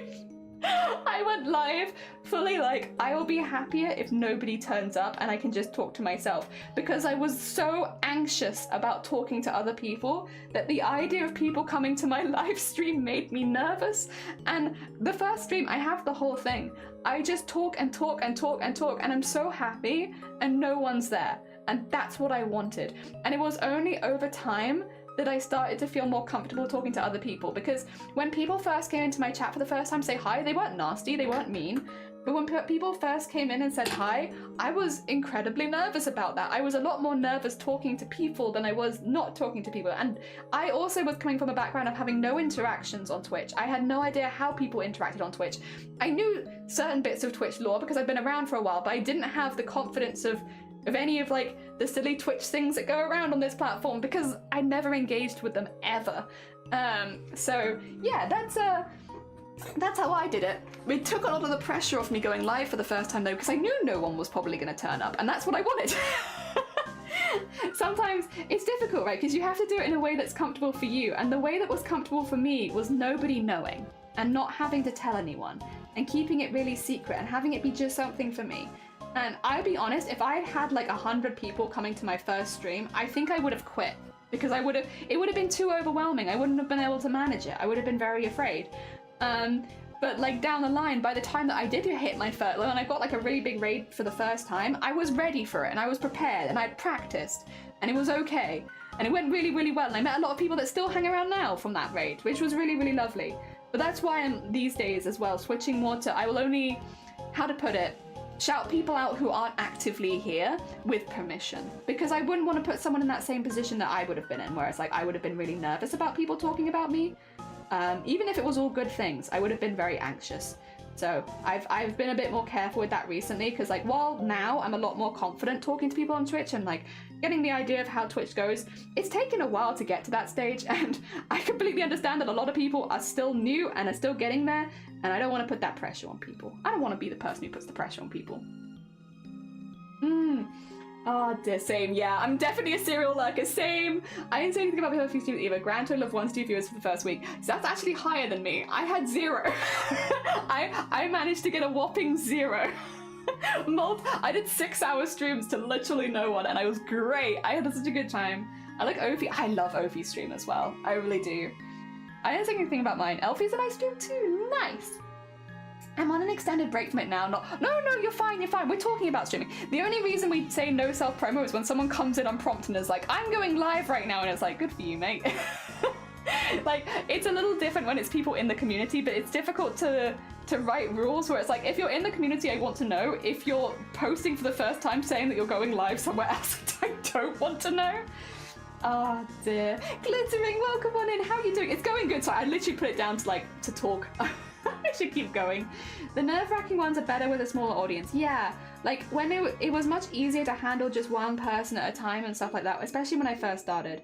And yeah, I became confident much quicker. Like, don't get me wrong, I gained confidence relatively quickly, but like the first streams I was to no one, and that was good. That was good for me at the time. Not everyone enjoys that though. Some people want their first stream to be something that's hyped up, and they want like a lot of people following, and they want people to be hyped up to see it. And I don't blame you for that perspective either. Like I think it's just however you go live for the first time, having it be a way that's good for you. And for me, going live from complete anonymity, nobody knowing me, was much better. The first thing I did was a disembodied voice on my friend's stream who was also just starting. I think, yeah, like, I have seen it recommended that if you are someone who's quite nervous, is having a stream with somebody else can make it better. Which I didn't do, but it sounds like a good, like, I can logically see the plan, and that's a good idea. I've been lurking for a few years before I started chatting, but when we want to become our moderator and help stream it out, I started to become more active. Yeah, of course, because yeah, if you're a moderator, suddenly, like, there's more to do. And then obviously some moderators are more chatty than others, and there's nothing wrong with that. We have one moderator here called Shiny who has only written about 9 lines in 4 years. So they've like literally done like 9 comments in 4 years, which is, yeah, last year they didn't write a single thing on my chat because most of their moderating is behind the scenes. They have the stream open, they're listening a lot of the time, but they will let me know after the stream if something wasn't great or if they need to fix something. They won't tell me while I'm live. So they're a mod that you never see, but they do a lot. To get affiliate at my kind of rate, like true, I got very, very lucky because when I was going live, I could stream for like 6 to 8 hours a day, 5 days a week, and I did. And that helps. If you can stream really, really long time when you first start, it does help you build up a bit of momentum. Yeah, it's just not the easiest to do for most people. I'm doing good, finished up crocheting a rainbow crow lizard. Oh, do you have any pictures that you would maybe want to share in a Discord server full of other crafty beans? Because I would love to see a rainbow crow wizard. Oh my god. I type a lot in chat. And I do anything massive hyper focus on knowing people when it comes into what they're into. So I only remember certain facts. Psychology. Oh, you're a psychology student. Yeah. The more moderate, they moderate you more than us. Actually true. They do moderate me more than they moderate you. But I need that too. Sometimes I need someone to moderate me and tell me that what I was doing on Twitch could be considered against TOS and I need to stop it. And it's like, okay, fine. Initially going live and streaming is that I have exactly zero belief that anyone actually likes me, so why would they come? I like you! I hope that that's become obvious. I can try harder to make it more obvious, but I like you. Oh dear. Sometimes I can't watch the streams. Well, I know they've not been for a while anyway, but when they were there, I couldn't always watch them. But when I could, I had a great time.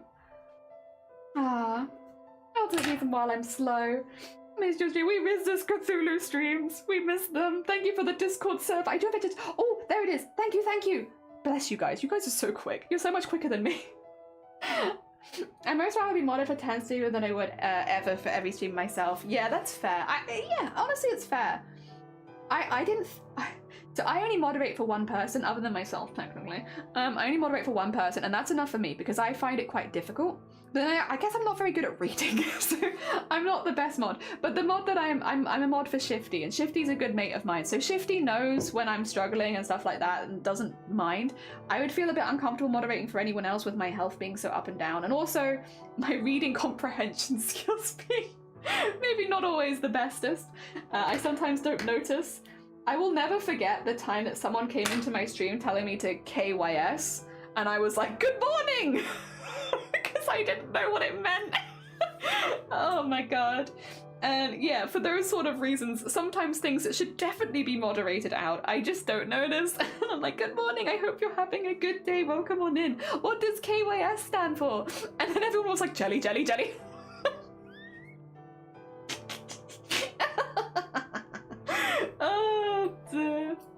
It's good stuff. Best, but to push jelly. I like you. Yeah, push me. Do it. My brain's knowing I have friends. My other brain, which is constantly talking at me, thinks otherwise. The moment's better than anxiety and PTSD. Yeah, the brain is bad. Bad brain. We never get any drama. Yeah. My brain gossiping will tell me that I'm not great and no one likes will come. Yeah, that it does make everything a little harder. Don't know either. I don't know either. Bad brain. Oh, bad brain. KYS is kill yourself. For anyone who, yeah, sorry if you didn't know. which is why it should have definitely been moderated out immediately, because you should not allow stuff like that in your streams. But I didn't know. I didn't pick up on it. It was my bad. Listen, I'm still learning. Forever new streamer. We're getting there, by the way. It's looking pretty cool. Oh dear. Kill you? Kill you. Is that just the kill you? It's a threat. Oh dear. Yeah, I don't know. It's difficult. I'm not always the most down with the lingo. I do my best. I learn, but the thing is, you tell me once, I have an experience like that where I realise I've not understood, and I will remember it now forever. So it's okay. Oh dear. Oh dear. KY is a jelly brand? Wait, what is petroleum jelly? That's a different sort of jelly. What is petroleum? Is that edible or no?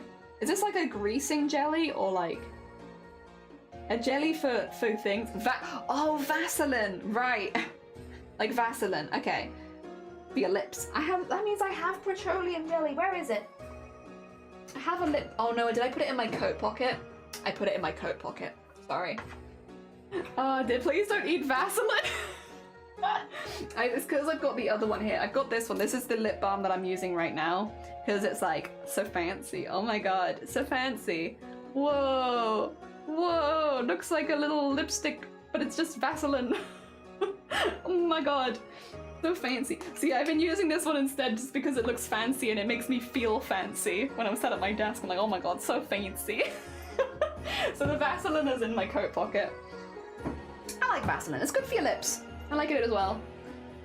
I'll be more of a background mod, keep up with Redeem, just more than one reader. Yeah, because dyslexia and English being my second language. Yeah, honestly, I feel that. That's kind of how I feel like a mod. I'm more of a background mod. I'll let you know if you have audio issues. I'm good with that. What are you making, Magical? Welcome on in. We are doing smocking, so I can show you what it will end up looking like, but this is very early days.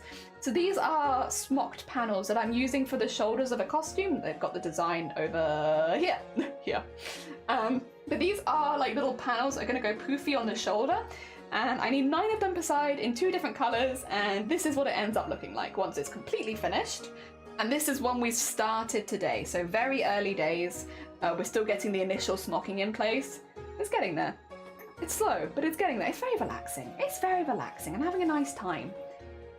Oh dear. What? Oh, is it lube? What? That's a very good point. Why did nobody tell? Oi, oi. It's originally a surgical lubricant and it's useful for personal stuff because it's water-based and not... Right. I see. Okay. I'm just here like, oh, it's Vaseline. Oh, it's good for your lips in the winter. Hell yeah. Heckin' evil beans. I don't think jelly needs it. Well, not smocking, no. Being lied about it. Oh, you added a new... Oh, wait, who is the new mod? Is it 7? Oh, wait, no. Who was the new moderator on your stream, George? Who is it? Who's the good bean? Who's the good bean that's helping out? Oh dear, seriously, bless you all. You're all too sweet for me. And have a lovely lurk sleeves. Thank you, Magical. I appreciate it. Yeah, no, it's a really slow process, but it's really fun. It's just like a... Once you've done it once, you just do the same thing over and over again, so you can kind of chat about whatever you want while you're doing it, and slowly like it'll happen in the background, and I like that. The goal today is to see how far we can get with a single piece. I don't know. It's gonna take a bit. It's gonna take a bit because we've been going for nearly 4 hours, and we still haven't finished the base level of smocking, and I've been going pretty consistently. But that's kind of how smocking is. It's slow. It's easy, but it's slow. It's a very easy way of adding a lot of texture to a fabric, and because it only uses a needle, thread, and fabric, it doesn't use a sewing machine or any fancy technology. Literally anyone here, as long as you're okay with using a needle and thread, could do it, which is, I think, one of the really attractive things about it. Like, you know, you're making these really, really pretty patterns in fabric that you could do as a beginner sewer. It just would take a bit of time and practice because, yeah, it's patience. I guess smocking is a patience game, really. Yeah. Oh dear. It was 7. Oh, I'm glad it was 7. Seems like a really good bean. A good mod. Hell yeah. Oh, you said it in the Discord? Woo! Let's go. Let's go. We can now have a good excuse to have a little break from crafting to look at. Oh my god! This brings so much joy. Oh my god. This is glittering, a perfect example of why it's so nice to get into crafts for the first time, because you get to be able to make things like this stuff you'd never, like, not, it's beautiful and I love it, but you'd never find this on a store shelf. It's so specific, like you're never gonna find it on a store shelf, and it's such a good example of why getting into crafts is so cool, because you can imagine it, you can make it, and it's so nice.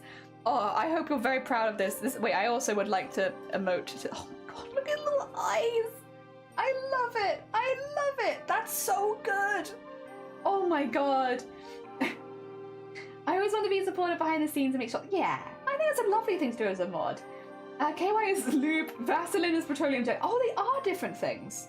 Oh, okay, cool. Oh yeah. Oh, dear, nice, just cute. Chapel, welcome on in. I don't know, he does look like a main character in a little book, in a little fantasy novel. He could be the main character for sure.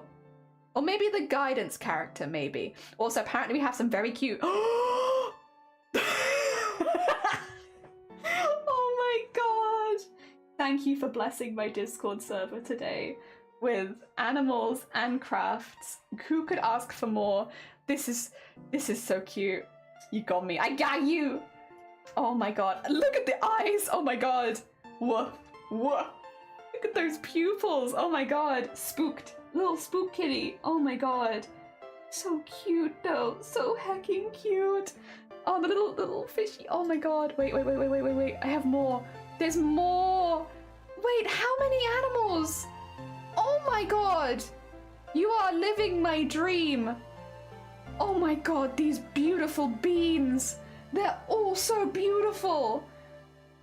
Oh, I need to look into the... Oh, stop! Welcome on in, smocking. Do you just sub the corners? I can actually, if you give me a second, Tab, I can show you some of the bits of like resources that I'm using, because they're not. I think they're pretty easy to get from anywhere, so I can show you those. Oh my god! You added your kitten. The big oh my god! The measure from the tip of the paw all the way to the other paw. The hecking. Wait. There you go. Oh wait. I didn't do this one. There you go. The hecking big stretch. Oh my god. Thank you. Thank you for blessing us. Alright, a little bit of information for Terp then. So the... Oh god, let me tie my needle off. Oh no, don't worry about it. The cat seems to be enjoying it and that's all that counts. So the specific pattern that I am using is this, which might not look like much. But basically, you stitch around the 4 corners and then you do a cross in the middle. And so it's 6 stitches. And it's very quick, and you do them spaced apart by about this much. So it's a really, really simple pattern. What I would say, Terp, I don't know if you own this book, but this was recommended to me when I got into smocking, and I'm shilling for it now myself. The Art of Manipulating Fabric is a really useful book for getting into smocking for the first time, because it shows you a lot of really interesting fabric manipulation techniques, and it also gives you the plans of how you do them.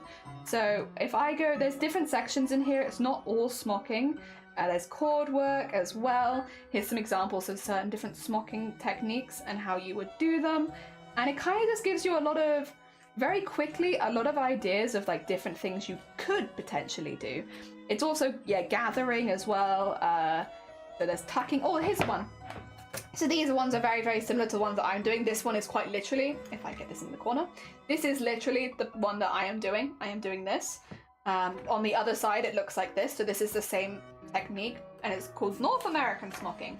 There you go. And then it gives you ideas of how you would go about doing them, and like instructions and all that kind of stuff, talking about it. That's one page with one thing. Like, you're talking a lot of pages with different techniques on it. So if you are interested in getting into smocking and you're someone who finds it easier to read to pick things up, I would heavily recommend The Art of Manipulating Fabric. I got this on Amazon. So I think most people here, as long as you have access to Amazon, should hopefully be able to get this. And again, it goes over a lot more than just smocking. And it goes over like a lot of mixing the techniques up to create really amazing textures and stuff like this. Who's it by? Colette Wolfe. Colette Wolfe. Art of Manipulating Fabric. Colette Wolfe. There you go. And now if you need it, you can just pip back in the VOD. There it is. Oh dear.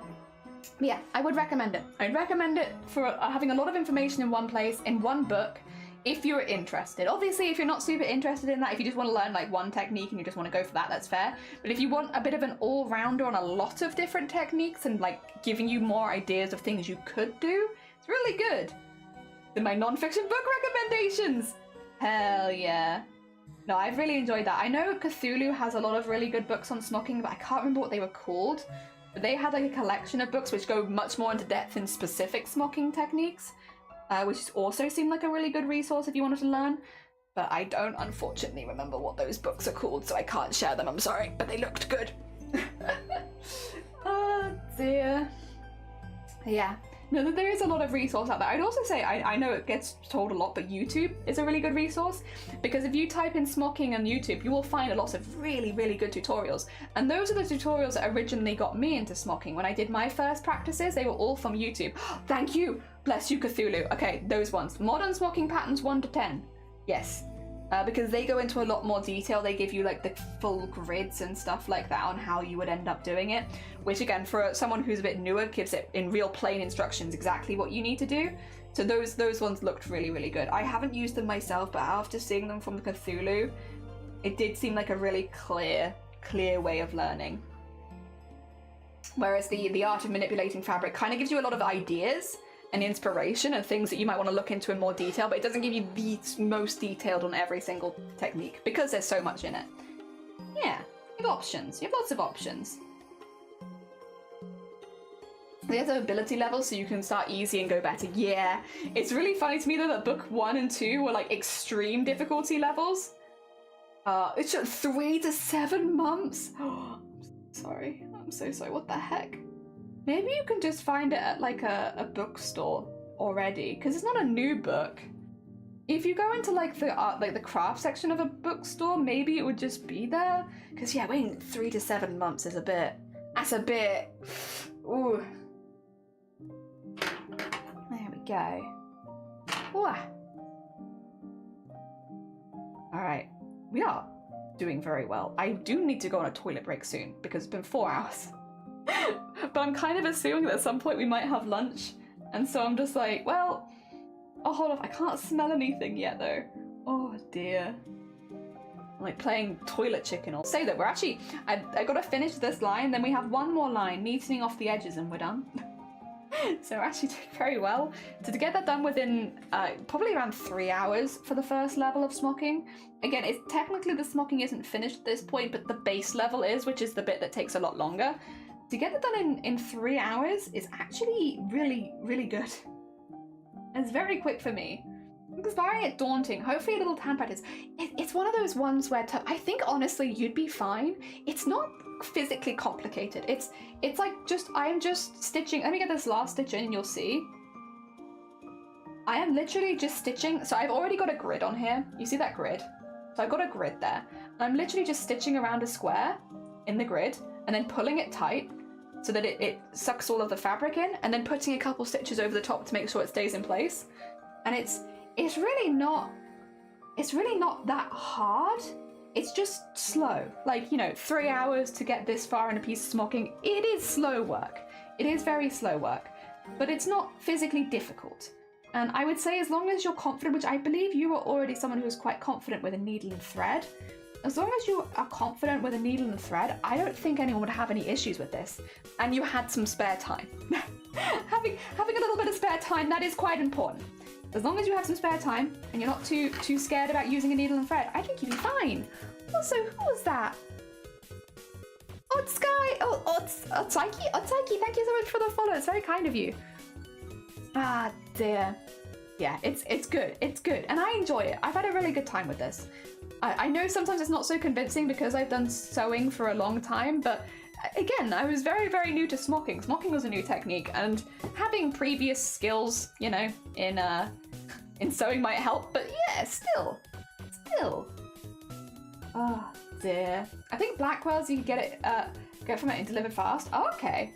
I would look at YouTube tutorials. Yeah, for sure. Like, actually, can I see if I can recommend some people to you? Because I did have some people that I watched quite a few of. 2 secs. Let me see if I can get those up. Smocking.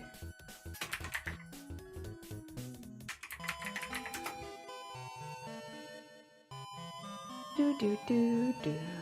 Oh. Is that the one I'm doing? Yeah, it is.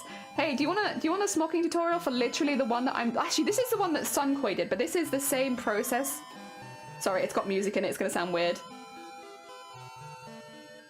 I think? Yeah. Okay, 2 secs. This is a 7-minute video. I'm going to put it in the Discord just so it stays for a little longer, because if it's in chat, it's going to disappear really quickly. I'll put it in the live stream chat for you. This is literally what I'm doing, but the other side of it. So I'm using the other side of the fabric. This is using the top side of the fabric, so this side. If you didn't do all the knots on this side, it would look like this. Really easy. A really easy starting one for smocking.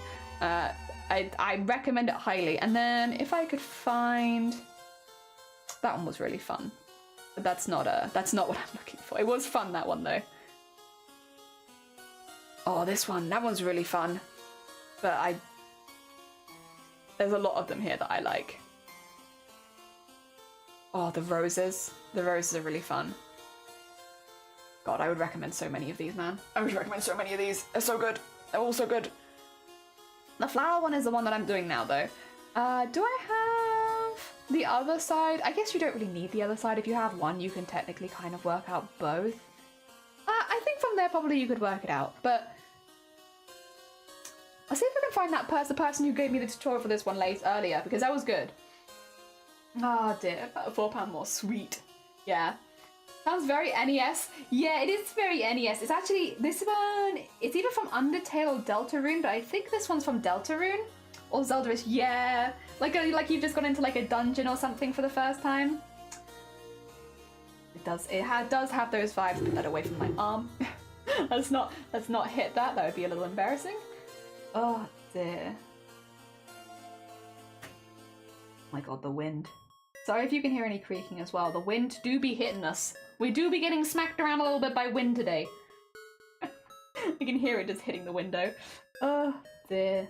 Yeah, no, I love smoke. Obviously I'm biased because I'm already enjoying it, but I don't think it's as intimidating as a lot of people think that it is. I think if you give it a chance, give it a try, you might find it's a lot easier. And the thing is as well, if you're surrounded by people that don't do too many crafts, imagine how impressed they'll be seeing the smocking that you're doing. Because like, it is a bit more of an old-fashioned skill. It's not one you're seeing people do that often. And that you do get some really beautiful outcomes that you could use on bags, purses, pillows, all that kind of stuff. Yeah, I highly recommend people to give it a go. Genuinely. I think if you gave it a go once, you'd realize how easy it is. And it is just slow. And it'd be like a nice evening activity for when you're winding down. Oh, you need to get some food. Get some hacking food, pup. Enjoy it. Hell yeah. I need some food soon. Meant to get my trees trimmed today, but it's too windy. It is, yeah. I guess it wouldn't be safe to be climbing trees in this kind of weather. Thank you so much for the lurk. I appreciate it. Yeah, it's I recommend this to everyone. And again, I'm very biased. I know that because I'm doing it and I'm having a good time with it. And I know not everyone enjoys the same crafts, but yeah, if you're looking for like a wind down craft for the evening and you want to make some just pretty patterns, it's a really good option. It's really good. And there's so many tutorials on YouTube. All you need is a piece of fabric, a needle and thread. So it's pretty accessible as far as like more interesting fabric manipulation goes. Like you don't need fancy machinery or anything like that. And you don't need the books. The books are a nice thing to have, but you don't need them. You can use just YouTube tutorials. Find one that you like the look of from the thumbnail and use that. And yeah, you'll be on your way. You'll be on your way. I'd love to see some of the things people made with smocking. Greener! Yeah, take some notes. You could do it, although I'm assuming right now you're probably very busy having just started your new job and all that kind of stuff, but yeah. When you have more free time. Ah, dear. And like, I'm doing it for a costume, so I am doing quite over-the-top, exaggerated stuff. But you could, like, if I flip this over, you could do this and just leave it there and just leave it as a fabric manipulation. Like, you don't have to add all the beads and sequins and colors and paints and stuff like that. I'm doing it because it's a cosplay, but definitely unnecessary. So all the things that are taking me all the extra time to make these, you don't have to do those. Oh, it looks lovely so far. Thank you. I appreciate it. I'm very pleased with it so far. It's growing and it's a nice feeling to watch it coming together. I brought a lot of craft supplies with me for when I do get some free time. Nice. I'm glad to hear it. It's important to have some wind down time outside of work, even if you love your job. Ah, dear. But yeah. I'm trying to get more and more people into smocking. Genuinely, I think it's a lot easier than people think it is. I was really happy to see Cthulhu was doing it the other day, because Cthulhu does like a lot of quilts and stuff like that. So it's like that, you know, you could add a smocked panel to a quilt if you wanted to, and it would add like this really cool textural focal point, which would be really, really pretty. And like, I've seen people do that sort of stuff and add it into like quilted pillows or quilted cushions even, and larger blankets.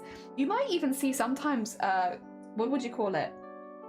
Smocked panels on coats and stuff like that. Maybe not on the whole coat, but even today you might see things like that. Obviously slightly more expensive because it is a handcraft. It's a craft that you're kind of paying for people's time to make. But if you were, you know, a seamstress yourself, you're already comfortable making, or like a tailor or whatever, you're already comfortable making clothing, adding a smocked panel just makes things look a little bit more fancy. Doesn't have to be really over the top costumey. I mean, I'm doing that, but you don't have to do that.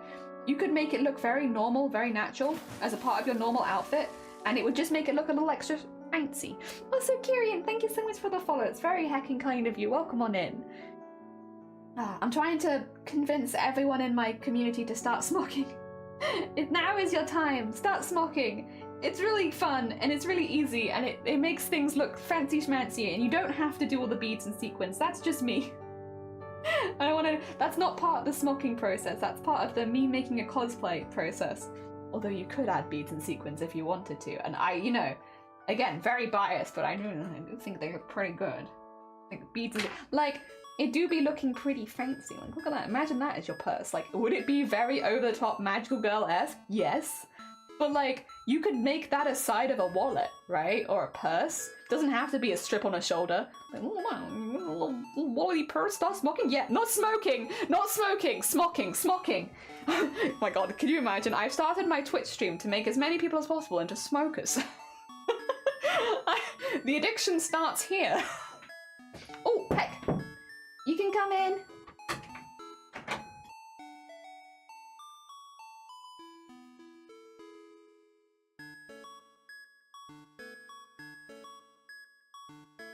I have been delivered. I have been delivered upon a rice. Oh, how do I make this stupid form? I can start. Oh, look at my art course. I hate form. Oh, bless you. Thank you. Good luck with the hecking form. You've got this. I believe in you. Bye for now. Take care, Maggie. Look after yourself. What size is your grind? What size is your grind? Words. Lunch. It might be words lunchtime. True. Food time. Okay, listen. It might be words time. We might play some words on stream. It'd be perfect in purple. What if I blow your mind real quick? It is purple. As is this. As is everything in this room. Just my other camera refuses to show you goddamn purple. It is purple. It's only purple on this camera. Purple supremacy. Everything I've been making is purple. My god. Some words on stream. It is time. It is time for that. Hell yeah, purple. Purple. So much purple.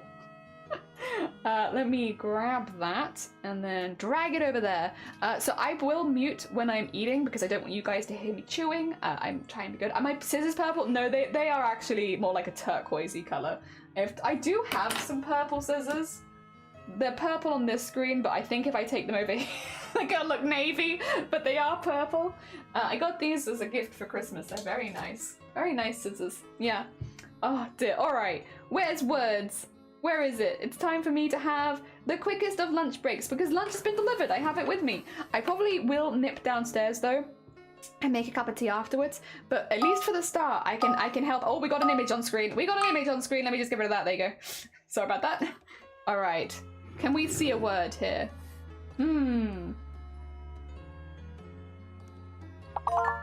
Oh, theory. Nice. Nice theory. Hero. Nice. Oh, Tor. Nice. I can't see anything. Wrote. Nice wrote. Is this a word? Oh, you're! And who got that other? Nice other. Okay, I'm on the board. I'm gonna mute while you guys play just so I can quickly get through my lunch and then I'll be right back to more crafts. Nice they.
Nice! I have no idea what that last one was, but GG's for all the rest of them. Good job. I couldn't tell if you were saying heyo to me or you were just saying heyo. I was thinking you were saying heyo because it could have been a word. I was like, oh my god, so many heyos. We have Malice in the lead, followed by Terp, then myself and Harlif and Clues, all tied for third. Then we got George. GG's everyone. On to level 4.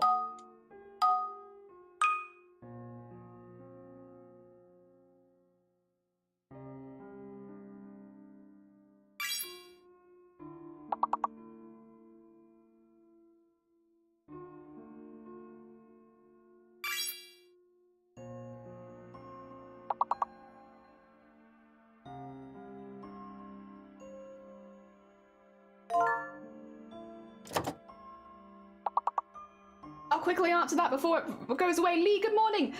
If you're looking for embroidery thread, generally gold thread is always a bit more difficult to do and you're kind of wanting to use it more like it's gold work because it will knot easier. I would generally recommend, if you're looking for good quality thread for embroidery, DMC is pretty good. That's D for Derek, M for mother, C for cake. DMC is generally pretty good. Obviously, worldwide there may be other good brands, but at least here that's like the easiest, like better quality brand to get hold of. Good luck. You've got this. Gold is hard. It knots a lot, but good luck.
GG's everyone! Well done, let's give another 3 rounds. GG team, GG! We now have Malice in the lead, followed by Terp, and then George. Then we have Eljet, Clues, Harlif, and myself. Well done everyone, well done team! You got this. Alright, but I'm getting through my ride slowly but surely.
Oh my god, so speedy! So speedy, it wasn't even prepared! GG's everyone! Oh my god, we're gonna get hard real quick. Well done! After level 10, we now have Malice in the lead with 96. Very nice. And Terp, Elger, George, Chalky, Clues, Chapel, myself, and Harleth. GG's everyone! You're all doing great. You are going to the hard levels real quick though.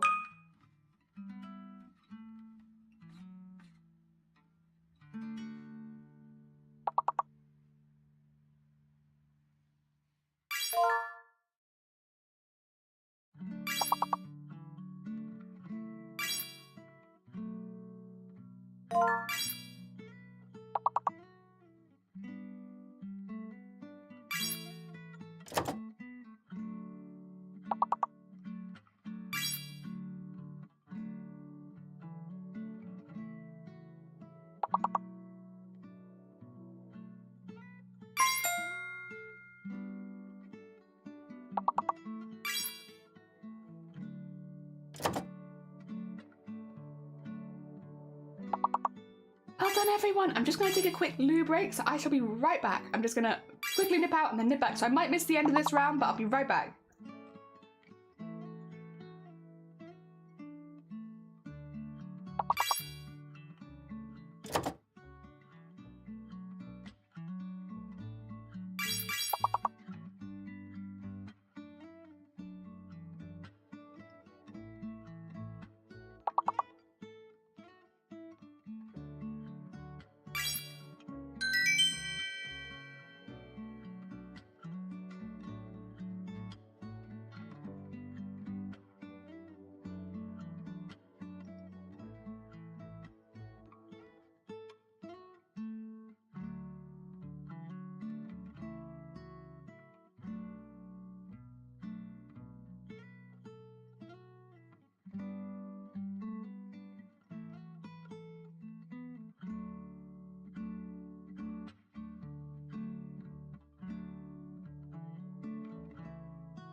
I'm back.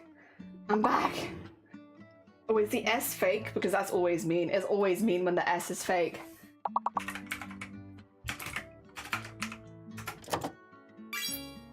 Yeah, okay.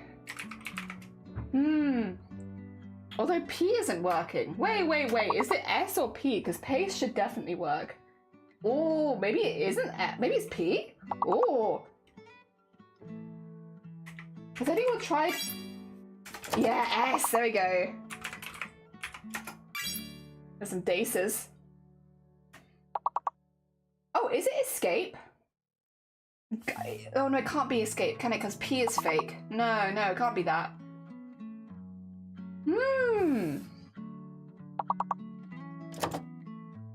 What about cape and capes? Cascade! Yeah, cads, nice, there you go. Has anyone got case? Cased, very nice. I'll take case then.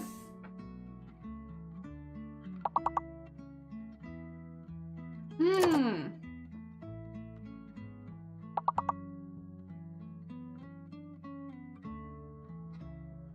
Nope, that's all I see. That is, in fact, all I see. GG's everyone, very good. Oh dear, 2 seconds. Blow my nose and then I'm gonna go through the scores of the doors.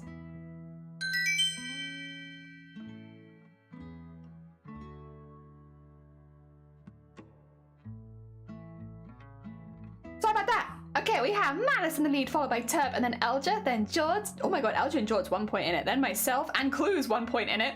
Then we got Chapel, Jockey, and Harleth. Hell yeah. Alright, let's have a look.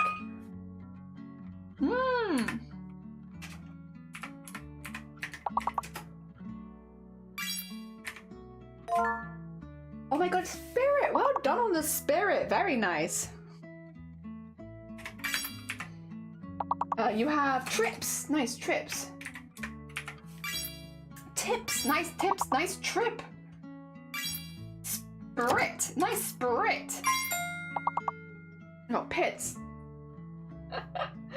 I can see Rips. Yes, there's Iris. Nice. And then we have one more. Is it Sips? Like sippy cup? No, it can't be Sips because there's only Spit. Good Spit. Wow, nice job, everyone. We have Malice still leading the pack, followed by Terp and then George, who are very close, then Elja. Oh god, everyone's very close. Then myself, then Clues, Chapel, Chalky, Harleth, and Kitten. Kitten, welcome on in. I hope you're doing well. Good morning. Thank you for joining us on Words. Oh, okay. 5 letters only now. 5 letters only.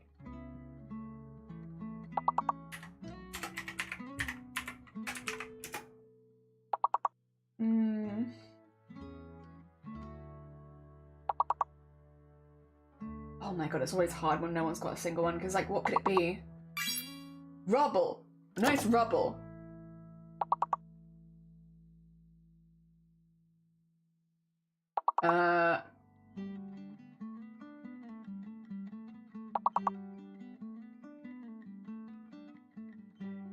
Doing good. I gotta hear it. Huh. Bluer. Nice bluer.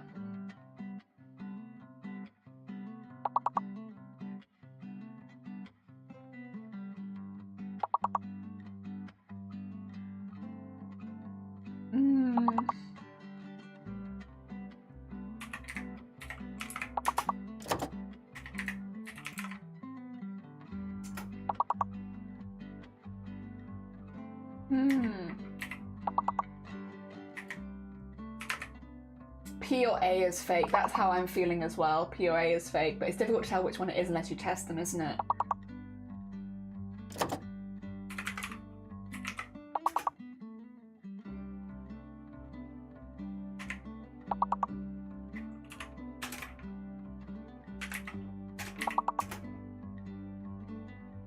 Oh god, okay, get it. Okay, A is fake, C is the hidden one. Oh my god. You got prize. Oh no, you got prize. Ah, you got it before me. How do you get that before me? Oh no. So hard. God, it does get, it honestly, it gets difficult really quickly. Don't worry though, GG's team, we did pretty good. I think we can still be proud of that. Hecking GG's. We have final scores on the doors. No, don't apologize. I didn't see anything. GG's everyone. We got Malice in the lead, then second is Terp, then third is George. Then we have Elgin, myself, Clues, Chucky, Harleth, and Spring. Welcome on in. Everyone, GG's. GG's all around. Hecking GG, GG. GG. You all did great. That was a really hard round. Don't worry about it. It happens. It happens. Sometimes it's much easier than others. Yeah, there's no rhyme or reason for sometimes why it is so heckin'. JJ's all around. Ah, dear. Does anyone? I didn't see anything. Brain just went out. That was a hard one. All right, we can bring it back to work. It doesn't feel like we were gone for that long this time. I feel like that was a pretty quick break. It's because I've got a drink next to me, so when I run out of tea, I can just immediately swap over to a new drink. Normally, I have to go make a new cup of tea, but not this time. This time, I came prepared with a second drink. Ah, dear. So yes, we're doing pretty good. How are we doing on time? Honestly, fine. Honestly, fine. It might mean that what might end up happening in this particular case is we might end up finishing the main bit of this smocking and then I'll paint it overnight. Would you guys want to do this again tomorrow? If not, don't worry about it. We can have a little vote actually. Should we have a little bit of a poll? Do you guys feel like having a poll? I might remove the pinned comment for now as well because I think most people have seen it. Let's do a little poll. I would like to get some opinions on what people would prefer. Considering how long this is taking, what would you prefer tomorrow? Would you prefer finishing this bit of smocking? I'll just have to put finishing smocking. Sorry, I can't fit the whole thing in. Or doing goblin embroidery, because both are prepped, so both are fine. Let's do 3 minutes, shall we? All right. If you have a preference on what you would like to see us do tomorrow, please do vote. If you don't have a preference, don't worry about it. Just because I'm prepped for both, like I just have a sneaking suspicion that we're not going to get past the base smocking today. Tomorrow, I was originally planning on swapping to doing something different and doing this embroidery, but I could arguably do either. They are both like prepped and ready to go. So whichever you would prefer, I'm happy to do that one. Yeah, no, I don't have a favorite per se. Both are good. I like both. And to be fair, whichever one we don't do tomorrow, we'll probably end up doing on Friday. So do not worry. There we go. Because yeah, then what I could probably do today is at the end of stream do the painting and then have it ready for its next stage tomorrow. I just have to make sure to remember not to do it off stream if that's what we're doing, because my brain will otherwise this evening pick it up and just start working at it. So, remember not to do it off stream. What I might do though is when we finish the base level of smocking, I might show you how I draw the grid in the first place, if that's okay, just today. Instead of moving to the painting step, I might show you the very first step that I don't normally do on stream, which is the drawing bit. Since we've had a lot of questions about it today, it'd be kind of nice just to show that bit so you guys can see what I'm working from, because unfortunately it's a little hard to show it otherwise. Looking great, thank you, sweet, I appreciate it.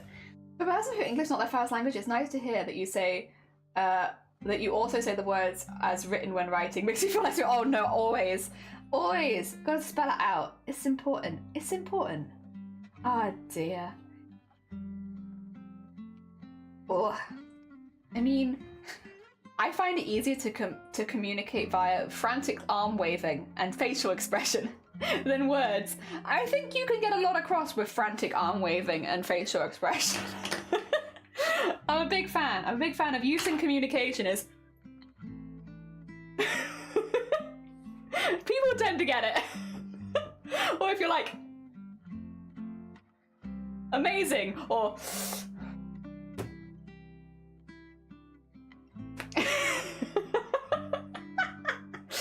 oh dear. Do not be alarmed. Do not be alarmed. Oh dear. It's possible to add a piece of fabric with smocking in it already made piece. Yes, but it will reduce it in size quite a lot. So you could, for instance, again, I'm going to keep using my t-shirt as an example. You could draw a grid in this corner of the t-shirt and do some smocking there. The problem is it reduces the size of it by about 2/3, which means say if I took this section and I did a piece of smocking there, it would suddenly be very, very tight on one arm and it might distort the rest of the pattern. That being said, if you had something that was oversized already and you wanted to reduce it down in a cool way, you could use smocking to take it in, because it will reduce its size quite a bit. I would say probably as a first practice, don't do that. Okay, we're finishing the smocking tomorrow. Thanks for letting me know, guys. I appreciate it. Tomorrow we'll finish this smocking then. But yeah, like I wouldn't necessarily recommend it as a first, because it takes a bit of practice and getting a feel for how much the fabric reduces in size by. But yeah, there's technically nothing to stop you doing it. You don't have to do it as a separate panel. It's just normally easy because if I show you from the top, actually, you can kind of see. Do you see how much is warping the fabric at the edge? So it does create like a lot of creases, which might be what you want, but if that's not what you want, doing it as a separate panel makes it a bit easier to control. But if you want the wobbly, warpy edges, then yeah, sure. It feels like more modern art. To be fair, I don't think clothing is experimental enough. So if you were going to do that with your piece of clothing, I would say 100% go for it. We don't have that much experimental day wear out there. And we could always use more. If it doesn't work, that's fine. It's part of the experiment. Go for it. I have a short stretchy fabric that I'd love to add some smocking to with what you're showing. Yeah, so I put in, I don't know if you're in the Discord, I'll pop the Discord link in. I literally put the tutorial to doing this in the Discord, in the live stream chat. So if you want someone to talk you through like with the grid and drawing it like step by step from start to finish, the only thing I'd say is about that tutorial is it's for this side of the smocking, whereas I'm doing the opposite side. So if you were to get wanting this exact pattern, you'd need to do it backwards. But if you watch it, you'll kind of get an idea. You'll start to see that it's exactly the same thing. It's just depending on which side of the fabric you're using. I'm using the other side, so I'm leaving all of my stitches on this side, whereas they're gonna leave all their stitches on this side because they want this side to be pretty. Yeah, whenever you do smocking, like generally you can flip it over and you can do the other side. Yeah. Why are you doing it in reverse? So the character I'm making this for is the collector from the Owl House. They're not really a very floral character. So the character, the smocking that happens if you do it on this side is you get flowers, lots of beautiful little flowers. Again, you'll see it in the thumbnail of the YouTube picture. It's very pretty, like a little rows of flowers, and you can put beads in the center of them and they're very pretty, which is wonderful. It's a beautiful type of smocking. And Sunkoi Cosplay, who was here earlier, did it in their stream and it was beautiful. But it doesn't suit the character. What suits this character is more boxes and celestial. So that's why I'm going with this. So it doesn't look so floral, instead it looks a bit more celestial. The other thing is the character that I'm doing is non-binary, so I am trying quite hard to make sure I don't lean too heavily into more feminine work or more masculine work, and kind of just keeping everything in the middle. I'm trying to stay right in the middle for this one. And it's going all right. It's going all right. Oh dear. There you go. Oh, more bubbly, less floor. Yeah, squares. Lots of squares. You get it. Brilliant. I might add the smocking in a separate piece and then sew it into a short. That's probably a much better way to try and like start doing it. Because that way as well, if anything does go dramatically wrong with the smocking, you don't have to worry about it ruining your clothing. So doing it as a separate panel makes it easier to keep under control, and also means if you make any mistakes, it's not really the end of the world. You can just do it again. More of a design choice. Yeah, it's more of a design choice. Yeah. Flamboyant. Yes, thank you. You know what? That is a good way of putting it. I'm going for flamboyant. I want to be more girly or manly. I want to be flamboyant.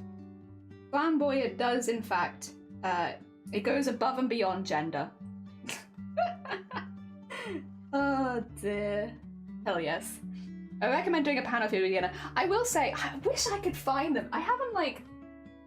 Sorry, I've got like a lot of plastic boxes which they could be in. I wish I could find the panels that I had initially done to show you like the practice ones, because the practice ones were really good to show. But where are they? Where did I... Wait, is that one of them there? Sorry, 2 seconds. I see something falling behind my desk and it's in the colour that I would... Okay. Yeah. No! No! Okay. I caught one of them before they fell. I did not catch the other one. Okay.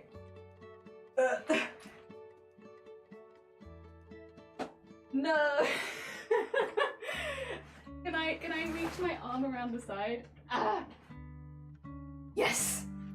That's great. It means I can show you the other practice. Don't fall. Do not worry. If I did fall, it would have been into the arms of my whale shark, which is not the worst thing in the world. Okay. So this was my practice piece. What I did was I scribbled on every other thing to help me keep an idea. And what you can see is the color pops through. So you can see like the pink ones because they're the scribbled ones, and the bows are all white. So I did that and it made this really beautiful like light pink, like, and then white. And I practiced with this. I did a lot of my practice when I was like deciding what I wanted. This is what I ended up going with. But you can kind of see I did a lot of other embroideries in them first before I landed on one that I liked. And yeah, I ended up going for that one, but I did a lot of others first. So that was my practice with this. This is the one that I've been wanting to show off, because this is the next smocking one we're going to do, which is a bit more complicated, because this is where we're going to put all the panels in between and have little embroideries between the smocked panels. And isn't it cool? Like, they look like little, I don't know what you'd call them, little fanfares in the middle. They're very 3D as well. You see how poofy this is? They look like tiny little crowns, and I love that. For someone who sees himself as a ruler, I thought like having the little crowns popping out was really cool. So yeah, this is the other one we're going to be doing later. Not yet. Oh, I'm so glad I've been looking for these forever. I told you, I put them somewhere safe down the back of my desk. definitely not a safe place to keep them. And I'm glad I got to show you them. I did smock 2 of the shorts once. Never again. Oh no. Was it a long process perchance? That sounds like a long process. Who knows the void behind? It contains things. The void, it's just in there.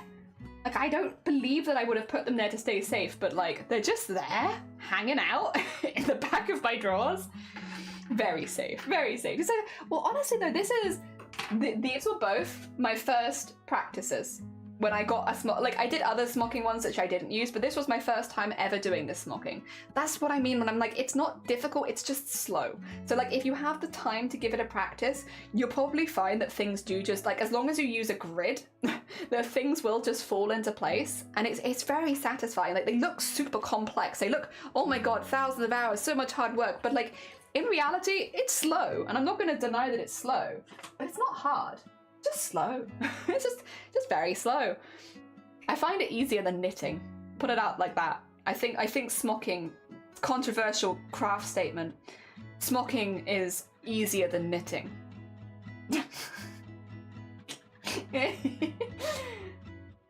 They remind me of little dollops of whipped cream. If you were doing a sweets themed costume, like someone that had like candy all over them, that would be a wonderful smocking pan to use for sure. I find ideas for more details of shorts and they're so plain. Yeah, why not? Like a little smock panel in the same color. It's nice and subtle texture. It was for uni, it was a long process and I looked like a hunched troll afterwards. Oh no, yeah, remember your posture, true. Huh. I have to sit so that you guys can see my eggs. Oh dear, if you can't see the first row of eggs then I'm not sitting correctly probably. Well, actually no, now that I'm doing that, they're kind of cut off if I lean forward though. I don't know if that counts. There we go. Yeah, no, I've been trying to convince more people, and luckily I've seen quite a few people. I've seen Suncoid give it a go. The other day I saw Cthulhu giving it a go. I have more. Yeah, my eggs. Sorry, like this. These are my eggs. not in like a weird way, I promise. Like I just meant the ones on my t-shirt. no, not like a weird egg, like a t-shirt egg. But yeah, I'm glad to see other people giving it a go and giving it a try and seeing if they like it. Again, it's probably not going to be for everyone. I'm sure there will be people here that will give smocking a go for the first time and not enjoy it, and that's fine. Like, not every craft is for every person, but it's been really nice to see more people giving it a look into, because as soon as I did it for the first time, I was genuinely shocked more people aren't doing this for their cosplay. Like, of course some cosplayers are. There are plenty of really talented cosplayers that do use it, but I was surprised at how many cosplayers aren't doing it, because I'm like, this is so much fun and it's so relaxing. And thank you for the hydrate. I will hydrate. I'm gonna maybe finish this tea and get out my fizzy. I have a fizzy drink. I don't normally drink fizzy drinks, but I have a fizzy drink today. A fancy drink. Ugh. I got me one of these. Yeah. A fancy drink. Egg. Thank you for egg smash also. Oh dear. Yeah, no, I'm so glad to see so many people giving it a go and having a look into it and seeing if they enjoy it, because it's honestly so much easier than I thought it was going to be. And I think that's the one thing, is everyone I know who has tried smocking has turned around and said it's easier than I thought it would be. And it's like, yeah. Yeah, it's so slow, and I think because it's so slow people think it's really complicated, but oh my god, it's so much easier than you think it is. Get a good tutorial, whack that on, watch it a couple times, draw a grid on the fabric, and I do highly recommend to draw a grid on the fabric because it really helps you keep everything nice and neat and clean and stuff. All your stitches are nice and clean. But oh my god, so easy, just slow. Oh dear. So yeah, that's been really nice. I guess it probably wouldn't suit every costume, would be the only thing, because it is a bit traditional. If you were like doing, well, maybe you could fit it in. I think that the thing is, there's like so many different like looks that it can look quite futuristic. Ah dear. I would really like to try. I haven't had a reason to do it, I will say, and that's the only reason I haven't practiced it so far. But like the stuff where they sew over cording and stuff like that and create like raised patches, I thought that looks really, really cool. I saw it in the Art of Fabric Manipulation book or whatever. I saw it in there and I thought it was a really cool idea. I don't think that I'll use it on this costume because of the amount of detail that's already on it. I think as much as I am a fiend for adding detail, I think there has to be a cutoff point, and I think I've probably reached that cutoff point already, so I'm not going to add any more, but I did think, actually, I can get you a picture so you can see what I'm talking about, huh? I'm describing it, but I'm not showing you it. I get it in the book.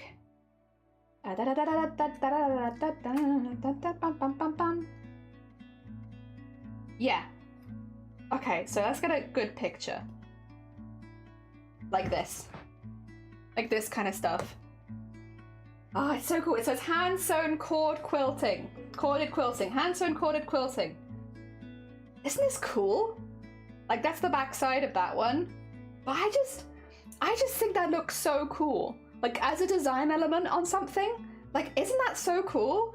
And I haven't had an opportunity to practice this yet. But, yeah, I got, like, a lot of instruction, thankfully, on how to do it. It looks like you can do this on a sewing machine, which will make it easier. But, yeah, it does look Celtic. I think it's really cool.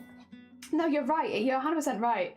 It does. I just think it's such a cool... See if I can find any others. Yeah, like there's somewhere it's just like showing you like the lines of it and stuff like that, which is still really, really cool. But I think just like the designs, like if you had a one-off design, here's some really intense ones. Surface cording. Yeah, like bigger, more intense designs.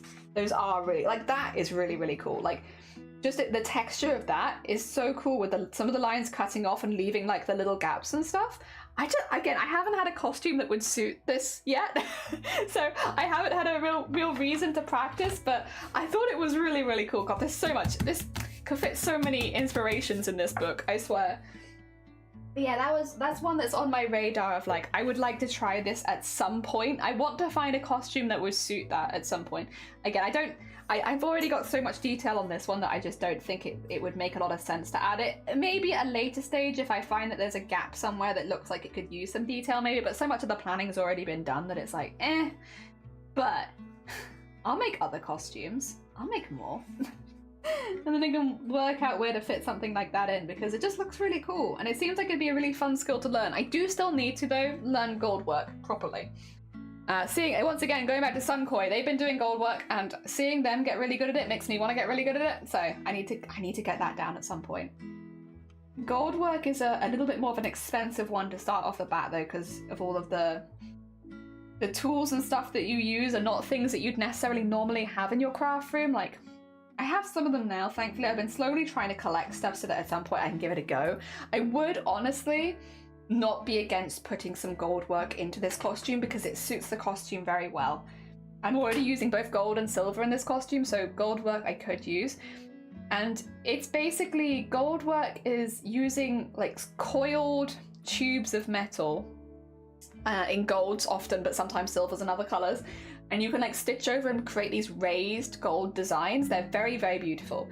And yeah, but it's hard because you have to be so neat. Everything has to be like neat. So like the techniques themselves are not necessarily the most complicated, but the skill to make it look good, it's like you could do it basically and it could work but not be perfect. You want to like practice quite a bit, and that's kind of what's so far stopped me getting into it too much because like I don't have a reason. I need a reason. Yeah. Thank you for walking. No, you're fine. I really hope that you could find someone that you really like and make it and enjoy doing it. Gold work is on my list forever. Hats off. Yeah, Sunkoi is living our dreams.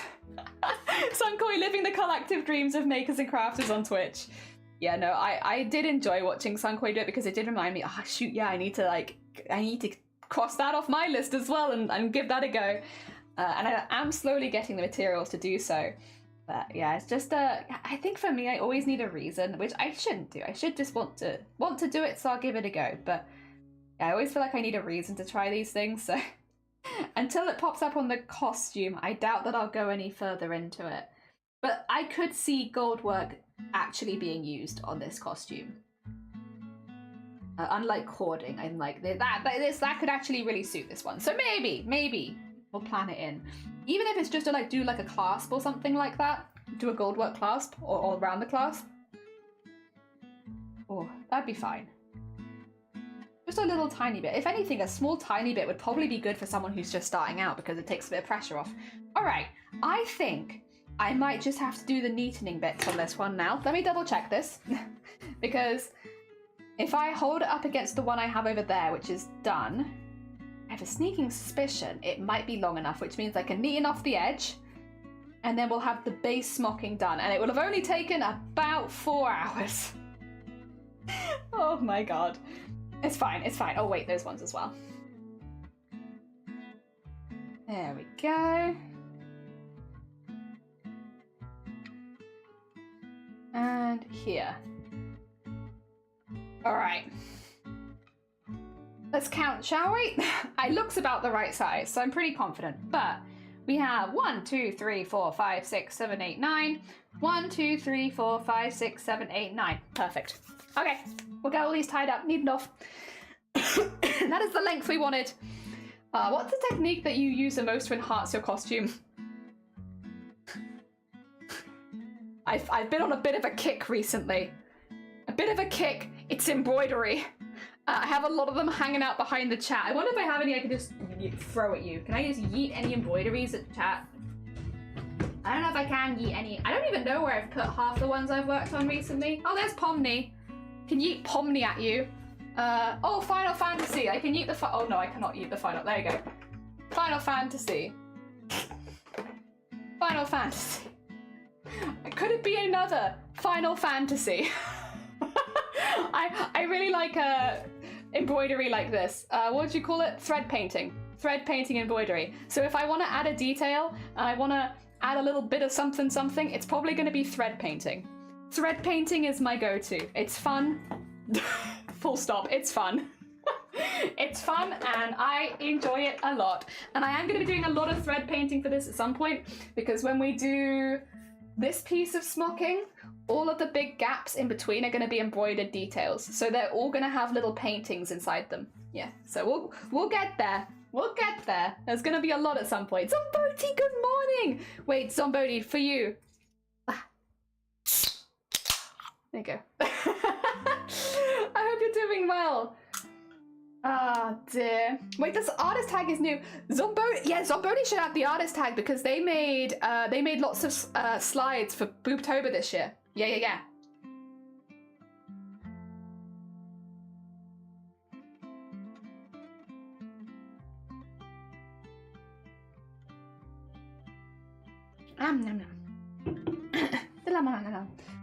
It's gonna be amazing, thank you. It's gonna take a few years. I'm prepared for this costume to take me a good chunk of my life, but I enjoy it. I enjoy every minute making it, so it's worth it. Thank you for noticing. Yeah, Zomboti made lots of graphics for that. What's the bevy? San Pellegrino. Blood orange. Yeah.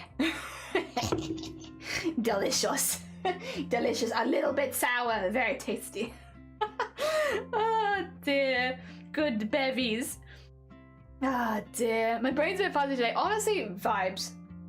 Me too. I never woke up this morning. I'm like 99% sure at some point I'm gonna like have that thing where you wake up a second time. You're like, oh my god. And the whole day you've done is not real because you've actually been asleep this whole time. That's what I'm feeling. I'm gonna have that it was all a dream and then come into stream and be like, guys, we've been talking for like, I wanna spook you, but I'm pretty sure we've been talking for like 5 hours already and I remember it in detail, but I've just woken up again, so I guess we'll do it all over again. Yeah. You know, Zomboti made some of the graphics for Boobtober this year, which means we popped them on an artist badge. I know my channel is not Boobtober, but Zomboti does, you know, Boobtober is like it's so closely linked with me that it's like, well, they made art for Boobtober, so they effectively, I will steal that and say that they also made art for me. And it was art that I used, so they get the artist badge. I think Zomboti was the first person on this channel that ever got the artist badge. Yeah, because the artist badge has been around for a few months, but because I do everything myself, it's never been one that I used. So I think Zomboti is our first artist badge owner. I think. I'm pretty sure. Did I fall asleep at 1 AM, woke up at 2? Oh god. One of those nights, huh? Oh dear.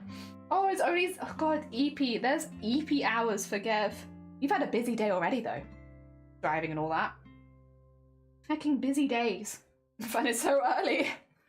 Oh dear. Oh my god, please, voice. Please. Keep up with us a little bit longer.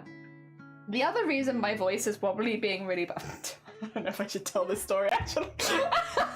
Like, my voice is not very good today. Why is your voice not very good? Because I've been practicing my metal screaming. Why? I don't know. I figured learning how to do singing slash screaming has good synergy with my other hobbies, because I can do them at the same time. I can embroider while screaming. And so that's what I'm doing. I was looking for a hobby that I could do at the same time as my other hobbies. And I have picked up trying to learn to scream.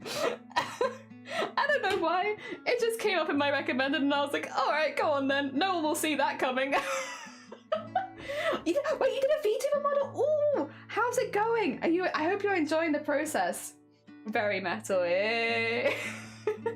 You could use, well, that was the thought, is I could use it for cursed songs, because a lot of metal is like getting your voice, like, well, like the practices so far at least have been like getting my voice to a point where there's no tone on it, and that's something that would be really, really useful for the cursed song covers. So I was like, yeah, I could see this being useful. When do we get a sample? Not until I have soundproofing, actually. Not until I have soundproofing in this room, because my neighbors, I love them. They're really nice, and I do not want to anger them. And we are right up against their wall right now, so not in this room and not until we have soundproofing. Diana, welcome on in. How are you doing? Welcome, welcome. I hope you are doing well. Excuse me, sorry. Excuse me, sorry. I finished it kinda. I wonder if it's more Harvey Poppeth in the Discord. Excuse me. Ow. We're getting a little stuck. But yeah, if there are any days when my voice sounds a little more gravelly than usual, I've probably been overdoing it a little bit. It's just when you're doing it at the same time as other things. Even just because, like, one of the things they were like telling me to practice was like doing the sound, and I was like, okay, I can do that for a while. So I've just been going while I've been sewing. Because it's not too loud, so it's not like loud enough that it's going to annoy anyone. Thank you for attempting to get the hicks. I do appreciate it. Oh dear. If you do pop it in the Discord, let me know. I would love to see it. Oh dear. Yeah, so I've just been doing that. Oh, and also the like the small sounds that you can practice. Oh, you posted it? Oh, let's have a look-see. Oh, okay, 2 seconds. Before I click play, we're gonna get the Discord open. We're gonna, what? I'll mute it just in case you weren't intending to make noise. What? Oh my god. Oh, I like the way you've done the eyebrows, actually. Oh my god, Zomboti. Is this your first VTuber? Is this your first VTuber? Oh, anime, thank you for getting the hick on the YouTube side. Is this your first ever one? And you're already this good? We need to ban the talented people. How dare. This is your third. Okay, I was gonna say, Jesus, if this had been your first on Boti, I don't know if I might have just had to end stream right then and there. How dare. That is so good. That is so good. A lot of people here probably have never made a VTuber before, so they don't know the behind the scenes of it, but the amount of work that goes into making VTubers is pretty astronomical. It is a labor of love. They are hard work, and that is really good. I know, how dare thee? How dare thee? Be so good. Oh, that looks good, it does! It feels like the first, oh, because of the long waits between them, yeah. That's fair. You're a tired bean. Listen, you should wait. But you've done so much work. Are you rewarding yourself for that work properly? Have you gone and rewarded yourself, Zomboti, for that work that you just did? Oh dear, because that's a lot of heckin' work. That's a lot of heckin' work. I hope that you have a suitable reward planned. A nice cup of tea, maybe some biscuits with your tea. Oh, somebody's gonna rig some VTuber hands just to flex. Yeah, that would be. That sounds about right. You're good at hands. Yeah, Zomboti is good at hands. It's really, we have so many people in this community, like so many artists that are just really good at hands, and it's... How dare. How dare you all be so good at hands? Heck, this is the hardest thing to do. Just reposition myself. Right, I'm still in the neatening up phase, so I'm just getting things on the back nice and tidy, and doing the edges so that everything's clean and ready to go. And then we'll have a full piece of at least the base smocking. Mostly do it for fun because it's just practice, but I'm treating myself kindly enough and treating myself some treats. Hell yeah. Well, because as well, what do you call it? Live 2D it's pretty heavy on the brain work. Like, there's a lot of things to remember, and even though you do a lot of the same things over and over again, there's a lot of repetition, it's a lot to remember. Like, it really is. And the more that you do it as well, the more models you make, the longer the list gets of things that you need to remember to do. So it is pretty heavy on the brain work. Oh dear. Yeah, the reason riggers are so expensive is because there's hundreds of hours of work in each of those, and it's not easy work. It's full 100% of your brain work. There we go. Get that in there. Still trying to figure out how to do expressions or physics, but I'm taking a long break on it. Honestly, it's fine. I think physics I find really, really fun. When physics kind of there was a point where I was enjoying doing modeling, but I was kind of like falling off a little bit. And then when I learned how to do physics, it kind of reignited that interest again for me.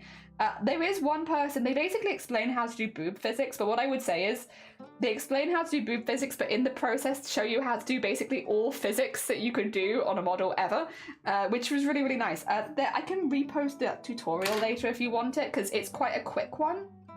I also think, yeah, taking a break off it is not a bad idea. Do it when you feel like it and don't force yourself. But yeah, basically the way that you do boob physics is the way you do all physics.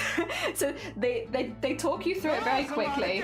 It's a lot of heckin' damage. But the way that they explain it is really clear and easy to understand. And yeah, I just can't remember the name of them right now, to be quite honest. I'm so sorry. I'm terrible. But I know it's in the VTuber channel, but it's probably right at the top, so I can repost it. I can just repost it. Wow. Yeah, adding physics so it's fun. Like, watching the hair swish around and all that good stuff, it's good. Also, drawing a bunch now. Hey! To be fair, you have. Like, you've shared a lot of art with us recently, and like, it's a lot of very high-quality art. Also, Potato, thank you for the flex tape. Happy hecking New Year. I hope you've had a good one so far. I hope it's been treating you well. I haven't posted much. Oh, what are you talking about? I've seen so much. How much art do you make? I have a sneaking suspicion, Zomboti, in the nicest way possible. in the very, very nicest way possible, Zomboti. I think maybe you are comparing yourself to yourself too much, because the majority of people I know cannot make the quantity of art you make. The amount of art you post in one go is like a month's worth for most people, I think. Ah, dear. Ah, dear. Always ends up on boobs. I'm consistent. Oh, you posted it? Oh, okay, let me get the stitch in, and then we're gonna have a little look. No, you know what, Jelly? I hope you had a good New Year. No, Brotato, I hope you have a good New Year. It's always back to, no, I hope you have a good day. No, you. No, actually. DJ. You have a DJ. Thank you for the DJ. You have a good hecking New Year. I hope you had a great Halloween. I do too. I hope everyone's Halloween was good. We had like so many trick-or-treaters this year. I've only ever seen one trick-or-treater in my whole life, and then this year we had like 50. It was so good. All right, I'm going. I'm popping across. No, actually, you have a great Halloween. Thank you. Where is it? Wait. Where did you post it?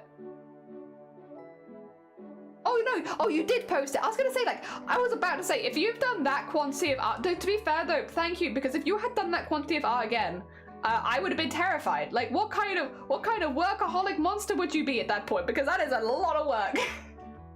No, that's what you meant. No, you're fine, you're fine. If anything, that makes me feel a little bit more relaxed.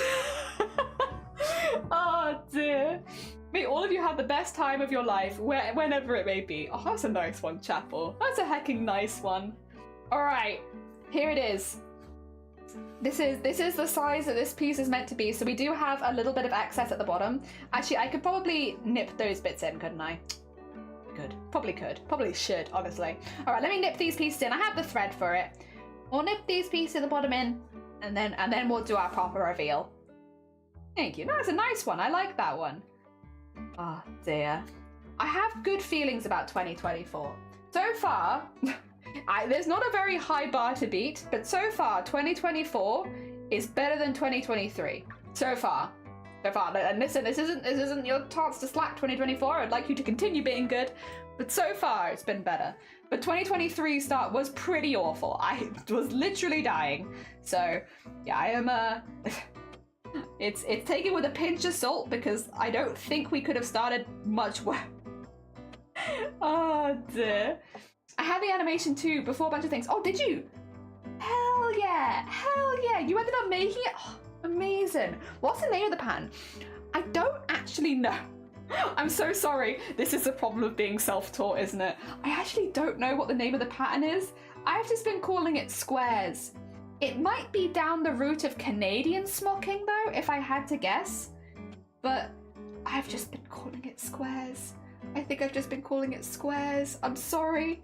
I don't know. Oh dear. Once again, being self-taught strikes again.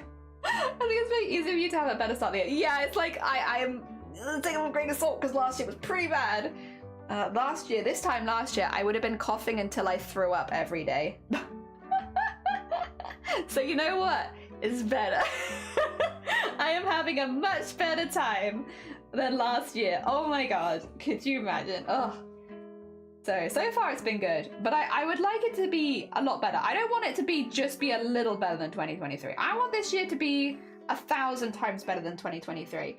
And so far, we're doing pretty good. I mean, we are like 1 week in and I spoke in Parliament, which is a pretty big up, I've been allowed to advocate for myself, which is really, really good.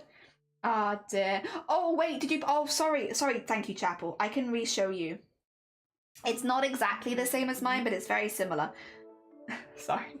Canadian smocking's probably a good place to start. I don't know, it might have an exact name, at least a similar ones. I could double check. I think to be honest though, I don't think I got this one from the book. I think I got this one from YouTube. But I could be wrong. It's been a year. Let me double check. Was it from you? Where's the smocking section? I get so lost at... Oh! Not that one. English smocking? No. No, it doesn't look like that one. Oh, yeah. Similar to this one. North American smocking. Does it have a specific name? Reversed North American smocking? Experimental reverse North American smocking? Or, I don't know, smocks. Maybe reverse North American smocking? I guess North American smocking might be the bracket term because both of these are technically what I am doing but on different sides. So if you look up North American smocking, you might find it pretty close. Sorry, it's tricky. I'm like pretty sure I got this one like specifically from a YouTube video. Oh, that's Italian smocking now. No, it's definitely... Oh dear. Yeah, maybe just try North American, and then, yeah, not North American. Canadian, not so much. That's too far now. Just North America, yeah, maybe. Sorry. If I can find the YouTube video later, I will just post it in the Discord and save the hassle, but I can't think of it off the top of my head. It's probably in my history somewhere, though. That being said, now everything is neatened, and these are... It is done. This is done. We are going to start from the very beginning in a minute as well, just so I can show you the very first step, because you don't normally see that. And since we've had interest today, it's like I might as well show you. I'm not trying to keep any secrets. I might as well show you everything that I'm doing. And give her the heck. So yeah, we'll leave this one here, and we'll keep working on it tomorrow.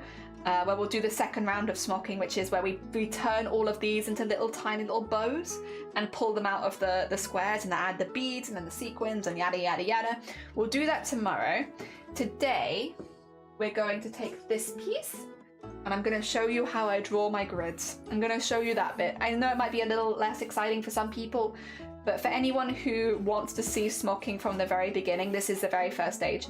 The only thing that I've done to this fabric, so this is a lining fabric, it does fray quite easily. So on the sides that are not finished, I've burnt them. I've just taken them over a candle and sealed the edge. It's a polyester, which means it melts, it doesn't catch fire. And that way all of my edges are sealed so that when I'm working with the fabric for a long period of time, it's not fraying, because that's very frustrating. I also want my fabric to not be shiny. So I want it on this side when it's finished, which means that I do all of my drawing and stitches on the shiny side. Yeah, which normally you'd probably want to do it the other way around. But because I don't want my fabric shiny, I am doing it on the shiny side. Yeah. So you do all the drawing on whatever side you don't want to get shown. That's the side. All right. Yeah, a little art tutorial time. Let me show you. First things first, and this is super important.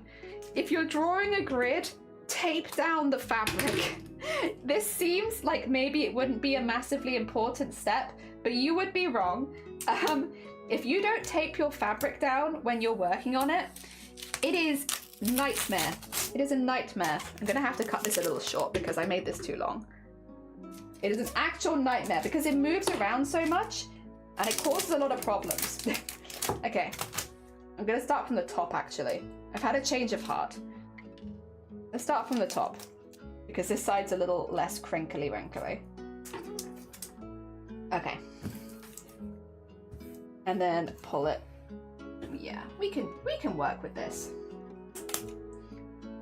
Oh dear. Don't load myself, I still love watching streams of people show the crafts. Hell yeah! I'm glad. So what I'm doing here is I'm trying to pull, it's a bit difficult because my camera's here. Normally I wouldn't do this with my camera on the screen. But I'm trying to just pull it pretty flat. I mean, you can iron it, but you still probably want to tape it down.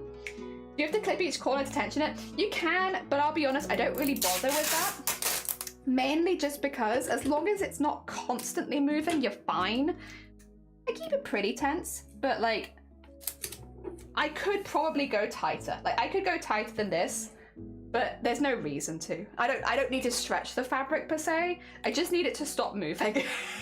I need it to not be moving around. So it doesn't matter in my mind if it's a little bit wobbly at the edges, as long as it's not wiggling around all over the place. Because if it's wiggling around all over the place, it's being a pain.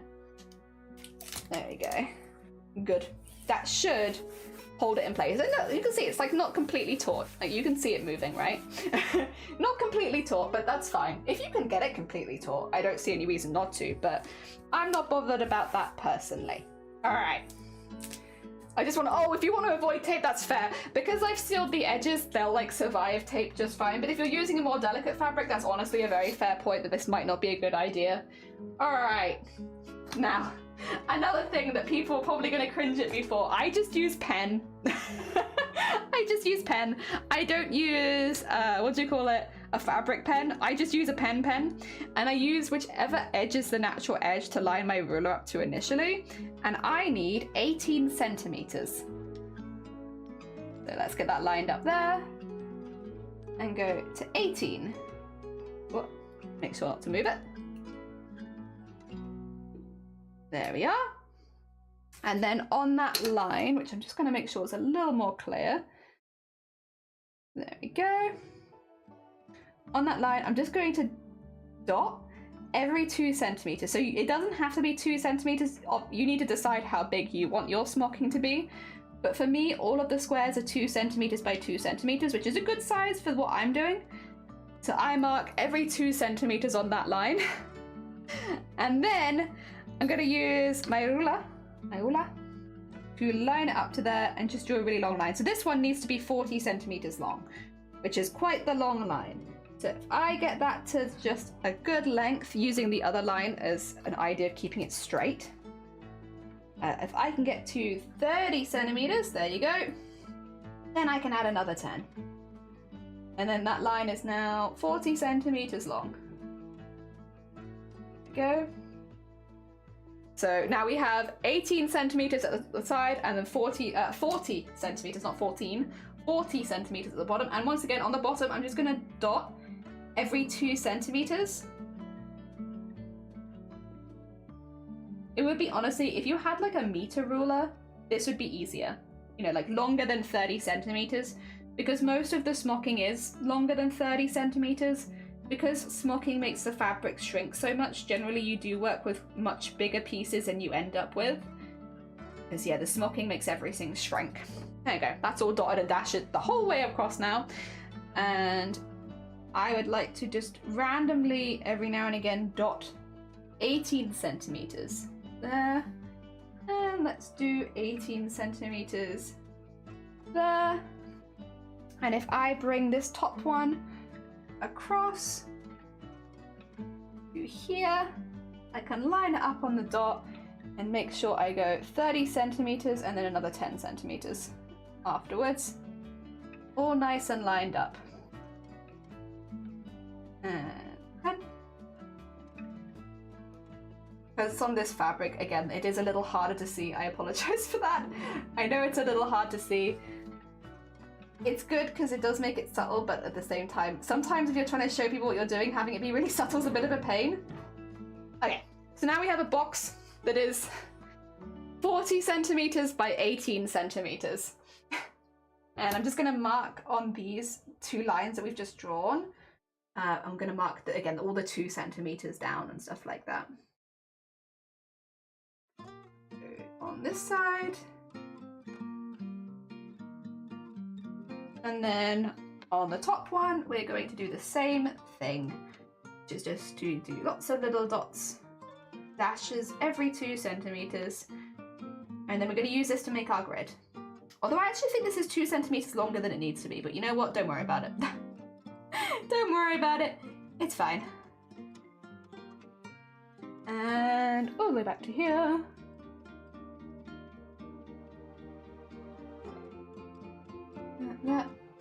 There you go. Cool. Let me just move my drink. And then let's start lining the dots up. So I'm going to do the long ones, or the short ones even first, because these ones are a little easier since my ruler can go the whole way down. When we get to doing them the other way, I have to stop in the middle because my ruler is not 40 centimeters long.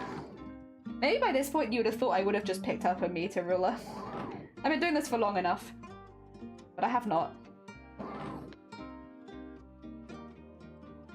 Oh, that's not a very good line. Let's just re-emphasize that. There you go. And another one.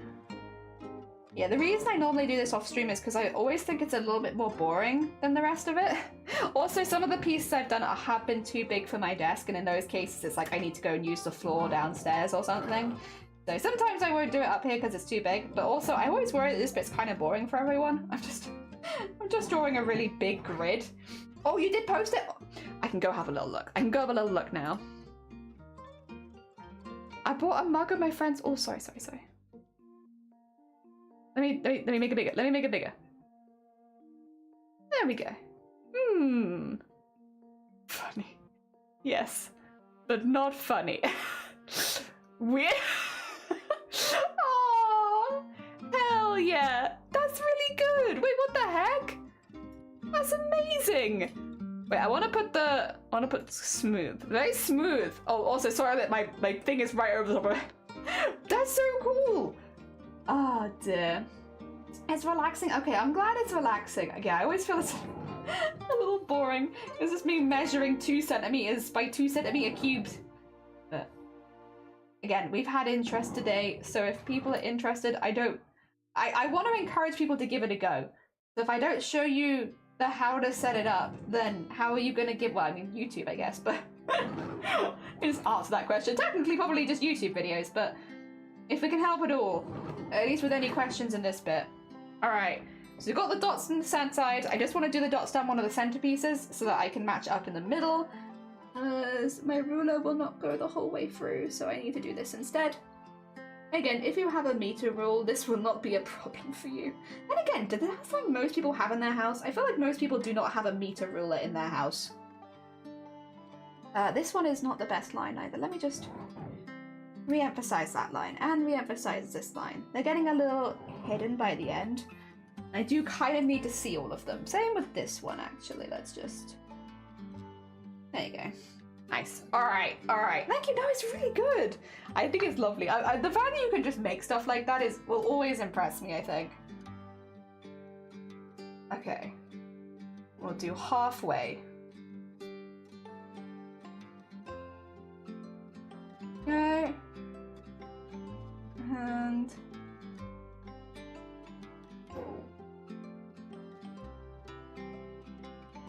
Okay.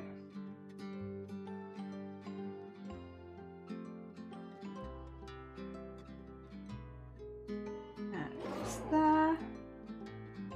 And cross this one. And inch the ruler up to where it should be. And to that one. And then we just have to do the same thing on the other side. Okay, so I'm probably gonna get my arm up in you. I'm so sorry. I just find it easier like this. I think it's because I'm right-handed. Apologies. Once again, normally you get some good shoulder action here. Normally I don't do this while live for multiple reasons. But it's just, I need the right angle so I can see the work, because it's kind of like one of those pens which shines in the light but you can't see it very well otherwise. And I need to be in the light so I can see the pen.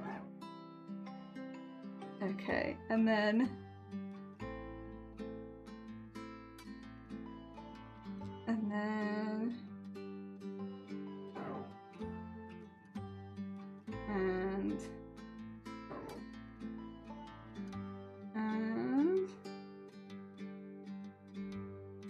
Okay. Sorry. You have a 60 centimeter ruler? I'm infinitely jealous of you and your 60 centimeter ruler. Welcome back, Shifty. I've just shown people how to draw a smocking grid. Although I say that right now, I've just shown you how to draw a grid. So this is the smocking pattern that I use. It's really, really simple. Basically, it's just do a cross and then skip one. So it's just, if I start here, for instance, it was a cross there, cross there, cross there, cross there, skip one, and then do exactly the same thing. It's a really, really simple pattern. I still put the crosses though in every single time because it's very easy to get lost when you're halfway through the smocking, even if you've practiced a lot and you're really good at it. So I still get lost sometimes if I put my smocking down for like an hour or two and come back to it. I'm like, where was I? So putting the crosses in means that when you come back to it, you won't forget because you're always sewing around the crosses. There we go. That should be 9. So we're looking for 9 sets of crosses. That's 1, 2, 3, 4, 5, 6, 7, 8, 9. Perfect. There you go. That's how you do it. Easy peasy. Easy peasy lemon squeezy. Anyone can do this. Oh dear. Do you do it like this with the baby blue one? It's really funny actually. Yeah, you weren't here earlier. My camera is lying to you. These aren't blue. These are purple. So we have a You're right. On screen they look baby blue, but if I go from here, for instance, and then yeah, my camera makes everything look not blue. But yes, it is the same thing. It is the same. And Gura, that's looking now. Hell yeah! No, I'm glad. And I hope if anyone gives it a go, that they have a really good time with it. The camera's a liar. It is. It's a big fat liar. And whenever someone new comes in and is like, I love your blue fabric, I'm like, I'm so sorry.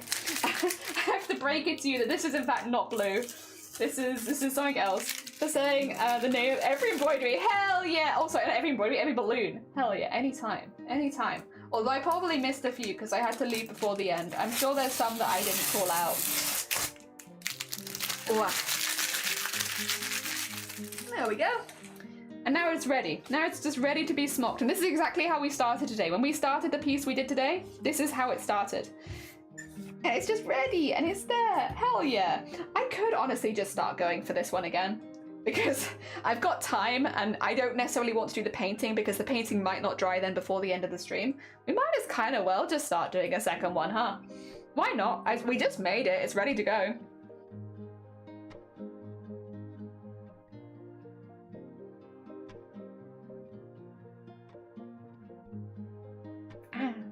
Delicious. I always forget to breathe though.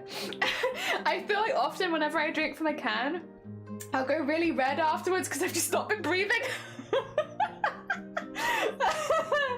Oh dear, alright. Why not, you know? Why not? I just made it ready for smocking. Might as well give it a bit of a smock, huh?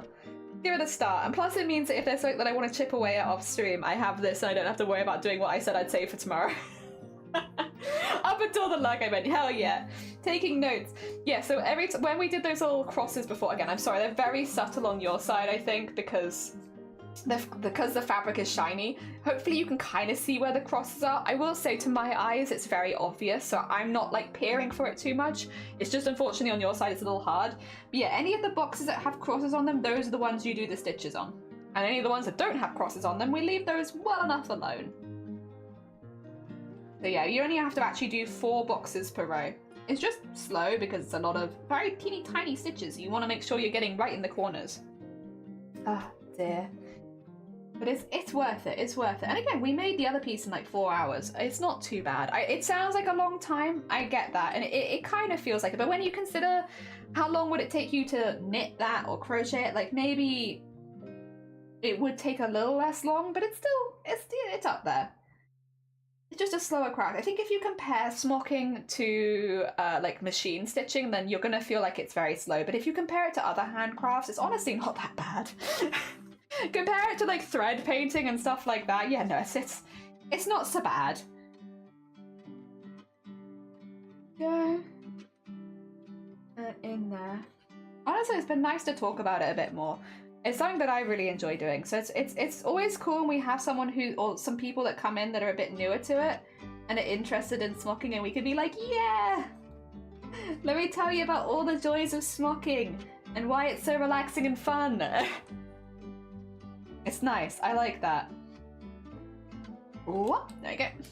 A nice old one. My thread is getting a little twisted though, unfortunately. It's probably my fault. I probably did something to it, but that's okay. Oh dear. Nah, it's always nice. It's always nice.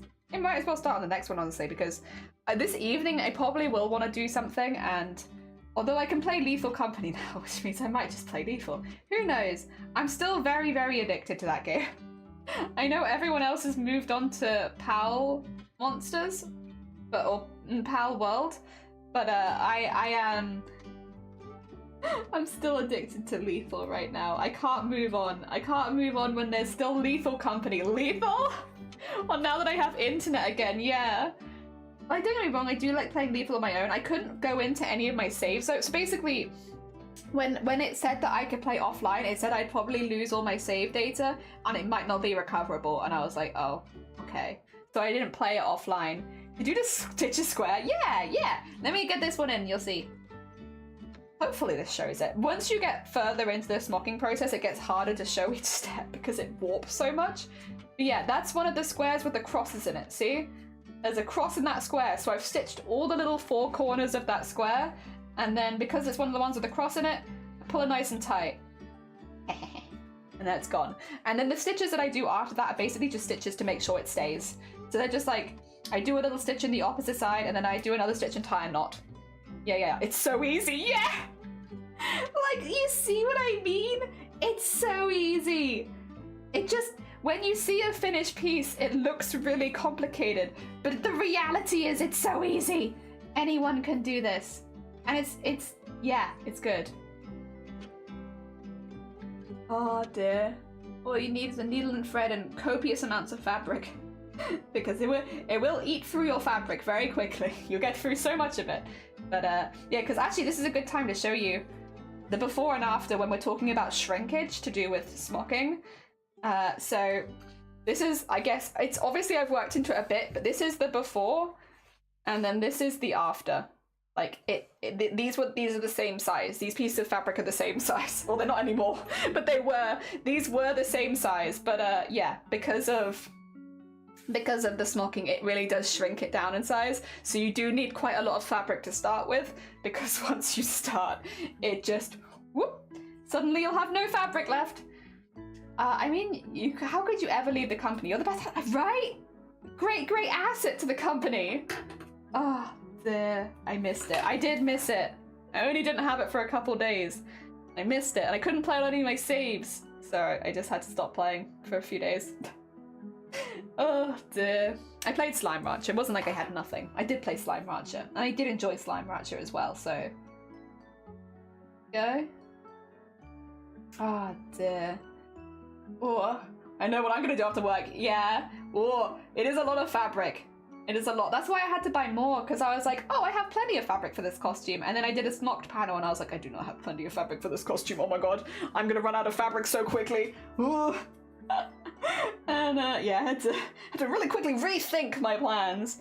I do actually have like a little build book that I'm making. I want to make notes of things like that, of the original amount I use and then the final amount. Because to be honest, build books are they're good. Obviously, if you're entering a competition, they give you a lot of information that you can give to the judges and such.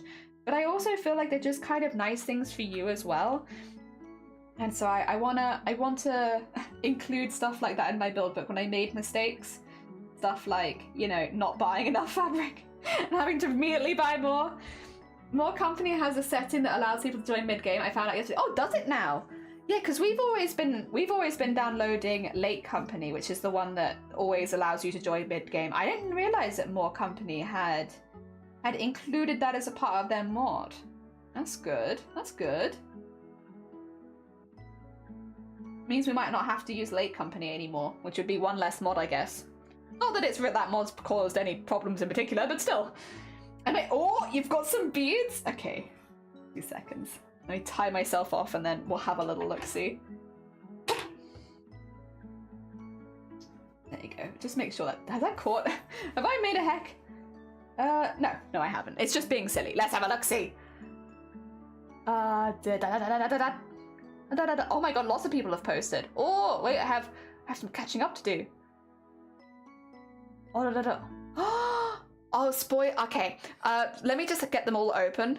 Okay, so this is a scorpion. It is stunning. I will say this is absolutely stunning. This is not a scary scorpion. This is a beautiful scorpion. But if anyone here is not super into looking at scorpions, I'll let you know when they're not on the screen anymore. They're about to be on the screen though. So heads up. Dude, you got 1, 2, 3, 4, 5. I'm gonna put them on the screen. Okay. What?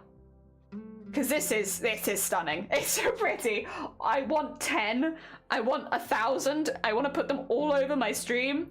Oh my god, that is so pretty. That is stunning. I love that. I love that so much. That is Jesus. How are you so creative? Jesus, yeah, that is. Tell you right now, I don't know if you were already planning, like, if you ever sell these or anything like this, but that would sell 100%. That would sell. Like me, you know what? If you wanted to advertise this to me, put Scorpio next to it, and I'd be like, that's me. I'm a Scorpio. I have to have it. I have to buy it. Just whack a star sign next to it, and you've caught me. That is. Wait, I don't think that's the best. I like that. Oh. I don't know if that's that one or that one. Oh my god. That is just so good. That is just so good. Playing a spider as well. I do appreciate you spoiling them just because I know some people are very against it. Alright, I'm going to put some hearts on this because it's very important. They deserve the hearts. And then I'm going to go back to the art category and I will hide that. Don't worry. Okay, anyone who left because of scorpions, so they're not on the screen anymore. You're safe. I don't know if anyone else does it or just the host. Oh, okay. Sorry for asking questions. Is the light purple one front or back? They're both on the back. So I don't want this shininess. I don't know if I have any shiny backs of the light purple to show is the only thing. The light purple, the smocking is all done. So like the only way that I can show it to you, if like an unfinished back, but you can't really see that it's shiny. But yeah, these are the same fabrics. It's just in 2 different shades of purple. Unfortunately, it's a little difficult to show that once it's been stitched into this heavily because it loses its shine just from all of the stitch work. Yeah. Ah, dear. Talented people on another level, I know, right? Also, don't apologize for asking questions. I'm literally live on Twitch. I feel like that's what I'm here for. If you have questions, you can ask.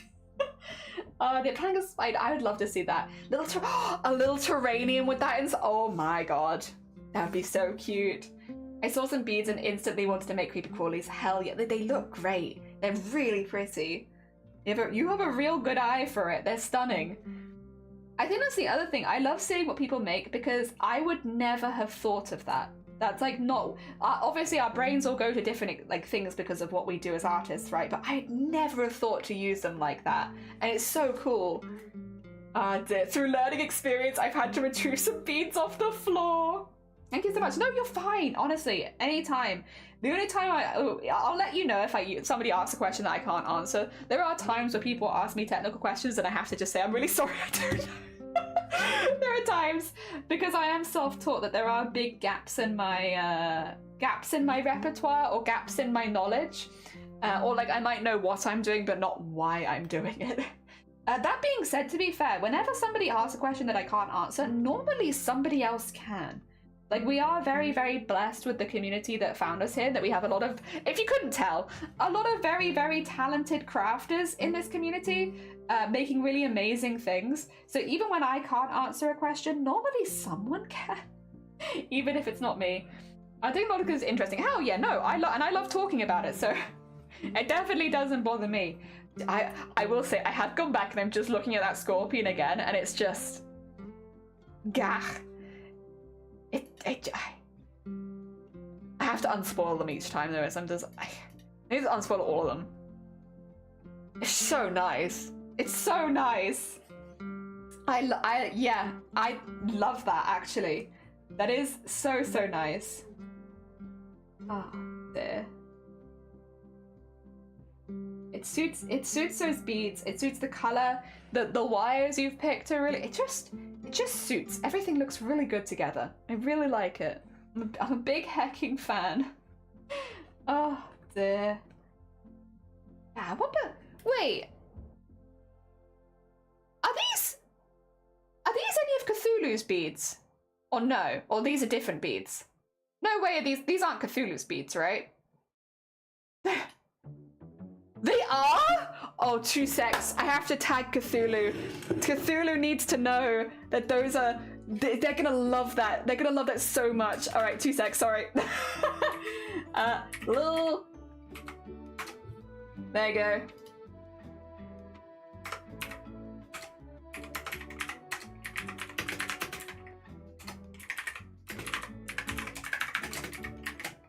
There you go. Those are the beads, yeah. Oh wait, you're here. I'm sorry, I just... Apologies, Cthulhu, I just tagged you. I didn't realize. Yeah, I was like, Cthulhu needs to know that those are... Yeah. Oh my god, they went to the right place. Oh my god, you're so quick as well though. Jesus. Oh, sorry, my haste. I should have waited just a second longer. You've been lurking. Hell yeah. Purple set and a flue from the black case. Oh my. Hell yeah. Yeah, no, you, wow. I guess I never expected, I didn't know what people would make with the beads, but that's amazing. I'm so glad you found good use for them. For anyone newer here, Cthulhu donated a lot of their old bead collections to me. I organized them into little containers and sets, and then we gave them away. Like, people paid postage for them and we just send them whatever beads we thought they could use. And we sent away a lot of bead packs, like 20-something packs of different beads to people. So a lot of people have beads from Cthulhu. And this is the first time I think we've seen anyone make something from them. To be fair, we only gave them away a couple weeks ago, just to be clear. A lot of them are still probably in the post. So it is just really cool though to see what someone's made out of them. Ah dear. It really made my day. Hell yeah. You have to show Chucky later, Cthulhu, if they hadn't seen. Because I bet they'll be really impressed as well. Oh dear. Thank you, by the way, so much for sharing. Thank you for sharing that, Malice. I really appreciate it. It's always curious what people are gonna make with this kind of stuff. And again, I don't think we would have seen that coming. We would have seen a scorpion coming, but it looks really good. Yeah. Oh dear. No, yeah, they're all originally from Cthulhu, and there were a lot of nice beads in there, to be fair. A lot of really nice beads. I think I feel very similarly to Cthulhu. I'm glad they've gone to people that can actually use them. I've kept some for myself, don't get me wrong. I have a lot of seed beads because I use a lot of seed beads. But the ones that I didn't think I can use, I'm glad they've gone to people that can do stuff like that. That's so cool. Also, Anime, take care of yourself. Thank you so much for popping by. It was lovely to see you. It was also lovely to get your perspective on the shops and stuff like that, and starting commissions and all that. That's very exciting, and I hope that's something that's in your horizon if you ever want it to be. Otherwise, enjoy the rest of your day. And for anyone who hasn't met Anime before, very hecking sweet bean. They stream cosplay and gaming over on their own channel as well, so if you're looking for more cosplay crafters, or people that do like some chill games, there you go. You've got an Anime. Got a few jewelry pieces in mind and crafty things like that. Looking to upcycle the broken jewelry. Yeah. See, the broken jewelry went to 2 different people, like the big sets of it. And genuinely, it went to 2 really different types of crafters. I don't want to spoil the other person and what they make, but I've seen the stuff they make before. And so I have a sneaking suspicion we're going to get polar opposites. with the jewelry making. It's actually going to be like completely different. But that's really fun, and I think that's a good thing. That's not a bad thing at all. It might happen sooner than you think. I'm just nipping over so I can do your proper shout out, because I can do your verbal one. Also, I should probably shout out Cthulhu, who is not streaming right now, but is planning to come back at some point, and also is the original owner of all of the beads. The reason we can give them away is quite literally Cthulhu, so yeah, if you hadn't seen them before, there you go. Oh dear, there were some great beads, and I really wish I could have done something with that, but it was not to be. I'm very glad they gone to home people that can use them. I did keep some for myself though. I'm afraid I have a good amount of glass beads for Venice. I'll absolutely not give up. I don't blame you. I do not blame you at all. Ah dear, yeah, we've had the beads. I won't say anyone specifically unless they want to come out and say it, because I'm sure some people would rather stay more secretive, but the beads went to a really big variety of places. A few of them, like, they were all people that we would have known in this community, but they've gone to some crafting kits, and activities have gone to like younger people, so like for their craft events. So they've gone to that. We have people like Malice, who now we know has some of the beads, who is doing stuff like that. They've actually, a couple of them went to card makers, people that make custom cards, which I thought was really, really cool. Some people that are getting into jewelry making, and some people that are getting into recycling with jewelry, like making little sculptures. I guess kind of similar to that, but maybe a little different. It's kind of cool. Oh, they have a lovely look. Thank you so much for popping by today. Ah, dear. Yes, it's been really, really cool, and I am genuinely very excited. Obviously, there's never any pressure to share your art, because, you know, art sharing is something you do if you fancy it, but you shouldn't feel pressure to have to share it. So there's no pressure to share your art, but it has been really lovely to see this, and it would be really lovely to see anyone else's art if they make anything with the beads. I think some people are planning to use it in costumes and stuff like that, which means it might be like a little bit further down the line that you actually see them being used, because it's a part of a larger project. I think Bulbul's was another one, which, again, you're probably looking more towards Christmas next year that you might end up seeing them, but it's still really cool. You guys say, oh no, you're fine, good luck with the work. I hope that it goes well. Ah, dear. So yeah, it's all very exciting. Ah, dear. Yeah, it suddenly dawned on me. I was like, wait a minute, Malice has some of those beads. Would they by any chance be Cthulhu's beads? A gift that just keeps on giving, yeah. Oh, I can't tell you again who it was, because unless they come forward in chat, but there was a very funny interaction that happened between me and this other person, where they have some of your beads, Cthulhu, it has arrived at them, and actually the person's child has claimed the beads and is now, they're like, what, 8 years old or something, and they want to open an Etsy store.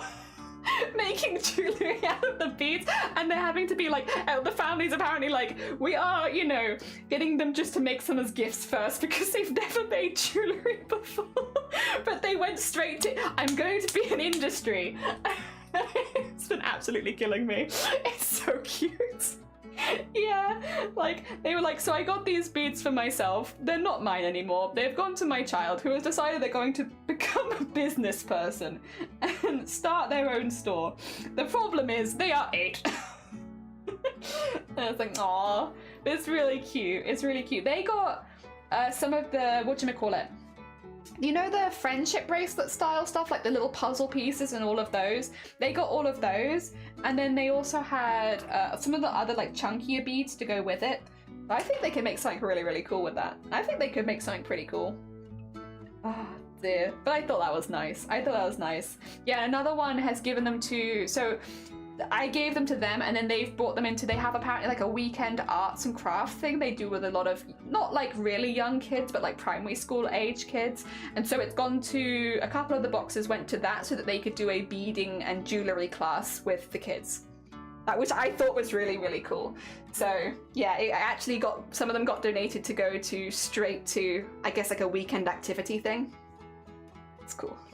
Which was very, very cool. So yeah. Yeah, they're all over the place. I will say, in those particular cases, we might not see what happens with those beads. they might just have been gone and been used. But at least people will be having a lot of fun with them. Ah, dear. To be nice. And who knows, maybe you'll get the next generation into like making jewellery and stuff like that. Maybe. I think that's a really nice one. That made me very happy when I heard both of those. One of them made me laugh a lot. One made me very happy. Good thing it's giving. It will. My own kid has done that a few times too. It's brilliant where you receive something and they're like, actually, no, that's my one. I'm crying. Oh, I'm glad. I'm glad. It's like, I don't want to give away any particular names just in case, you know, people want to stay private. But yeah, no, they've all gone to so many different people. And it's been really nice. It's really nice because most of the time when they're like, I think I might try and do this, I might give this a go, I might use this, and it's like, hell yeah, enjoy it, enjoy them. Yeah, no, they've gone to a lot of different people, and I think they will all get used, which is very, very nice. That would be the other thing is, like, I think this was something that happened behind the scenes with every single person. People didn't want to take more than they thought they could use. People were being very, very considerate. In the case of people that had multiple kits, like, I think nearly everyone claimed one and then just waited for a bit to see if anyone else claimed. So at one point, I had like 6 people who had claimed one set and were like, can we just wait a little bit just in case? Because I want to give other people a go at it too, but I'm like interested. It's like, okay. Yes. Yeah, you're good. You're good. I had like 6 people waiting at one point because everyone was being really polite. And everyone's been like, oh, is it? I'm sorry, I don't want to be a pain. Would you mind just waiting because I'm interested? I was like, it's fine. I don't want to say that everyone's done exactly the same thing as you, but everyone's done exactly the same thing as you. Oh, dear. But it's good. It was honestly very sweet. So hecking polite. Everyone's so hecking polite. He made the company mad. What did you do? Did you not hit the quota? Because honestly, saying if you didn't hit the quota. Oh dear. Hopefully we see more. You were one of those? You were one of you were one of the first ones. You were like, oh, is it okay if I just keep an eye? And I was like, yeah, don't worry about it. We can hold off as long as you need. What was really funny actually though is a lot of people then did claim a second one on the same day as well. So it was really odd. I know that none of you were in communication with each other, but it was very odd how so much of it was happening in exactly the same days. But actually, in the long term, it made things much easier because when it came to like stamps and having stuff collected, they could all be collected at the same time, or I could take them all in at the same time. So actually, it worked out very well because it made things a lot easier on my end because it was all then going at the same time instead of like one day, one the next. I mean, again, I don't think you guys were like. I don't think you guys were planning that behind the scenes, but it happy coincidence. It worked out really well. Oh dear. And then yeah, I have a couple beads behind me still. They put it in the Discord, so I think most people already know, but I'm holding a couple for Jean while they move house, and then that's all of them. They've all gone. And the rest of them have all been sent, so everything else is sent. The only ones that have not been sent are those, and that's only because, again, if you're in the middle of moving house, yeah, I was like, just don't worry about it. I'll hold on to them until you've moved. So, yeah, that was fine. Oh dear. And yeah, everyone else's are either in the transit and on their way, or they've already arrived, which is really, really cool. It is zoomed out. Oh dear. I played some music. Nice music choice. Wait, what was the music? You put it in the gaming chat. Can I listen to it now, or can I not listen to it now? Am I allowed to listen to it on stream? Can I listen to it? Or is it gonna be like, you can listen, okay. It's like not like DMCA or anything. No copyright, wonderful stuffs. Oh, yeah. What are you playing? Oh, you!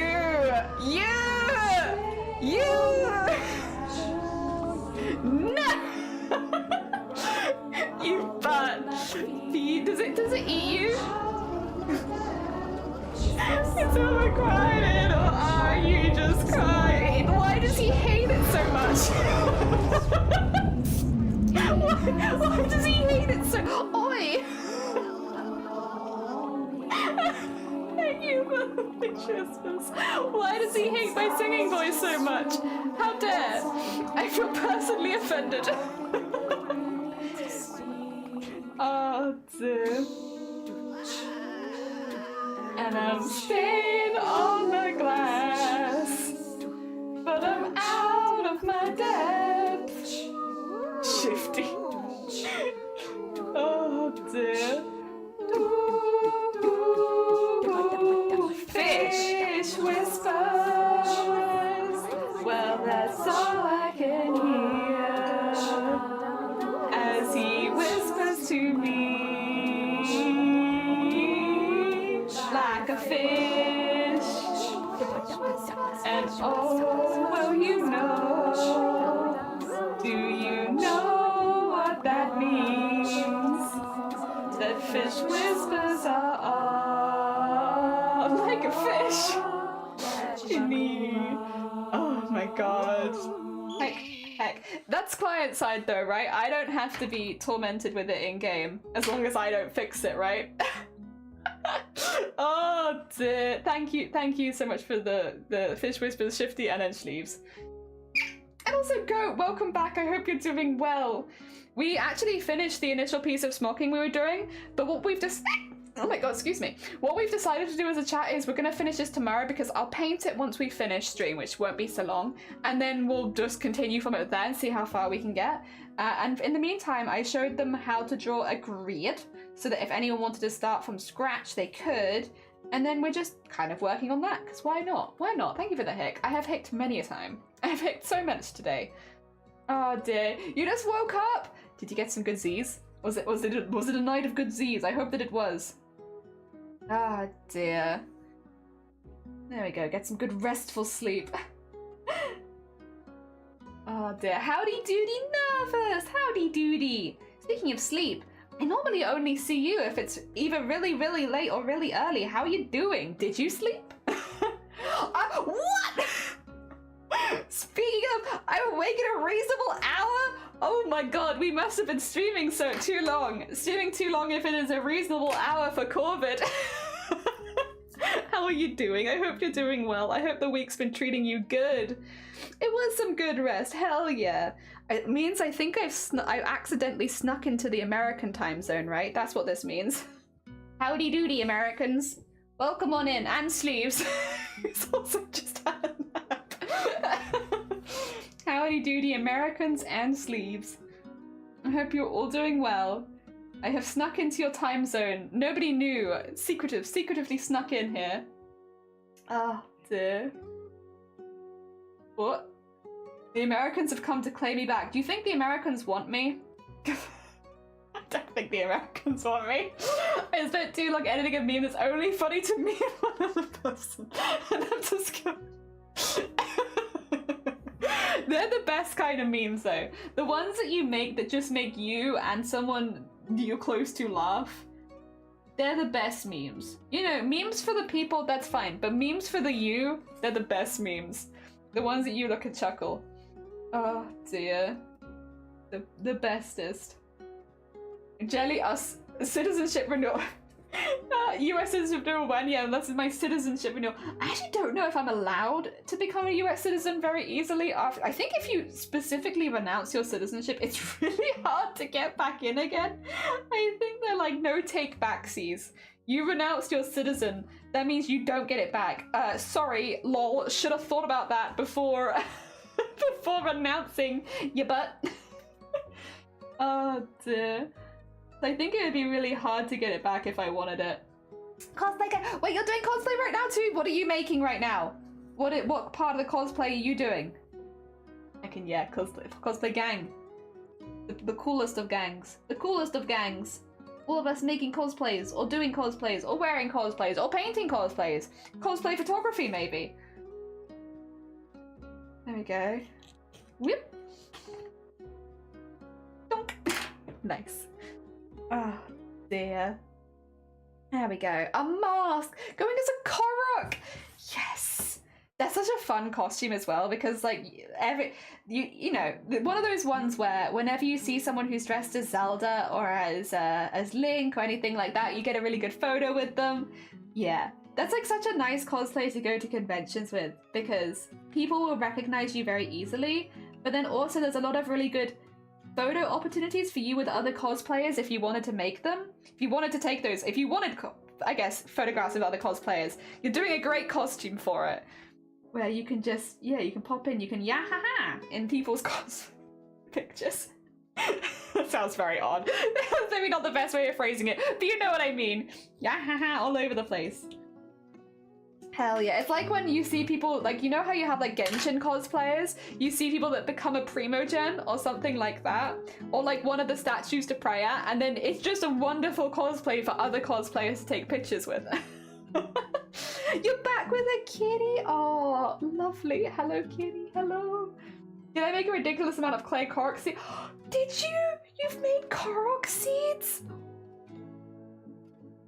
Oh my god, bless you and your extra hecking hard work.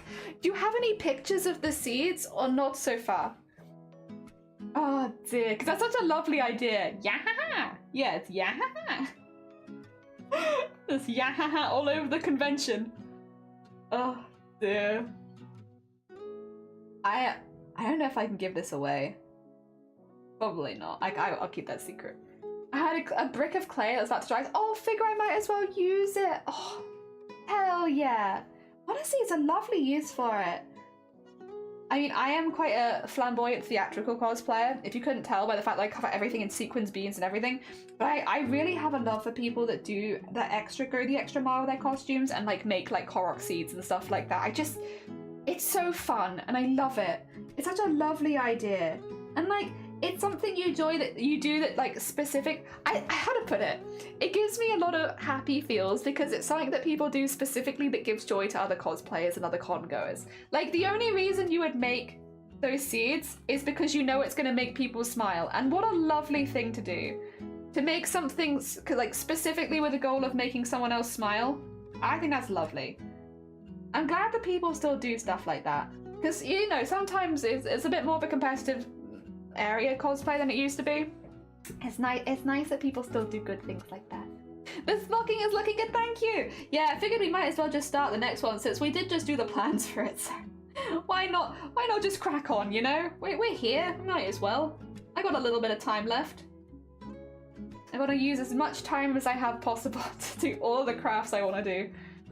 So far, everything's still drying out in the garage. Oh no, you're fine, you're fine. I also need one of those leaf helicopters they use. Not sure I'm gonna have to bring it to the convention floor, but what the heck?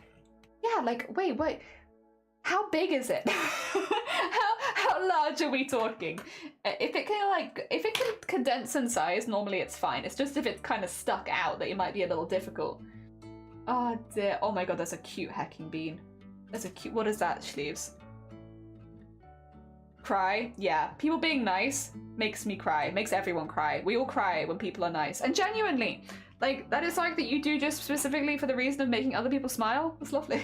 It's heckin' lovely. I see you. I see what you're doing. Making people smile. We see you. Being a nice bean. I hope that you meet lots and lots of Zelda cosplayers. Lots of cosplayers from the Zelda franchise who thoroughly appreciate your costume and your cosplay efforts. And I hope that you get some really lovely photos with the cosplayers that you meet. Yeah! Ah, dear. Doesn't fold, it's about the width of the standard umbrella. Yeah, you might get it. It's difficult. Probably depends on the convention, right? Sometimes you can get away with it, sometimes you can't. Depends on convention. I hope that they do let you take it in. But yeah, yeah, it's difficult with stuff like that, isn't it? Dear. How lovely. Yeah, I don't think I have anything with the... I would like to be okay, I think I've mentioned this before. I can tell you, I've mentioned it before. I put no effort into doing this since then, so just as a heads up. Everyone in my family is really good at juggling. I don't know why. I don't know why. We're talking like trick shot juggling, like being able to do like double the amount of balls of a normal person. They're just all really good at juggling. I'm not. I am not good at juggling, but I thought it might be cool to see if one of them will teach me some juggling tricks and get good at it, because I thought that might be kind of a fun thing to do in the collector if I make some like juggling balls that look like planets and juggle them. I thought it'd be very on brand. Yeah, I thought I might try and do something like that. We'll see. My hand-eye coordination is not honestly the best, but I would have some very, very good teachers, so maybe it would be fine. Daniel, welcome on in. How are you doing? I hope you're doing well. Good morning. I hope work's going okay. Oh dear, my friends' group cosplayers are a wildly mixed bag. We have a Cork, Hiccup, Raymond, and a Sniper and Spider-Man. That sounds good. That sounds good.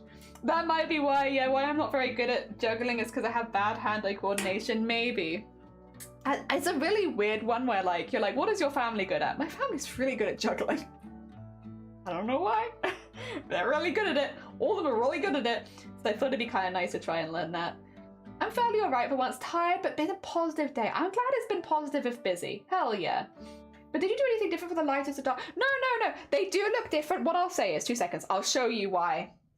Let me get a finished piece of the silver and a finished piece of the gold. There you go. These are roughly the same size. They do end up looking the same, but there's a lot of steps we haven't done yet. So this is how this piece will end up looking. But you can see, like, we're not there yet. There's extra decoration, extra piece. So that's what we're going to be doing tomorrow. Tomorrow we're going to be doing the extra details that kind of pull it into looking more like this.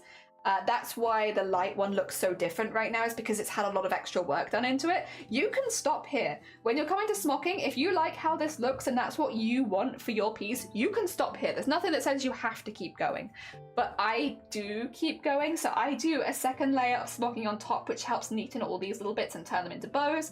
I add ribbons, I add paint, I add sequins, I add embroidery. So I do make it look quite different by the end, but this is the first step. This is the first step, but I believe it's a 12-step process. But yeah, when you get them finished and together, they do look, I think, a lot more similar. Like, actually, let me get it in the other camera because, funnily enough, that camera's not going to show the colours, is it? There you go. They look a lot more similar when they're both fully finished. But it's just, yeah. It just takes a while. It's just slow. That's the only reason that you don't see it. It's slow. Really, really slow. Oh dear. Worth it. Thoroughly worth it, but slow. Okay, let's get that out of there. I've been trying to learn to juggle because, you know, Jester, my family would probably teach you. They'd probably teach me if I asked. They're very good. Been in the dentist today, but it was a positive experience. Good on you. Dentist does still freak me out. But to be fair, if you have a good time at the dentist, if they say that you're doing well, it can also completely change things. Oh dear. Make things 100% better. That makes sense and worth it too. Yeah, it's a lot of extra effort, but I love it. When did you expect to be finished by? Last December? If we're being totally honest, like, it's probably going to be a few years. But what I initially said when I said I'm going to have this finished for, it was last December. But then I got really distracted. I did a lot of other things that I wanted to do. And so it, like, got lowered on the priority list. And so now we're picking it back up again. But yeah, last December was when I was going to have it finished by. I haven't even finished the top. So let's say a few years. Roughly. A few years, maybe, this will be finished. Oh, dear. Cosplayer mentality. Yeah. It'll be finished exactly when it was meant to be finished. Whenever that is. We'll work it out. It's fine. I got time. Distractions be distracting. Yeah, like last year, we were doing pretty good. We were pretty on target. And then I got really invested in Honkai Star Rail, the game. And then there was a Honkai Star Rail cosplay competition. So I had to make a cosplay from Honkai Star Rail and then wear that. And then after the Honkai Star Rail competition, Somne Art comes into chat and is like, hey, Jelly, you know about Chromacore? And I was like, I don't know about Chromacore. And then I got introduced to that. And then I had to take part in Chromacore, which was a month and a half long. And then after that, it's Boobtober, which is our biggest event of the year. And I was like, I can't skimp on Boobtober. You know, we have to do our breast cancer awareness fundraising. And while the event itself might be a month long, it did take about 3 months of prep work there to get that month-long event done. And then I had to enter the Iron Mask animation competition. So I had a whole month of making an embroidered animation, which was like really, really busy. And then after that, Starlight. It's the Starlight Foundation. So I had, you know, I have to do the fundraising for the Starlight Foundation. And then here we are. and then here we are. Oops. I think the distraction started in May last year. And then I've just become undistracted now. It's pretty bad. It's pretty bad. I know this is bad. I don't like going to the dentist. When I went to the dentist, I do this to be a specific one. Because of a bad experience. Oh, I see. And I've had a good experience with a new one, which really helps. Hell yeah. I will say I was very much the same. I hated going to the dentist. Like I often felt they didn't listen to me, and I often just felt very shamed. And it's like, I'm doing my best, you know, as someone who has migraines, and like I don't want to go into this amount of it too much because this is a difficult topic for a lot of people, and it's very uncomfortable for a lot of people. But it does make you quite sick, and if you are consistently sick, it does affect your teeth. And so I've had dentists claim things about me which just aren't true, and I've tried to explain that I don't have these certain conditions, and they don't believe me, and it's very upsetting. And yeah, I've had some pretty rough experiences with dentists, but the one that I've had for the last 2 years, I love her. I love her if... Oh! My printer?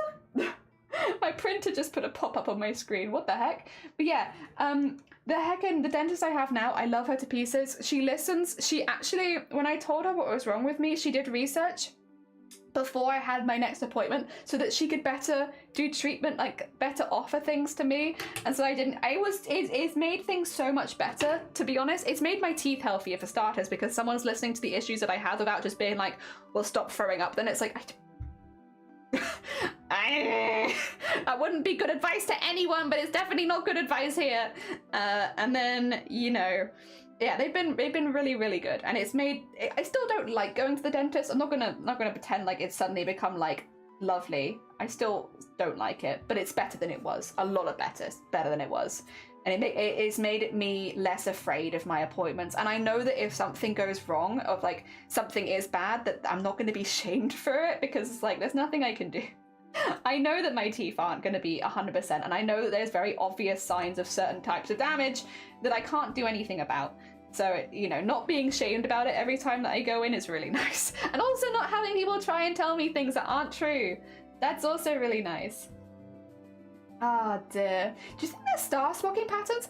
I wouldn't be surprised if there were, to be honest. A lot of it's done based on a grid though, so you might be looking at diamonds, I guess, more than stars. Unless you had the diamonds line up to make stars. Basically, because most of them are done on grids, you end up with more square or like four-sided shapes a lot of the time. But I wouldn't be surprised. It sounds like something someone would do. Exactly how it was identified. They don't listen. There was just a bit of shaming. Yeah, just shaming. I was often acting stressed, and like she didn't have time for my worries. Yeah, there's a dentist that likes their job. Yeah, when they're nice, it's like they care. And it's like it makes such a big difference. Surprise! A tough love isn't actually love. No, and that's the thing. Is like if you. Like when they listen and they like hear like, no, you have this particular condition, it's causing problems, it means that you've had like a long history of this. With the migraines, I've had it for 7 years, like there is built up damage. Not having someone be like, stop being sick, it's like, you don't understand. And I'm lucky. Migraines are pretty easy to explain. Obviously for someone who has like a more difficult to explain condition than migraines, I can only imagine it being 10 times worse. The fact that I got those kind of responses from migraines, it's like this pretty well known. I can only imagine that it can get pretty bad. But yeah, no, I'm very lucky. The woman I have now, I love her. She's great. She's great, and she's listened, and the last time I went in, she had done loads of research on how to help with those kind of issues. She takes pictures every time so that I feel up to date with where my teeth are at and what I can expect for the next couple years, which makes me feel a lot more relaxed going to my next appointment. She's been great. She's been great. So yeah, I still really get freaked out by, I don't know, the noises. do they ever feel normal? I don't know. The noises of the instruments, but yeah, it's much better than it was. This person seemed to explain the reason why things are there, and that really helps. The reasons, yeah, the reasons makes a huge difference to me too. Like when they explain like why they're doing certain things, it makes me feel less stressed out when they're doing it. She sounds lovely. Your one sounds lovely too. We found some good dentists. Yeah, no, I'm very, very fond of them. I still, you know, again, find it a bit anxiety inducing on the day, but the last time I went to the dentist, I streamed the same day because, which before I could never have done, because normally after going to the dentist, I'm really down. I would be really, really sad because I feel like, you know, I'm not listened to, or like I've just been shamed for half an hour. Like I just feel sad. Whereas the one that I have now, I went live afterwards because it didn't faze me at all. I didn't feel fazed at all by the dentist. It was like, you know, it's not always going to be good news, but they put me in a position where I'm ready to handle that and explain it. Yeah. I had a good one some years back, but then she left. Same. Oh my god, if please never leave. I will follow her. Here. Great that you found this person. Yeah, here. We have found some good people. Oh dear. Yeah, it's made the dentist a lot less scary, thankfully. If they do leave, tell me where you're going and I'll move. I'll move house. Let me come with you. Oh dear. No, I'm very, very lucky. Oh dear. I have had dentists previously be good as well, but I've also had some pretty rough experiences where it's like, dang. I think a lot of people have had an experience, unfortunately, where you just leave a dentist place feeling really crappy, and it's like, you've done your best, but it's, you know, for whatever reason not been good enough or something's happened. I think as well, okay. While I fully agree that there are lots of things that people do, for instance, you know, students who are trying to get their work done, drinking energy drinks to stay up late at night so they can submit, you know, is it good to drink lots of energy drinks? No. Is it good for your teeth? No. And that is true. None of it's good for your teeth, and it over long term will cause damage. But shaming people for drinking energy drinks when I think 99% of the time it's a necessity, it's an addiction or a necessity. It's like, come on, dude. Come on. Oh dear. Leave these students alone. It's rough out here. Everyone's just trying their best. You can advise people. I don't think there's anything wrong with being like, hey, you might want to cut down on the energy drinks. It is having an effect on your teeth. But like, shaming. It's the shaming, really. Advice is one thing, shaming is another. And I just don't understand why there's so much shame when it comes to your teeth over here. I just don't get it. It doesn't make me want to go to the dentist more. Stop shame. I guess maybe if you're into being shamed, when dentist is going to be your best friend. But otherwise, oh dear, for everyone who doesn't have that very specific fetish, I'm not sure. Oh dear, we still here? Welcome back. How you doing, anime? Welcome back. I hope the trip was okay. I hope you didn't get too wet. I did that with my hairdresser. I followed her around. She's always was always nervous before I found her. I do miss one of my old hairdressers. I have new ones and they're very nice. The last hairdressers I went to were like, have you ever considered making those little quilted patches for dogs? And then I had all the hairdressers be like, oh yeah, could you make a smocked dog coat? And I'm like, technically I could. I don't know that I'm going into dog fashion, but yeah, all the hairdressers were very into like clothing for dogs. So the whole time I was there, they were all just discussing the different clothing they had for their dogs, which was really sweet and honestly really nice. It was a good atmosphere, I can't lie. I do miss my old hairdresser a bit because they were really cool, but I did like the heckin' dog talk. They were like, could you do this for dogs? Could you do this for dogs? Could you do this for dogs? And it's like, technically yes, but I don't know if you want this. Takes so much energy and anxiety of the visits, and then to stand up for yourself can be hard on top of that. Yeah, that's 100%. I think there's something wrong with how we treat people and students in particular. It should not be needed to prove your abilities. Yeah, for sure. Like, leave students alone. It's rough. Oh dear. You got a boob ghost! Oh my god! Hell yeah! The shaming does not help. I got a bit shamed for drinking flavored bubble water instead of soda because it should be regular water. I'm like, at least it's better than soda. Get off my back. I mean, again, they can advise things. They can say things like, and give advice and give options and stuff like that. But I feel like it's again, shaming feels very different to someone just giving you advice. It'd be a fancy pupper. It would be a very fancy pupper. I did kind of explain. I was like, these are like hundreds of hours of work, and it's like just but could you put it on a dog though? Yeah, yeah, you could. I just don't know if you'd want to. It was a fun conversation though. Oh dear. Going to dog animal fashion, think it'd be profitable. I mean, I do love it. I do love it. I think it's very funny seeing little dogs in little coats. Slash tell you about your damage fees with intelligence, but not shame. Yeah, it's like there's a big difference. I think that's the thing. It's like it's not like my dentist is not telling me the truth. They're still telling me the truth. They're still telling me there's damage. They're telling me the long-term things of it. What they're not doing is shaming me. And it makes such a huge difference to have someone just talk you through it like you're a human being and not talk down to you like you're an idiot. It's nice. I don't know. Simple things. And yeah, my current dentist, normally they'll go through it and then they'll sit me up so that we're on eye level when they're discussing it. And it's like little things like that where it's like, you wouldn't think of it, but it makes you feel more like you're on the same level as them rather than them talking down to you. It's little things. And I'm sure like I wouldn't be surprised with my dentist in particular if they maybe had some training into it, because like either they're naturally a very empathetic person, which maybe they are, but their goddamn chatting skills are through the roof. They're really good. Oh dear. My hairdresser would love that for a little doggo. You would be careful what you show your hairdresser. They might ask you to make dog clothing for them. Understanding and encouraging is way better. Yeah, for sure. I finished work at 2 p.m. I'm going to Aldi. Oh, have to go to a different one to buy. Oh, bless you. I still having a refit. Hopefully, that means that you're about to have a heckin' fancy Aldi, though. I don't know how long a refit takes is the only thing, but I hope. That means your Aldi's about to get 10 times fancier.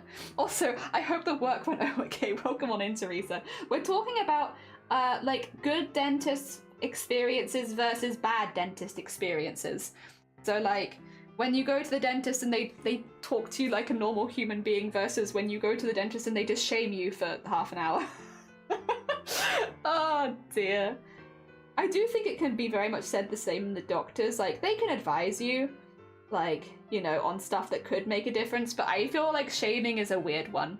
Especially, again, another thing that's like, I know a couple people that worked in this, but it was basically to help people stop smoking, right? And if you shame people, it doesn't work. You have to talk through it. Why are they smoking so often? What is the stress? What's the root cause of it? You know, when did they start? And also, why are they still going? Are they still very stressed out? And a lot of the time you'll find out the reason they're struggling to give up so hard that they're going to find and talk to people about giving up smoking is because the stress levels are so high day to day. Like they're having to do such horrible jobs, or they're like having nightmares at home, and that's why. And so it's like, it's a difficult time for them to give up. And then you come up with a plan to help them lower it over time, to make it easier and give them other things to help them. And again, what is it? With addiction, it's like, it's not like you're just suddenly clean. You go up and down. Like you probably will relapse a few times, and that's just part of the progress. And having people that talk you through that. Whereas if you go to the doctors and tell them you smoke, get ready to be shamed. They're not gonna care why. They're not gonna care if there's any reasons or any stresses unless it's part of the diagnosis they're giving you right now and then. And obviously I don't think anyone's coming out and being like, it's a good idea to smoke, nice and healthy. That was like 100 years ago. No one's saying that. People that smoke know it's not good for them. But it's really weird, the shame. The shaming is weird. As long as you're not going around blowing smoke in people's face or anything like that, then you are an asshole, and that does deserve to be shamed. But like, as long as you're not being an ass, which I think 99% of people aren't, there's so much shaming. So much shaming. Again, pointing it out, I think most people are already aware, but yeah, that's one thing. But looking down on people is a full other. Oh dear. Yeah, it was ran out of P coins. They were to go get me to the save. I still did, but it was annoying. One lady was mad because I had to give her 5p's instead of 50p's. Like, yeah, I've had those experiences as well before where it's like, I'm so sorry, we don't have the correct change. And it's like, we'll get it. And it's like, it's not that simple. You don't understand. We need the extra staff to do a change run. And if we don't have the extra staff, we can't do the change run. And then it's also better they generally listen to people's worries so people continue bringing the worries up in case it's a problem instead of someone keeping quiet and telling the problems. Yeah, for sure. Like, it's easier when people are open about the stuff they're struggling with, and if you just shame them every time, they probably won't tell you. No one ordered change and they can't. Oh god. Yeah. We had like a couple days of the week where we'd normally do change runs, but if we ran out ahead of time, it was just hell. Just hell. Eat healthy, exercise, don't drink, smoke, or do drug. That's the doctor for you. And the next they walk out the door, do the opposite themselves. Yeah, a lot of the doctors I know do smoke. It's a very high stress job. And like, you know, if you talk to them about it, it's a high heckin' stress job. Oh, who runs a shop like that? Too many people. Too many people. Because I've been there too. Too many people run shops like that, but what are you gonna do? The thing is, you're the one that people are gonna be angry at and not the people that make the stupid rules like that. Ugh, it's very frustrating. Oh dear. Most people are aware, the amount of people who vape and say no, this is completely harmless. Oh, that's true. Vaping is a different one. I think most people are aware about smoking. I don't know that so many people are what do you call it? So aware about the vaping stuff, unfortunately. Yeah, that's a little difficult because it's a bit newer, I suppose. And it's definitely not talked about as widely as smoking. You got good news? Good news, too many men. Too many men. Too many men. Too many men. Too many men. That's a good word. Good sentence, Grobbit. I like that one. That one's a fun one. I love a good sentence which is fun to say. That's a good fun to say sentence. Thank you. Please give me your good news. You don't know the song? No. What, wait, there's a song? Too many men. Too many men.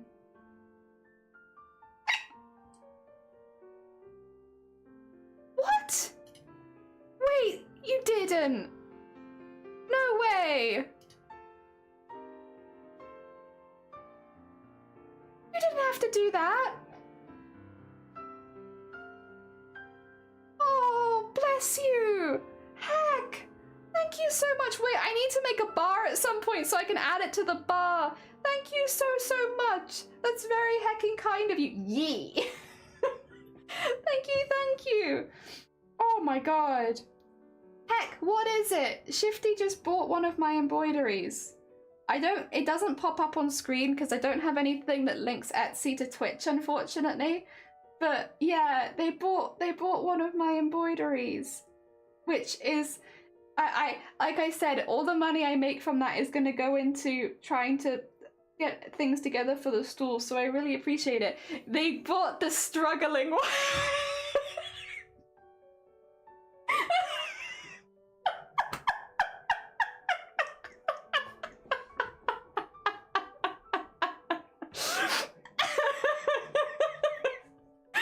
Thank you. There was a part of me I was like, I bet it's the Mr. Blobby one. I bet it's the Mr. Blobby one. Oh my god. But no, you did not relieve me of Blobby curse, which I can't blame you. It is a cursed object. Oh dear. Bye off the top. Take care, so look after yourself. That's nice, yeah. And 5 chats up now on Jelly's counter. Yeah. Heck. Oh dear. Store 6? Wait. Is that on the Hicks? Thank you for the Hicks. I'm sorry, I probably did Hick. Then Etsy, yeah, I have a couple of stores. Thank you for popping the stores in. I have a couple of them. Yeah. Very relatable embroidery. Just struggling. Thank you so much. I will get that sorted out after stream so that I can send that out ASAP. Hell yeah. Thank you. Oh dear. Mr. Bloody? Blobby, no. Bloody. Bloody Blobby. I think, what did I call it? Mr. or Mrs. Blobby? Because I wasn't sure. I honestly just wasn't sure. I was able to buy the Mew Mew one, otherwise I'll leave the Blobby one for someone else. Mr. Well, yeah, there's like a little question mark in the title because I wasn't sure if it was a Mr. or Mrs. Blobby. Oh dear. Yeah. His, her, yeah, not sure. Mr. B at lobby. Oh, counting shifty chats. Oh, sorry. The Aldi I'm in has new chillers. Oh, lovely. Oh, although it's kind of bad time of year for chillers.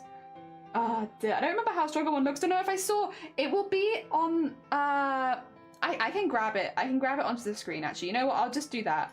I have time. Sorry. I'm so sorry. That's so loud. If I go to pictures, balls.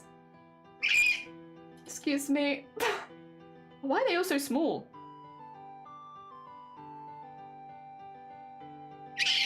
Ah! Help! Help! This one. Struggling. Struggling. A little struggling dude. Oh dear. And like 9 chats is all in all. Oh, sorry. You're probably right, Chapel. My bad. I got a little distracted. I'm so sorry. Oh dear. Pterodactyl. Yeah, just pterodactyl. Many hicks. This is what this one looks like. They are having a hard time. That's why we called it the struggling embroidery. Because they're having a bit of a rough time, you know? Having a bit of a rough time of it, so it's the struggling one. I thought they looked really cool. It's the only one I've ever done in this style, and I really liked it, but it's just never really suited anything that I've done since. But it was a really fun style to do. Yeah, I wouldn't be against doing more like that. Thank you, thank you. Yeah, that's the one. I will now... Yes. It is gone now, for it has been sold. It does not exist anymore. Would it be possible to allow Moz VIPs to do the hit command more often? Yes, and I have literally, Malice, been saying I need to take... To be fair, I have been saying that I need to take the timer down on the hit command for over a year now. And every time I end stream and it's just like, whoosh. Because it's something that I need to do on Nightbot. So I'm like, oh yeah, after stream, I'll lower the timer, you know, I'll make it so it's easier for you guys to do it. And then I end stream and it immediately leaves my brain. And I have been trying to remember to do that for about a year now. Ah, dear. Looks so cool, thank you! Yeah, sometimes I don't sell all of my embroideries, but I sell some of them. Some of them get sold. Yeah, we're slowly trying to build up enough stock so that one day I can open a store with them. Like a little craft store, not like a shop store. Yeah. Oh, Tekken do it. I know. Should I remind you every time you join my stream? Honestly, that might be what I need to do. I just need someone to remind me when I join that. How much for shiny? Shiny is not for sale. I need shiny. Sorry, that's one you can't have, I'm afraid. Ah, dear. I remember we had this conversation with Shiny because I was like, it's really weird, Shiny, that like half of my community thirsts over you and they've never even heard you or they've never even met you, but they all want you and I don't understand. Also, Throdan! It's you! Wonderful stuff. This is the person we were talking about earlier. I'm gonna take that as permission. I'm gonna take that as permission that I'm allowed. It was worth staying on later. Hell yeah. The throwdown is the one which I found doing some heckin' pottery throwing yesterday with like the chill kind of... Sorry, I've been describing you to people in nice ways, I promise. Where it's like kind of a chill vibe, where it's like chill, soft-spoken, and then throwing pottery. And it was really nice. It was really hecking nice. It was a really good vibe. And I wish I'd been there from the start, to be quite honest. To see you make the other ones, because I only got to see the last one. But I really enjoyed the vibe, because even when, like, you know, something happened and you had to start a bit of it again, it was kind of just, I don't know, it gives me the vibe of, like, Bob Ross vibes. You know when Bob Ross made a mistake and they were, like, happy accidents? It was always meant to be that way. That kind of vibe. It made me really smile. It made me smile. As a creator who often bashes themselves over the head for their own mistakes, when they make crafting mistakes especially, watching someone just chill and like, you know, vibe with it, okay? Wasn't meant to be, let's try this instead, was really, really refreshing. I really enjoyed that. Plus, you don't get to see pottery that much, like, honestly, on Twitch. It's not something that a lot of people record, and it's nice to see.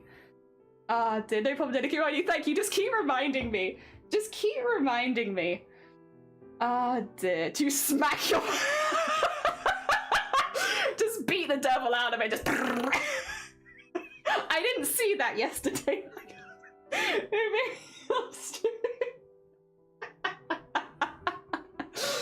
Oh my god. Yeah, we don't really have anything equivalent of Bob beating the devil out of their brushes.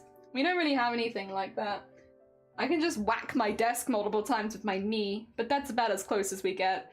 The problem is the needles are delicate enough that if I was to whack them on anything, they'd snap, which is not great. The fabric is... it's a bit pointing, you know? It doesn't make a very good noise. So I feel like that's not, yeah, it's not so good. It's just not so good. Like, oh yeah, you know, it's not going well, let me just beat the devil out of it. It's kind of rubbish. Stabbing things with the needle, it does make no sound. That's a nice silent movement right there. We make no sound. Oh dear. Hell yeah. Oh dear. What do you mean jelly wood? I'm pretty good. I don't react that strongly anymore. It's only if I'll be a little annoyed if it's bleeding because I have things to do. I'm a busy lady. I can't just sit here bleeding. I've got things to do.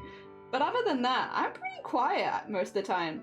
Half the time you got there was that time where I cut part of my finger off and it was just flapping in the wind and I just was like, oh dear, that's not good, and then I hit my camera.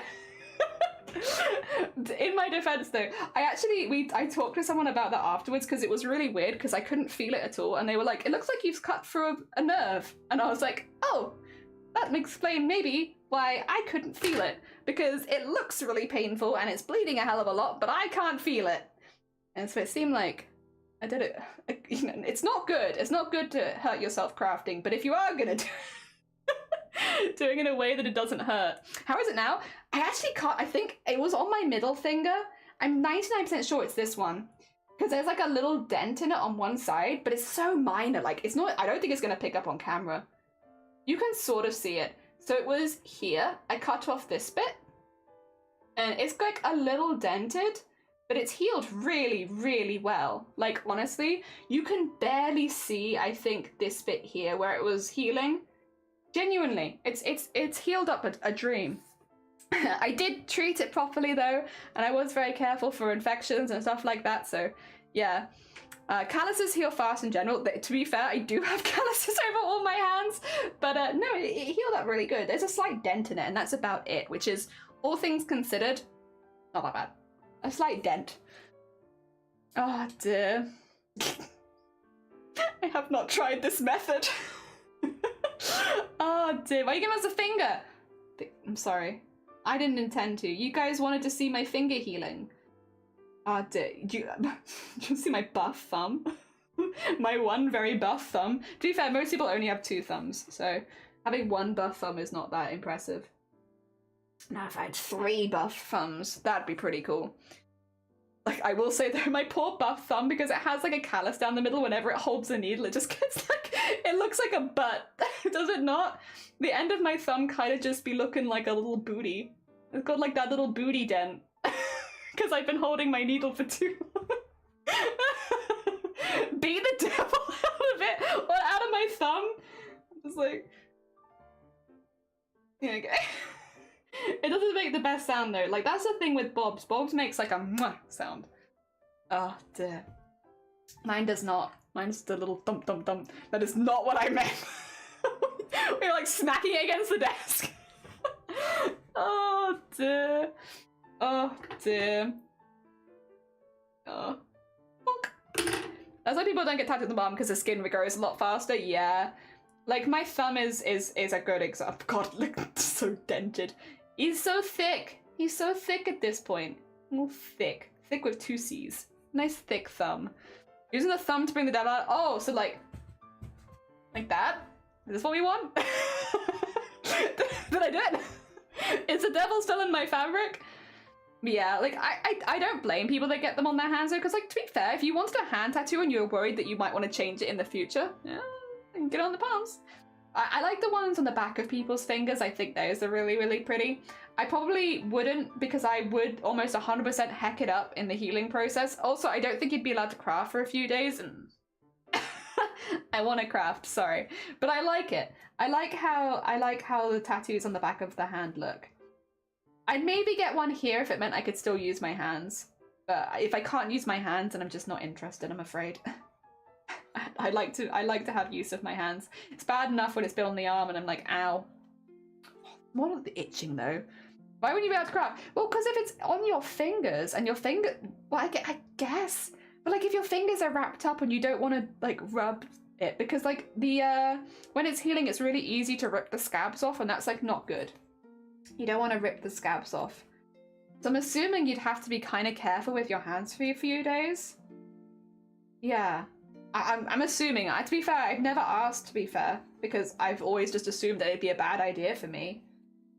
I do like them on other people. I probably want to get a few more arm ones first, though. I got a silly sleeve to think up. Got a little silly sleeve I need. Guess you gotta learn to use your feet and toes. Would that be allowed, or would that be too close to fetish content? I do have very, very sexy feet. I don't know. I don't know if I can manage that, unfortunately. You might need to find someone with less sexy feet for that. Mine will just like, they'll be off the charts with Twitch TOS. I'm not gonna show them to you, you just have to trust me. I can imagine you with face tattoos.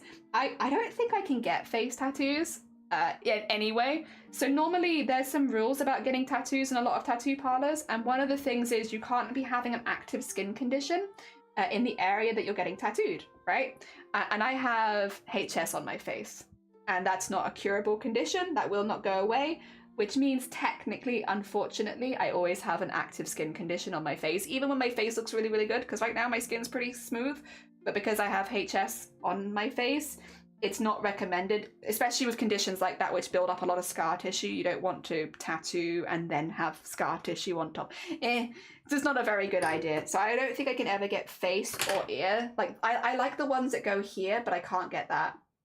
HS. Not HD. HS is hidradenitis suppurativa. Before anyone goes and Googles it, it is quite a graphic disease. It involves open wounds, sores, and abscesses. So do not Google HS unless you are okay with seeing that. Whenever I mention it, just heads up before you Google it. If you're eating right now, I would recommend not to look it up. It's an autoinflammatory disease of your sweat glands where your body basically recognizes your sweat glands as an enemy and starts attacking them. It's most common in areas where you have more sweat glands, like under your arms, which is where I first got it, is under both of my arms. It could be your thighs and groin. Unfortunately for me, I get it behind my ears, and I've also had it over my forehead. Whenever I have an active flare-up, I use a VTuber because, unfortunately, HS is one of those positions where you do tend to weep and bleed a lot, which is against Twitch's TOS. So while I might feel okay, I can't show my face, if that makes sense. So I use a VTuber during those times because I wouldn't want to just stop streaming. Also, I love you, Final Fantasy, but I'm not really in the mood. Kind of feeling Katamari. You gonna say about the 40 syllables you just said? Maybe. Maybe. Oh, dear. I guess it might be hard to do with socks on. It might be hard to do with socks on. Barely register what the word is. Too hard for my brain. Brain hard. It is hard. Thank you for the hug. It's fine. It doesn't bother me too much. Again, like, as long as I have stuff that I can do while I have the flare-ups, it's fine. It's fine. I can live with it. It's a difficult condition, and it's super common though. This is the thing. 1 in 100 people have HS. It's really common. Just people don't talk about it because it involves sweaty glands, and people are like, ew, sweat glands? I don't want to talk about sweat glands. It's like, fine, don't talk about sweat glands. I'll talk about mine so you don't have to talk about yours, but mine are an enemy and we fight them. But fortunately, I haven't had any new areas of flare-ups for years, so it's not spread any further. So we seem to be pretty good.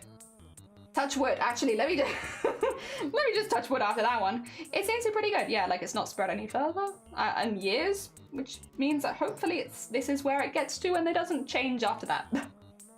Ah, dear. Good times. Yeah, I try not to shy away from mentioning it just because it is such a common condition, and I feel like when I don't mention it and just allude to it, it kind of adds to the stigma. I'm trying very hard not to add to any stigma that is already around this condition, if that makes sense. Sometimes I don't want to go into grave detail because it's kind of gross. Is it painful? Exceptionally.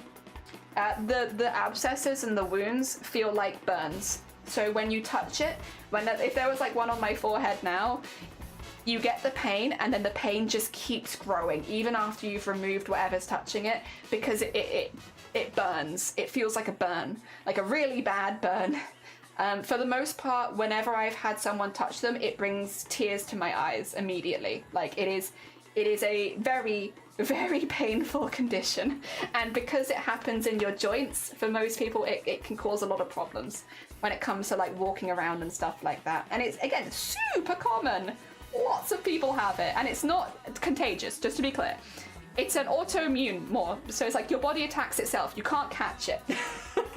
So even if you see someone with it, you cannot physically catch it. It's their body attacking themselves, nothing else. You're an enemy? I'm an enemy. Look out for yourself. You're enemy. What's that song? How's that song go? Oh, the misery. Everybody wants to be an enemy. Spare the sympathy. Everyone wants to be an enemy. The happy blueberry. Dex. Good morning. How are you doing? I hope you're doing good. We've been super productive today. Super productive. I hope you're doing good. I got a free DVD at the film take. Oh, nice. Good film. Free film? Why not? Good heckin' luck. That's just good luck for you. Is there something to lessen at least? So for the ones on your face, I've had like a lot of help with a professional dermatologist because obviously having it on your face is not ideal.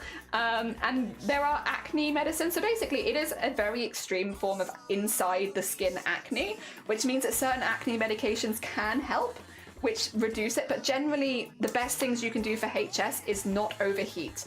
So try your best not to do anything that causes you to excessively sweat or overheat for long periods of time, and make sure the areas that are affected are like able to breathe. So like don't put really constricting clothing on in areas which you know are affected. That's not a good idea. Sweatpants are great. Baggy t-shirts are great. Your cure is baggy t-shirts and sweatpants. And like explain to your employers so that they know if you have a flap that you might struggle with work for a while. Yeah. Just be like open about it. It's hard to be open about it, but it's one of the easiest ways of managing is for people just to know. It's enemy, yeah! I wanna be your enemy. E. Look out for yourself. That one, yeah. Oh, the misery. Everyone wants to be an enemy. Spare the sympathy, everybody. We've all got into song. Understandably though. It's a good song. I enjoy it. The heckin' rap bit of that song is so good. It's so fast. I know it's rap and it's meant to be fast, but like I could maybe do 1 word per sentence where it's like, Jesus, they're so good and they're so fast. Always just wear baggy t-shirts and sweatpants. Life's too short to not be comfortable. I feel that. I am literally wearing my baggy t-shirt and my sweatpants right now. Very comfortable and I feel good. And you know, out of all the treatments for all the conditions, baggy t-shirts and sweatpants are not the worst. Dear. What I would say is though, I am pretty positive around it. If you meet someone else with HS and they're finding it really hard, be nice, be chill. Just because I'm managing it okay doesn't mean that everybody is. And it is a condition that has a lot of hecking stigma around it, where a lot of people become very depressed. I got HS when I was already disabled, and at that point I'm like, no, honestly, just layer it on. I'm already sick. Add another one in. Come on. We can store a few more diseases in this body.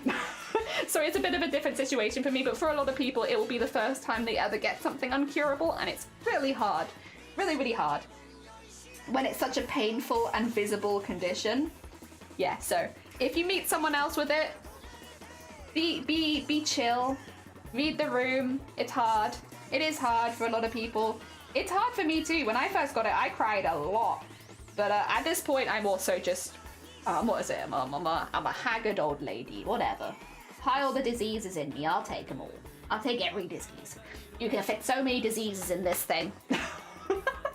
Collecting disabilities like Pokemon cards. Yeah, luckily HS was never at a level where it would have disabled me. It was just like, it's just the icing on the cake in my case. Yeah, it's a lovely little cake topper of a disease. Very silly, very silly. What? Oh, Harry Met Sally. That's really good. That's a lot cheaper than Prime. Hell yeah. It's weird icing. I like to ice my cakes with diseases. Are you here to judge me? Are you coming here to judge me with my cake toppings? Oh, to be fair, we were doing a quiz the other day and it was like putting things in categories and like getting them all matching, and I accidentally put rats in ice cream toppers. It was like syrup, strawberry sprinkles, and rats. I got a little confused, but I did submit it though. They were like, you're very close, not rats. I got a little confused. I think I thought I was doing a different category. I don't exactly know what happened, but I did put rats in them. I like to ice my cakes with diseases. This is very true. Oh, second is Spanish flu. I love icing with the bubonic plague. It's my favorite icing. Alright. Oh, ow. So I just kicked something.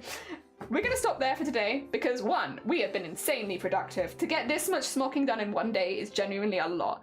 Also, we've been going for 6 hours, and normally I try to stop at around 6 hours unless I've got a lot going on, because I want to make sure that I'm well enough to stream tomorrow.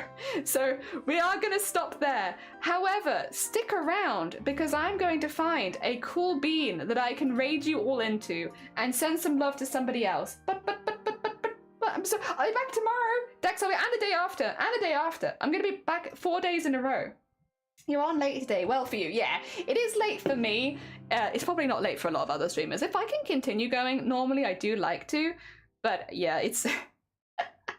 I've got 3 more days in a row, so I want to make sure that I'm not going too hard on the first day so that I can still go tomorrow and the next day and the next day and the next day. I've got days.